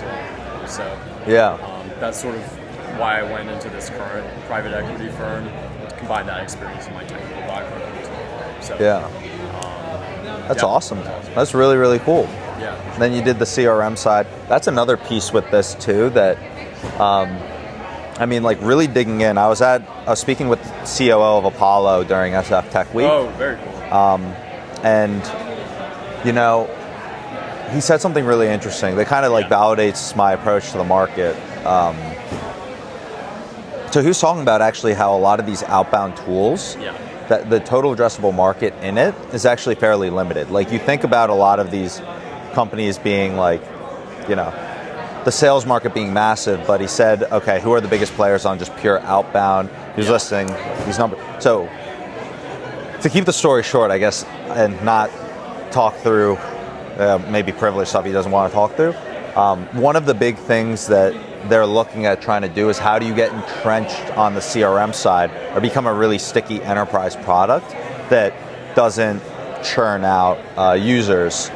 And some of those things, I think, with what we're doing with MyWorker and going with like the AI sales team as a service, there's a lot that we need to build and like that we can become entrenched and can go and really carve out market share.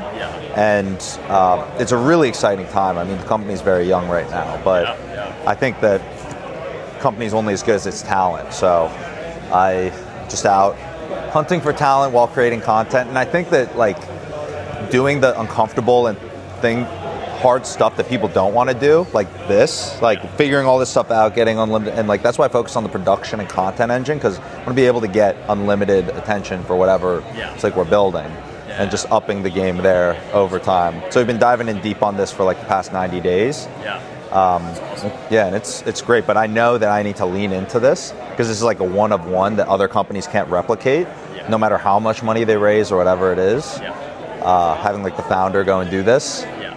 But I need someone to build the businesses too while I'm doing this. So, just out recruiting, hiring, stuff like that. Kind of a problem that you encountered, like in your previous life? So I've been spent the past decade building companies that sounded impossible on paper.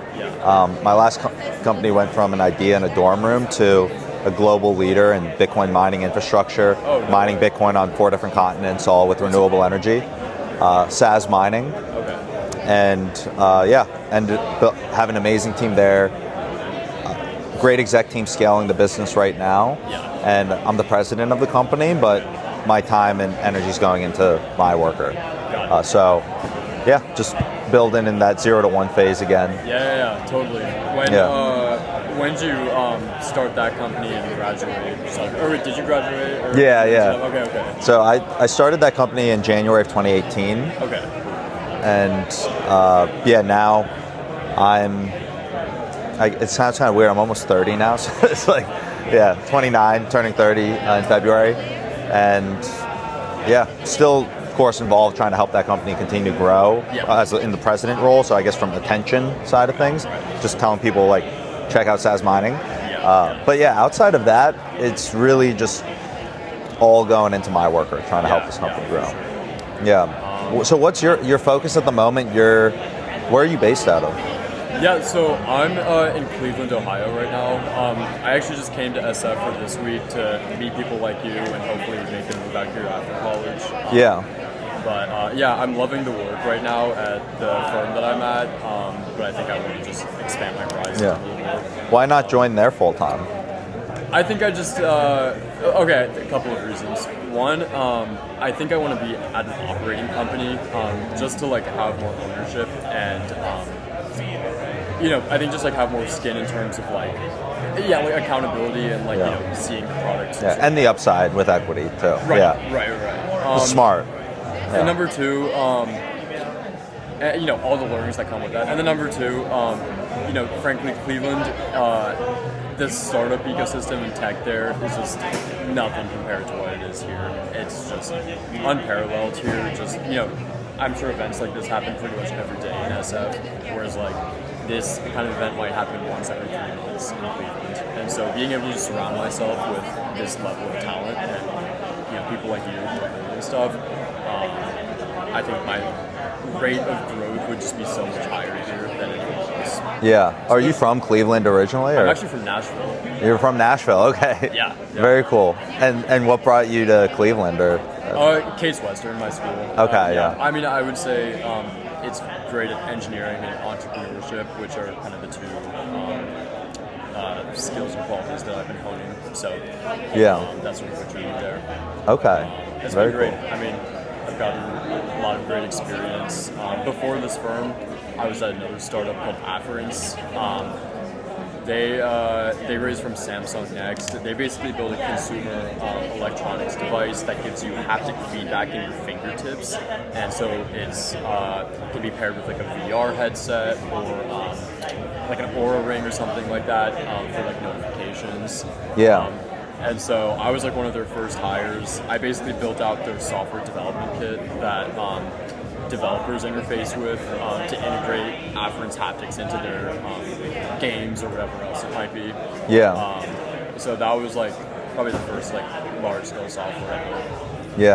And then before that, I was at a healthcare startup called Immersive Touch, also in the VR AR space. They do surgical simulation software. And that was actually more of that was actually also CRM work, but I was doing more business and sales development for them. I built like a scraper, actually, so I've kind of like been in this sort of space, but built like a lead generation scraper for them. So I've kind of had like, a lot of experience, but I love startups, love like that level of ownership and wearing multiple hats. I mean, from the startups perspective, like one of the big things that I see is like people's like startup is very different than like a normal company. 100%. It's like much different, like risk tolerance and everything else. Like, why not go like work at like a larger company? I don't know. The idea of just like working like 80, 90 hours a week is just, I feel like I'm obsessed with this world. And I feel like I kind of ask myself, like, okay, everyone says there's a lot of risk with startups, and I kind of ask myself, like, what is tangibly the worst thing that can happen if I join or try a startup and it fails? And I kind of told myself, if I have like a place to live and I can like feed myself and whatever, and like I think I would be happy either way, So I think just being able, the upside of being able to just learn so much and like contribute has that just seems like such an easy like trade-off for me. So that, and then also like, I have a software engineering background, but I feel like I'm way more than that. I love like, you know, I love storytelling and like leadership and just being able to build a culture. Yeah. And I feel like I just wouldn't get that level of autonomy at a big company. Yeah. So that's, yeah, an end of the show. Okay, awesome. Dude, this is very cool. Yeah, I was actually on Stanford's campus yesterday. So earlier this week I was, so this is another thing kind of related to the content. So in the mornings I've started doing this thing where like I'll film while I'm at the gym and plan out my day while I'm like doing cardio before the workout. Nice. And like I was planning out the day like 2 days ago, and I was like, top priority right now is getting like a good team together and like getting the stuff. And one of those is like the CTO side. I was like, all right, I have an application open right now. We've gotten over 250 applicants, like, and I'm like, all right, well, this is still a top priority, so I'm gonna like do active recruiting, going out and like trying to find people. So I'm like, oh, well, I'm living in Santa Monica, so I can just drive to Stanford and like do like on the boots ground recruiting, and then like now here this like startup job fair. It's like and like the entire time, like while searching, I'm like, okay, I'm getting cool content from it. We'll make some YouTube videos and stream it. But yeah, like literally just searching for like great builders to try and do this, and like, you know, get ready so I can go to the VCs with like a kind of team of it's like, okay, this is exactly who's going to be building this thing. Yeah, that's awesome. So yeah, but your background does align like really well, like from the building mindset, which is pretty cool. Yeah. And you'd be down to relocate anywhere, I'm guessing. Yeah. Sounds like you've got the builder mindset. I was the same way, where I was like, I asked myself the exact same question, like, what could, like, nothing, like the worst case scenario, it's like not bad. It's not. It's like, as long as you can take care of like where you're living and everything. Yeah. Oh, I think people make it out to seem like it's like the end of the world if it fails. I don't think it is. Yeah. Well, so that's another question. It's like, at what point do you think that like it's past the point of no return where you're like, all right, I want to leave a startup? I feel like there's a difference between, even if it hasn't worked out for a long time, I think there's a difference between being burnt out and like,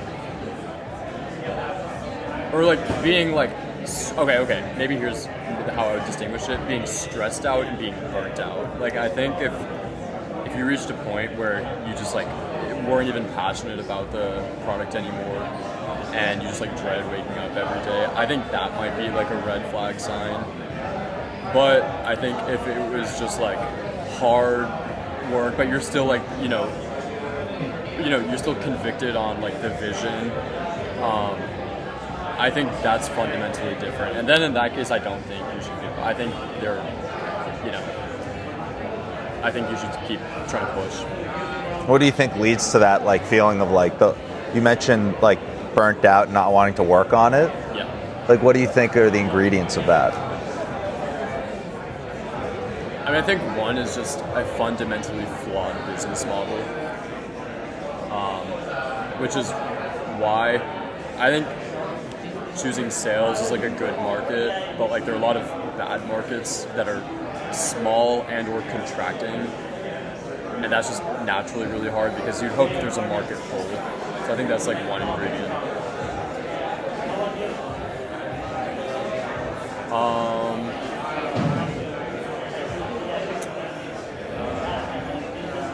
I don't know, but I think like that's a good question. There is, because I see what you're saying. There's like a line between like stressed out and burnt out, and it's hard to see where that line is.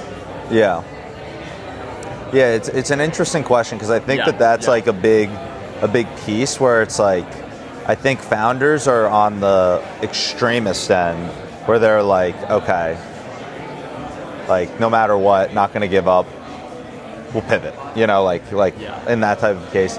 And then it goes, I think that there's like the startup employee side where it's like, okay, well, if we reach like a certain point, it's like, all right, we're moving on. And then I think that there's like the employee side where it's like, or like the person who never makes it into a startup in the first place. It's just like startups just like too much to deal with, you know.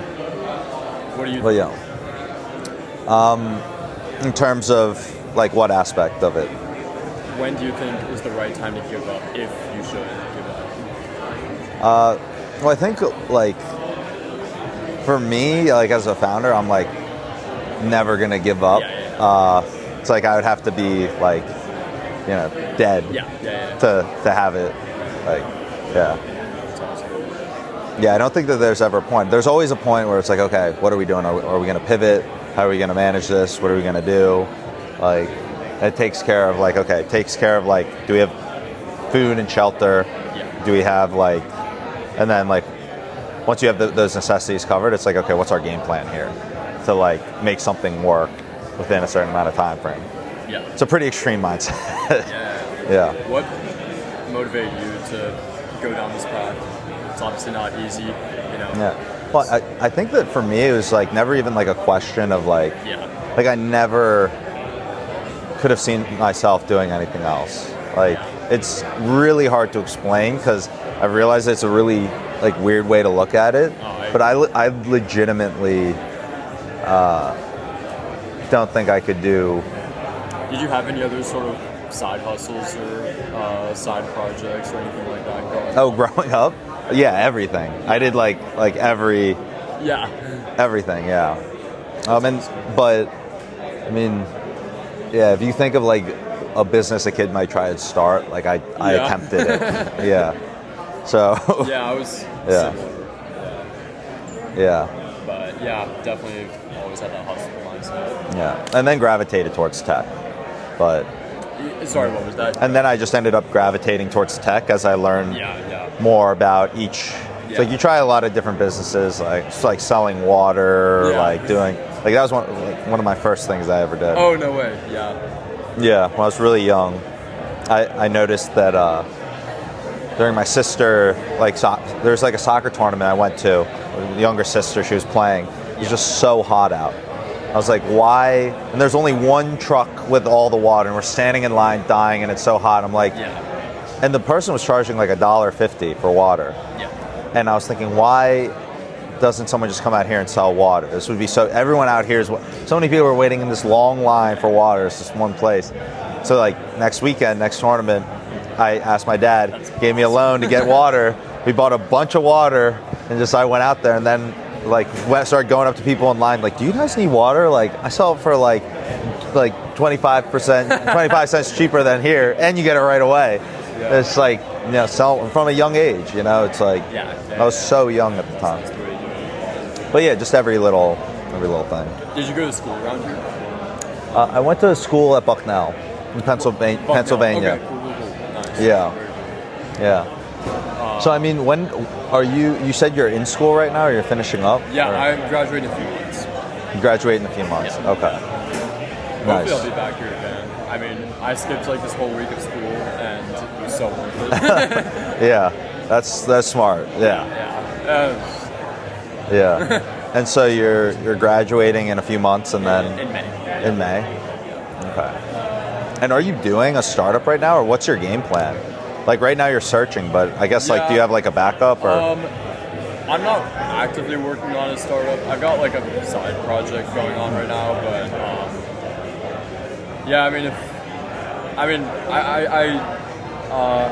I'm mostly just like networking, really hoping to like find an opportunity here, you know, through my network. But I mean, I don't really have like a backup plan if that doesn't work out. I feel like, although like considering the job market right now, I feel like the alternative would be worse than that. So that's kind of my plan. Are you looking to like found a company or like start, or like what's your game plan like over the next like if I found like a very compelling problem and, you know, a somewhat novel solution, I would certainly consider it. But I also don't want to start a company and just have no idea what I'm doing. I want to have some kind of validation before I go full into it. which is why I think I'd rather like join a startup first and like get some experience building and raising and all that, and then maybe build one in the future. Yeah. So, Okay. Yeah, that's kind of but I'm not gonna rule it out because just knowing me, like, I mean, something could change in the next week, and like, you know. But I think I also want to make smart risks. I don't want to like do dumb risks. You know? Yeah. And that means having some sort of validation. Yeah. Of my idea or stuff. What are your thoughts on like joining the company that you did the internship with, or like building the CRM tool? Okay, so you're saying like commercializing the CRM tool? Or like, I mean, like, so you're working like both, like, I guess, have you just thought about doing anything along those paths? So we have very much considered commercializing the CRM, but frankly, I don't think. Yeah, my philosophy on like CRMs in general is because of the declining cost and time of like developing software. If a firm like ours has the resources, I think it just makes more sense for them to just build it like we did from the ground up. And so by virtue of that, I don't think it, at least what we've built, makes sense to, I don't think we've come across a compelling enough problem to commercialize it. Like, you think that every company is going to build their own CRM? I think like if you're like of that size, I don't see why not. I think it makes the most sense then to build. And you know, I just know this from experience because like our firm had like some unique nuances in the model, and there were no off-the-shelf solutions that were fully compatible with it. You know, there's like the sales forces, which are like insanely expensive and also probably overfit. And then there are some more like niche solutions, but they don't like cover all of our edge cases. Okay. And so it just, in my opinion, makes more sense for firms to just build in-house if they're small enough and they have the resources, which I think most do now. Yeah. And how much do you think it would cost for a firm to build in-house? I mean, like, it depends on the use case, but I don't think more than like $10,000. Like, I think very. Okay, so that informs your hypothesis. I see. Yeah. Okay. Whereas, like, just to give you a ballpark, like 1 year of Salesforce for like an enterprise of our size would be like 60,000. Yeah. Yeah. Interesting. Yeah. It's very interesting. Okay. And I've like learned a lot about this space, and I mean, Salesforce is like it's an interesting example because I actually don't think they have a very strong moat. Like, I think the big Fortune 500 companies that will have like already adopted them, they have the moat of like switching costs, so I think they'll stick with them. But it just doesn't make sense for me why like middle market companies or like startups would like use Salesforce,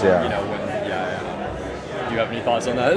Well, I actually work for a medium-sized developer. Right. And they wanted to use Oracle Unify, which is one of the construction management, HR, all-in-one type of software. And their thought is, okay, we'll grow into it. And I think, what you're saying is true, because they spent a year trying to onboard the software system. It was overly complicated. It's so complicated. Yeah. People, and eventually, it just didn't take off. There are other options. It's like, out-of-the-box software, like Procore, one of the other construction management. It's more out of the box. It's a little simpler. Yeah. And I've ran into some people who say, "Oh, we need something even more simpler for the smaller contractors."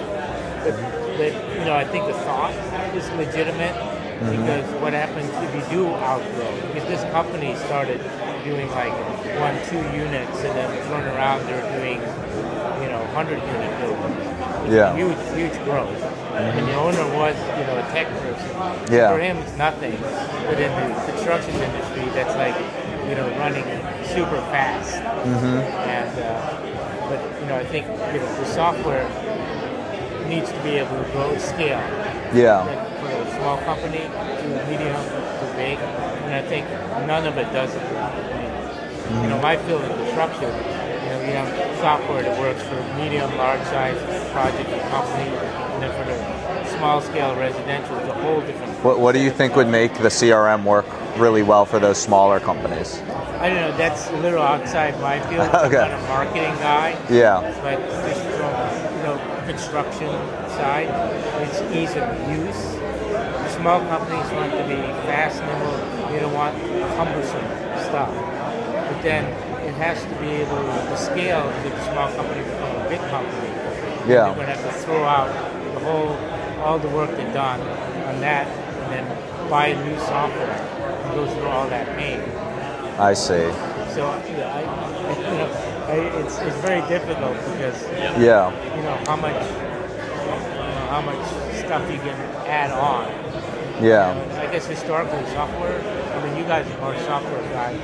It's very difficult to add on, basically. Yeah. Right. Yeah. It's almost a different mission. What are your thoughts on that?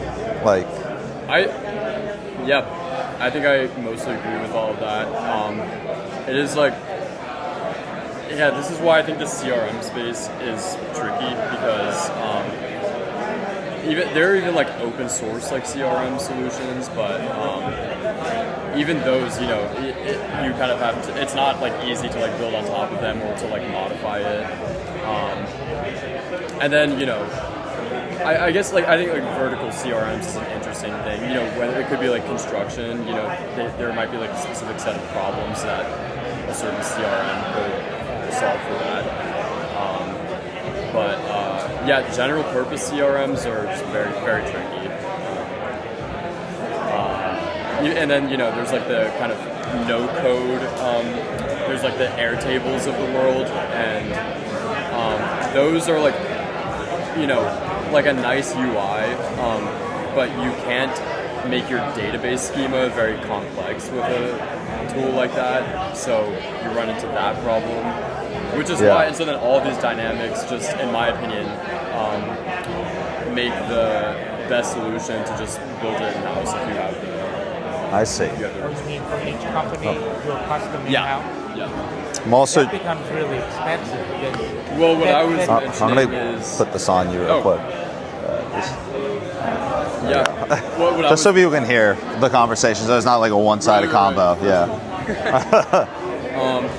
Just to give you some background, I work at a private equity firm building a CRM platform for them, and I think the hypothesis, which was kind of validated, was that with the declining costs of software development, it actually is not as expensive as it once was to build out these platforms. Oh, is that because of the AI? Yeah. I guess they call it vibe coding nowadays. I feel like there's still a level of expertise that they would need in-house because you have that expertise, but for someone else to build their own CRM from scratch, it's much more daunting. And then I tried vibe coding. It's very difficult because you get stuck and you need. Once you get stuck, you're fucked. You need a really good software engineer. Yeah. So is that the type of CTO you're looking for? I'm just looking. Yeah, I think that ideally it's someone who has the ability to problem solve and build anything really, and ship quickly, and then ideally has a good background that it'll help us attract good future employees, partners, capital, things like that. Tell me again. Oh yeah, sorry. We should connect. I want to put you in touch with my son because he's a full stack engineer. He used to do backend, which is exactly what you're talking about, fixing and so he might be a good candidate for this. Okay, yeah, let's connect on LinkedIn.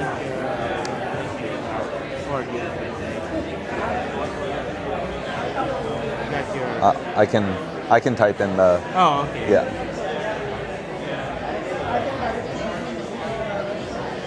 Oh, your phone is. Yeah. That's why. We use our phones for everything. Yeah. For streaming, it's particularly difficult to stream with an external computer. Yeah. and this is just easy. And Yeah. like I've done the stuff with a cameraman, and it's just like a lot of coordination and difficult to get everything lined up, and then. Oh, this thing is a full gimbal. Yeah, this thing is like a full gimbal like that. Yeah, it actually is very annoying to control, but I've like started getting used to it, so it's like easier. How much is this unit? It's super cheap. This is like under 200, just under $200. Yeah. Pretty good. That's very smooth. Yeah, so like just smooth over. Yeah. You don't get this kind of shake stuff. Yeah. Yeah, it is kind of shaky though at times. Like I'm still trying to get, and then I can do like that, and then I can just control it like this. Can this go up and down automatically? Or? This can, I control it like, and push it down. Oh, okay. Push it Manual. up. Yeah. And then, yeah, it's a pretty cool unit. And then if I want to flip the thing, let's say I want to go vertical, let's double click that. It goes vertical, and then go horizontal. No problem that guy hitting. Yeah. No hardware issue there. Yeah. So you develop like in-house CRM for these guys. But is it like the stuff you develop, is it like fully scalable or? Yeah, we're shipping it soon. We were talking earlier. It's just a full stack web application. How long were you building it for? And how many people were building it? Yeah, it's basically me and one other person who is actually here also. We came together. We go to school together too. Oh, okay, nice. We started it in June. And again, it's not fully done yet, but the core CRM functionality is pretty much there. And now we're adding a bunch of sort of agentic services on top of it. So one feature that's built out is you can query the pipeline in natural language. So you could be like, hey, how many prospective deals do we have in the northeast region of Ohio, or something like that. Yeah. The next big service we're building out is basically a unified inbox that basically fields inbound deal flow from all the employees. And so a service that basically extracts, could be like pitch deck data from those emails, and then throws it into the database in a structured format. Okay. So that'll be like an interesting problem. And then we can keep building stuff on top of it. Yeah. So I guess there's nothing available on the open market for this company what we were talking about earlier is there are some more niche solutions, but there are some very nuanced qualities about the model of our firm that, just edge cases that some of these solutions are not compatible with. So I'll give you one example. Our firm is unique in that we can invest in any asset class, and being able to sort of track the different pipeline requirements of these different asset classes, that's just one small feature, but we couldn't find anything good that supports that. What, by track the... So for example, there are different stages within the pipeline. Yeah. And you want to be able to track different things for different opportunities, but you don't want to track the same things for each asset class. You want to be able to categorize them. Choose different things. Right. Yeah. A small feature, but a significant one. And so I'll give you another example. Our fund, it's actually multiple funds. We have an evergreen fund, which means that the returns that we get, we reinvest into the fund. So we have an evergreen fund, but then we also have multiple institutional closed funds. And so being able to share a pipeline between all those funds, but also have them separated, that's another nuance that not all of these solutions cover. So these little edge cases like that, I see. You start reading between the lines of these different solutions, and it becomes a hard problem to. What was your overall assessment of the different CRM tools on the market? Which ones do you think are the best yeah, I guess lay it all out. Like if you're trying to take someone, teach them from like a soup to nuts, like everything you know about CRMs, like how would you go about doing it? So, I would kind of broadly categorize them into general purpose CRMs and sort of vertical CRMs, industry specific ones.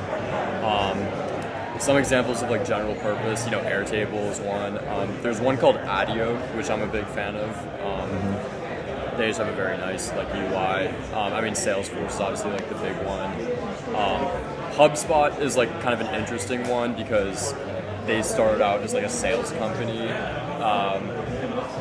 You can do like marketing and sales campaigns, but then they sort of turned into a CRM. And then, so that's like sort of the first bucket. And then you also have, just because like I've done a lot of the, I've researched into like the investing, like private equity sort of CRMs. I'm forgetting like some of the names now, but they focus more on like sourcing deals, doing like industry research, investor relationship management, that sort of thing. But again, even within investment firms, they're pretty different, across the board. Yeah. So, some do like, public assets and private assets. Some do like venture capital. Some do like, real estate. Some do everything. Some are like early stage. Some are late stage. And so it's hard to, it's hard to, find a one size fits all solution. Yeah, for sure.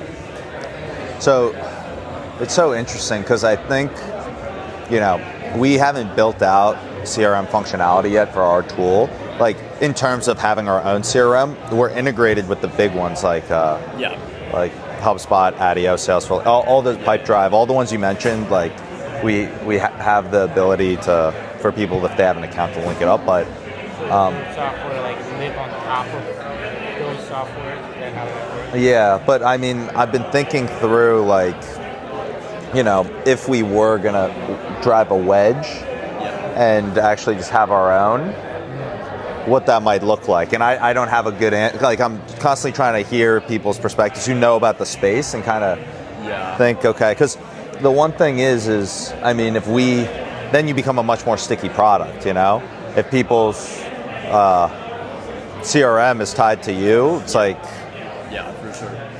Here's maybe one more thought, which is the current interface for CRMs is, it's like forms, right? Enter the name, enter some other data, and, just a bunch of like fields. And maybe in the future it will stay that way, but I'm not totally convinced that it will. I think just with the different interfaces that AI has enabled, maybe it's just like a chat interface. Yeah. Maybe it's just like a voice interface, right? You just say, maybe like you have a CRM and you want to record like this conversation and you just like speak into it. And maybe it'll be like both. Maybe you can like have the chat or voice interface, but then you can also sort of peel back the abstraction and like see the form. Yeah. That's what I've been leaning towards, actually, that exact same thing. That's what I think that it's going to look. I think that the tools completely change because the way that CRMs are now, they blow. Like they just suck. And like even if you have them set up, they just are still not even good enough to use like efficiently.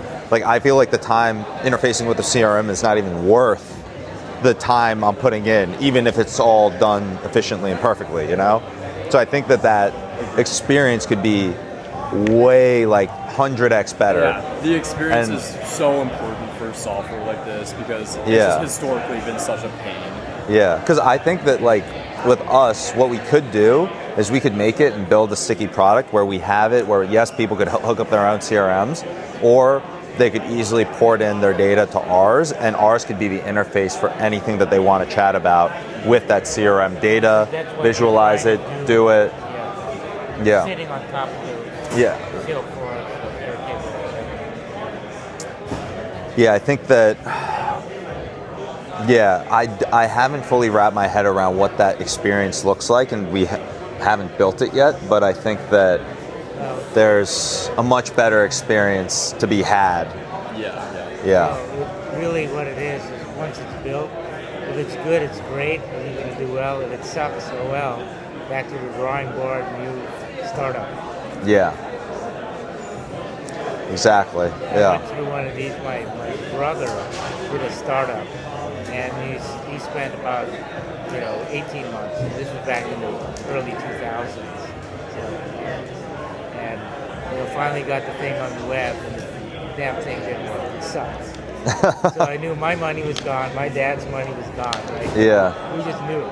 Yeah. I mean, so we can do all the talking. Oh, we're going to be better than Salesforce, Airtable. Comes down to doing it. But when the rubber meets the road, if that tire doesn't corner, you're going to crash. Yeah. Right? Yeah. So it depends just how well this thing works. Yeah. There's a lot of stuff that works, a lot of stuff That just doesn't, yeah. Probably more 10x, Yeah. 20x that doesn't work, and end up in a scrap heap Yeah. of startup life. Yeah. How long are you in town for again? Tomorrow morning I leave. You leave tomorrow morning? Yeah. Heading back to Cleveland? Yeah. I'm going to one more event tonight though, in Frontier Tower. Okay. Very cool. Yeah. I want to keep spending time together talking about all this stuff. For sure. I mean, maybe there could be opportunity to get alignment on the MyWorker front. Yeah, that would be great. I feel like I know this space pretty well. I also, can you remind me again? You have a product, customers, and everything. What stack are you using again? We're on Azure. We've got microservice architecture throughout. We're leveraging. When you say microservice, does that mean it's like multiple repos, or is it like a mono repo? So I think I wouldn't be the best person to explain this. It would be our interim CTO. But what I can explain is like a lot of those things I mentioned earlier, like leveraging these different services like Lane Chain, which it sounds like you've used before, and then a lot of different places where we're pulling data and doing. Gotcha. Because the other difficult and interesting part of what I think should be in your product roadmap is building like a knowledge graph, basically. Yeah. Right. And so because you don't want to ideally you wouldn't want to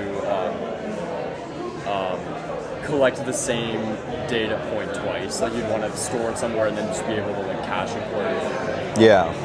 Which is an interesting problem, and then figuring out how to relate all those different data points that's a whole engineering problem in and of itself. So. Yeah, I think that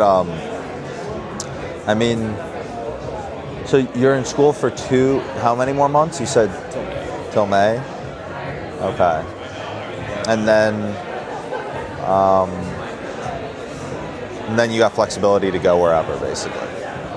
Okay. Yeah, we should definitely stay in touch. Yeah, if you're here for the rest of the day, we could spend the day together going to the different events. I'm going to be streaming the rest of the day. Yeah. I'd be down for that. I can introduce you to some of my buddies. I was going to meet up with them. One of them is building a flying car company. And then flying car company? They're flying Waymo company. Oh my God. Yeah, so he's building the vehicle and he's also doing the self-flying technology and all that. I should actually check So you do somebody doing self-driving or self-flying? Yeah, he's actually. I gotta check. I'm gonna hop off stream for 1 second. I'll be right back. It's gonna every time I check my messages.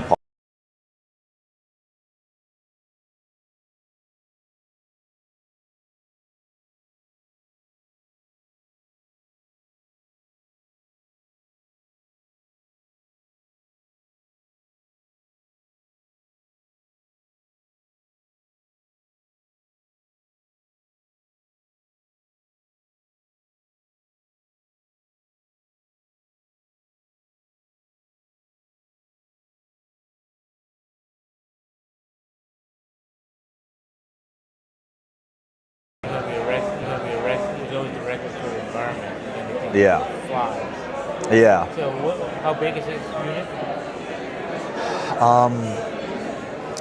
I think it seats 3, Oh, so it's about like a compact car size. but it's still pretty big.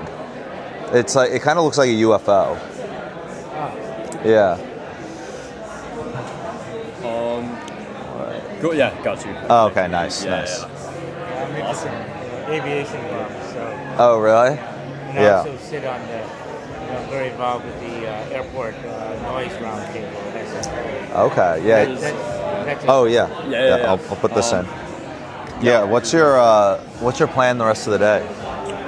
I think we might go to another event after this. Which event? The Oasis something. Message it to me on WhatsApp. Okay. Sounds good. Yeah. Yeah, I'll toss it in. Oh yeah. Let's see here. Yeah. I'll put it in for both of you just so I don't say the number on stream. Yeah. All right, let's see.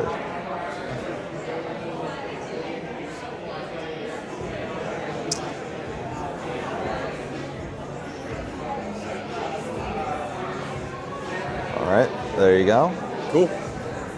Yeah. But yeah, let's spend some more time today together talking about some of these different some of these different things. Because I mean, I think that like the big thing is before working with someone, I want to like spend some time with them, and I think like, and it's also just assessing the fit too. But and then the one other thing too is we want to put you in touch with interim CTO if let's say we spend the day together and it all makes sense. Oh yeah. And if like at the end of the day it seems like it makes sense, then I can put you in touch with him to do like a chat as well. Yeah. Are you looking for folks for the AAM company? Or the AI company, yeah. Yeah, just trying to like, build out a good team that can, ship products, help stay in touch and on top of the customer relation. Just basically everything with the company. If you don't mind me asking, who are you guys backed by? Is it just like Angels? Yeah, Angels, and then also recently graduated from the Pegasus Accelerator in LA. I'm based in Santa Monica too. Okay. So you're up here just for comfort. I'm up here recruiting. Yeah, yeah. So literally trying to meet people like you and others that know about the space and know how to build. Maybe you can get in touch with my son. He's down in there. Yeah, and text me his or message me on WhatsApp right now his LinkedIn. Yeah. Yeah, that'd be good. And you said you're here with your friend? Yep, right there. Oh, okay. Very cool. Are you guys looking to work at the same place? That's not the main goal, but if that happened, that would be great. Okay. How do you guys know each other? We go to school together, and we I got recruited to this firm, and we had done a bunch of like computer science projects together, and I was like, thought to myself like, who's like be one great person who would like compliment you well on this project. And I was like, I immediately thought of him, so I asked him and basically brought him on board. Okay. And, that's awesome. Yeah, so you guys were working in school together. So I guess the two of you guys, like this is actually one of the questions I was asking to the kids on Stanford's campus. I was like, who's like the person that you bet your life on to like get stuff done and like, like build a big company or whatever it might be? It's like, it's him? Okay. We should all hang out today then. All of us, yeah. I mean, that's the whole reason why I'm out here, right? It's like try and find talent. So I think the best way to speed run things is just like spend time with them.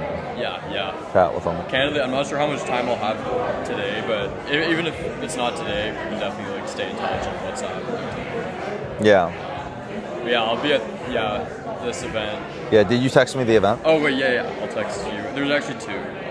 I think both of them might be like sold out, but I'll also text them. Okay, yeah. Put it in a group chat with all of us, like your buddy too.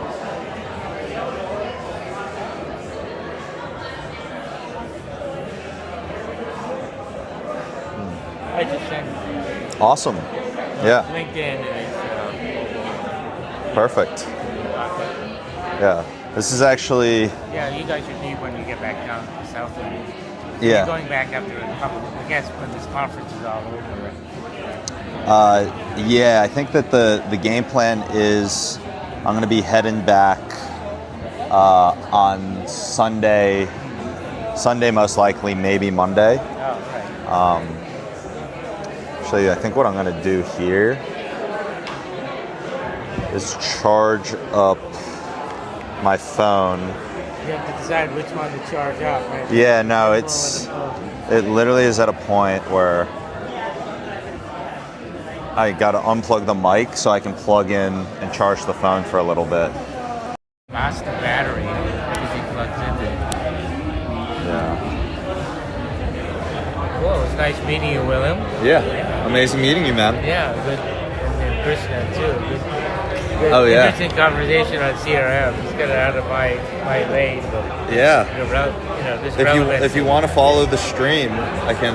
Do you have YouTube on your phone? I can just link it up, I guess. Somehow. Yeah, or yeah, because I don't think I have it plugged on my LinkedIn. But if you want to follow the stream at all, I can put that. Well, we'll communicate. I'm saying I have to invite you to. Oh, let me. I might have a setting. Okay. One second.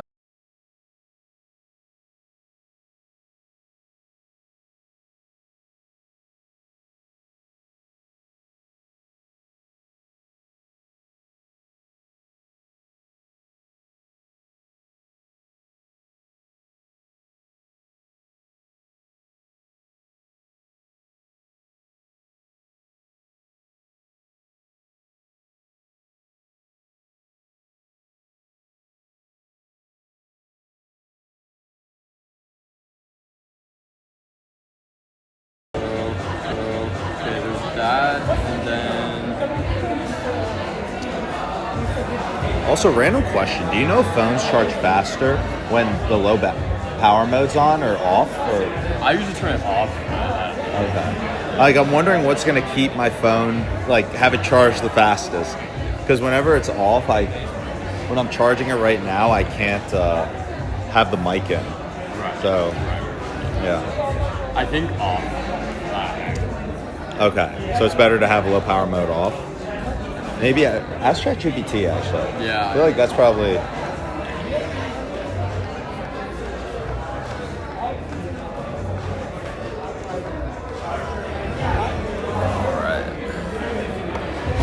All right. Just send both of them over.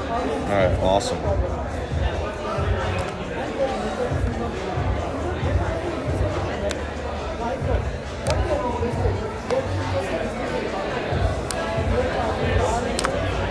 You're getting to see the whole behind the scenes to keep this running. So it's this, and then this battery just died. So now I need to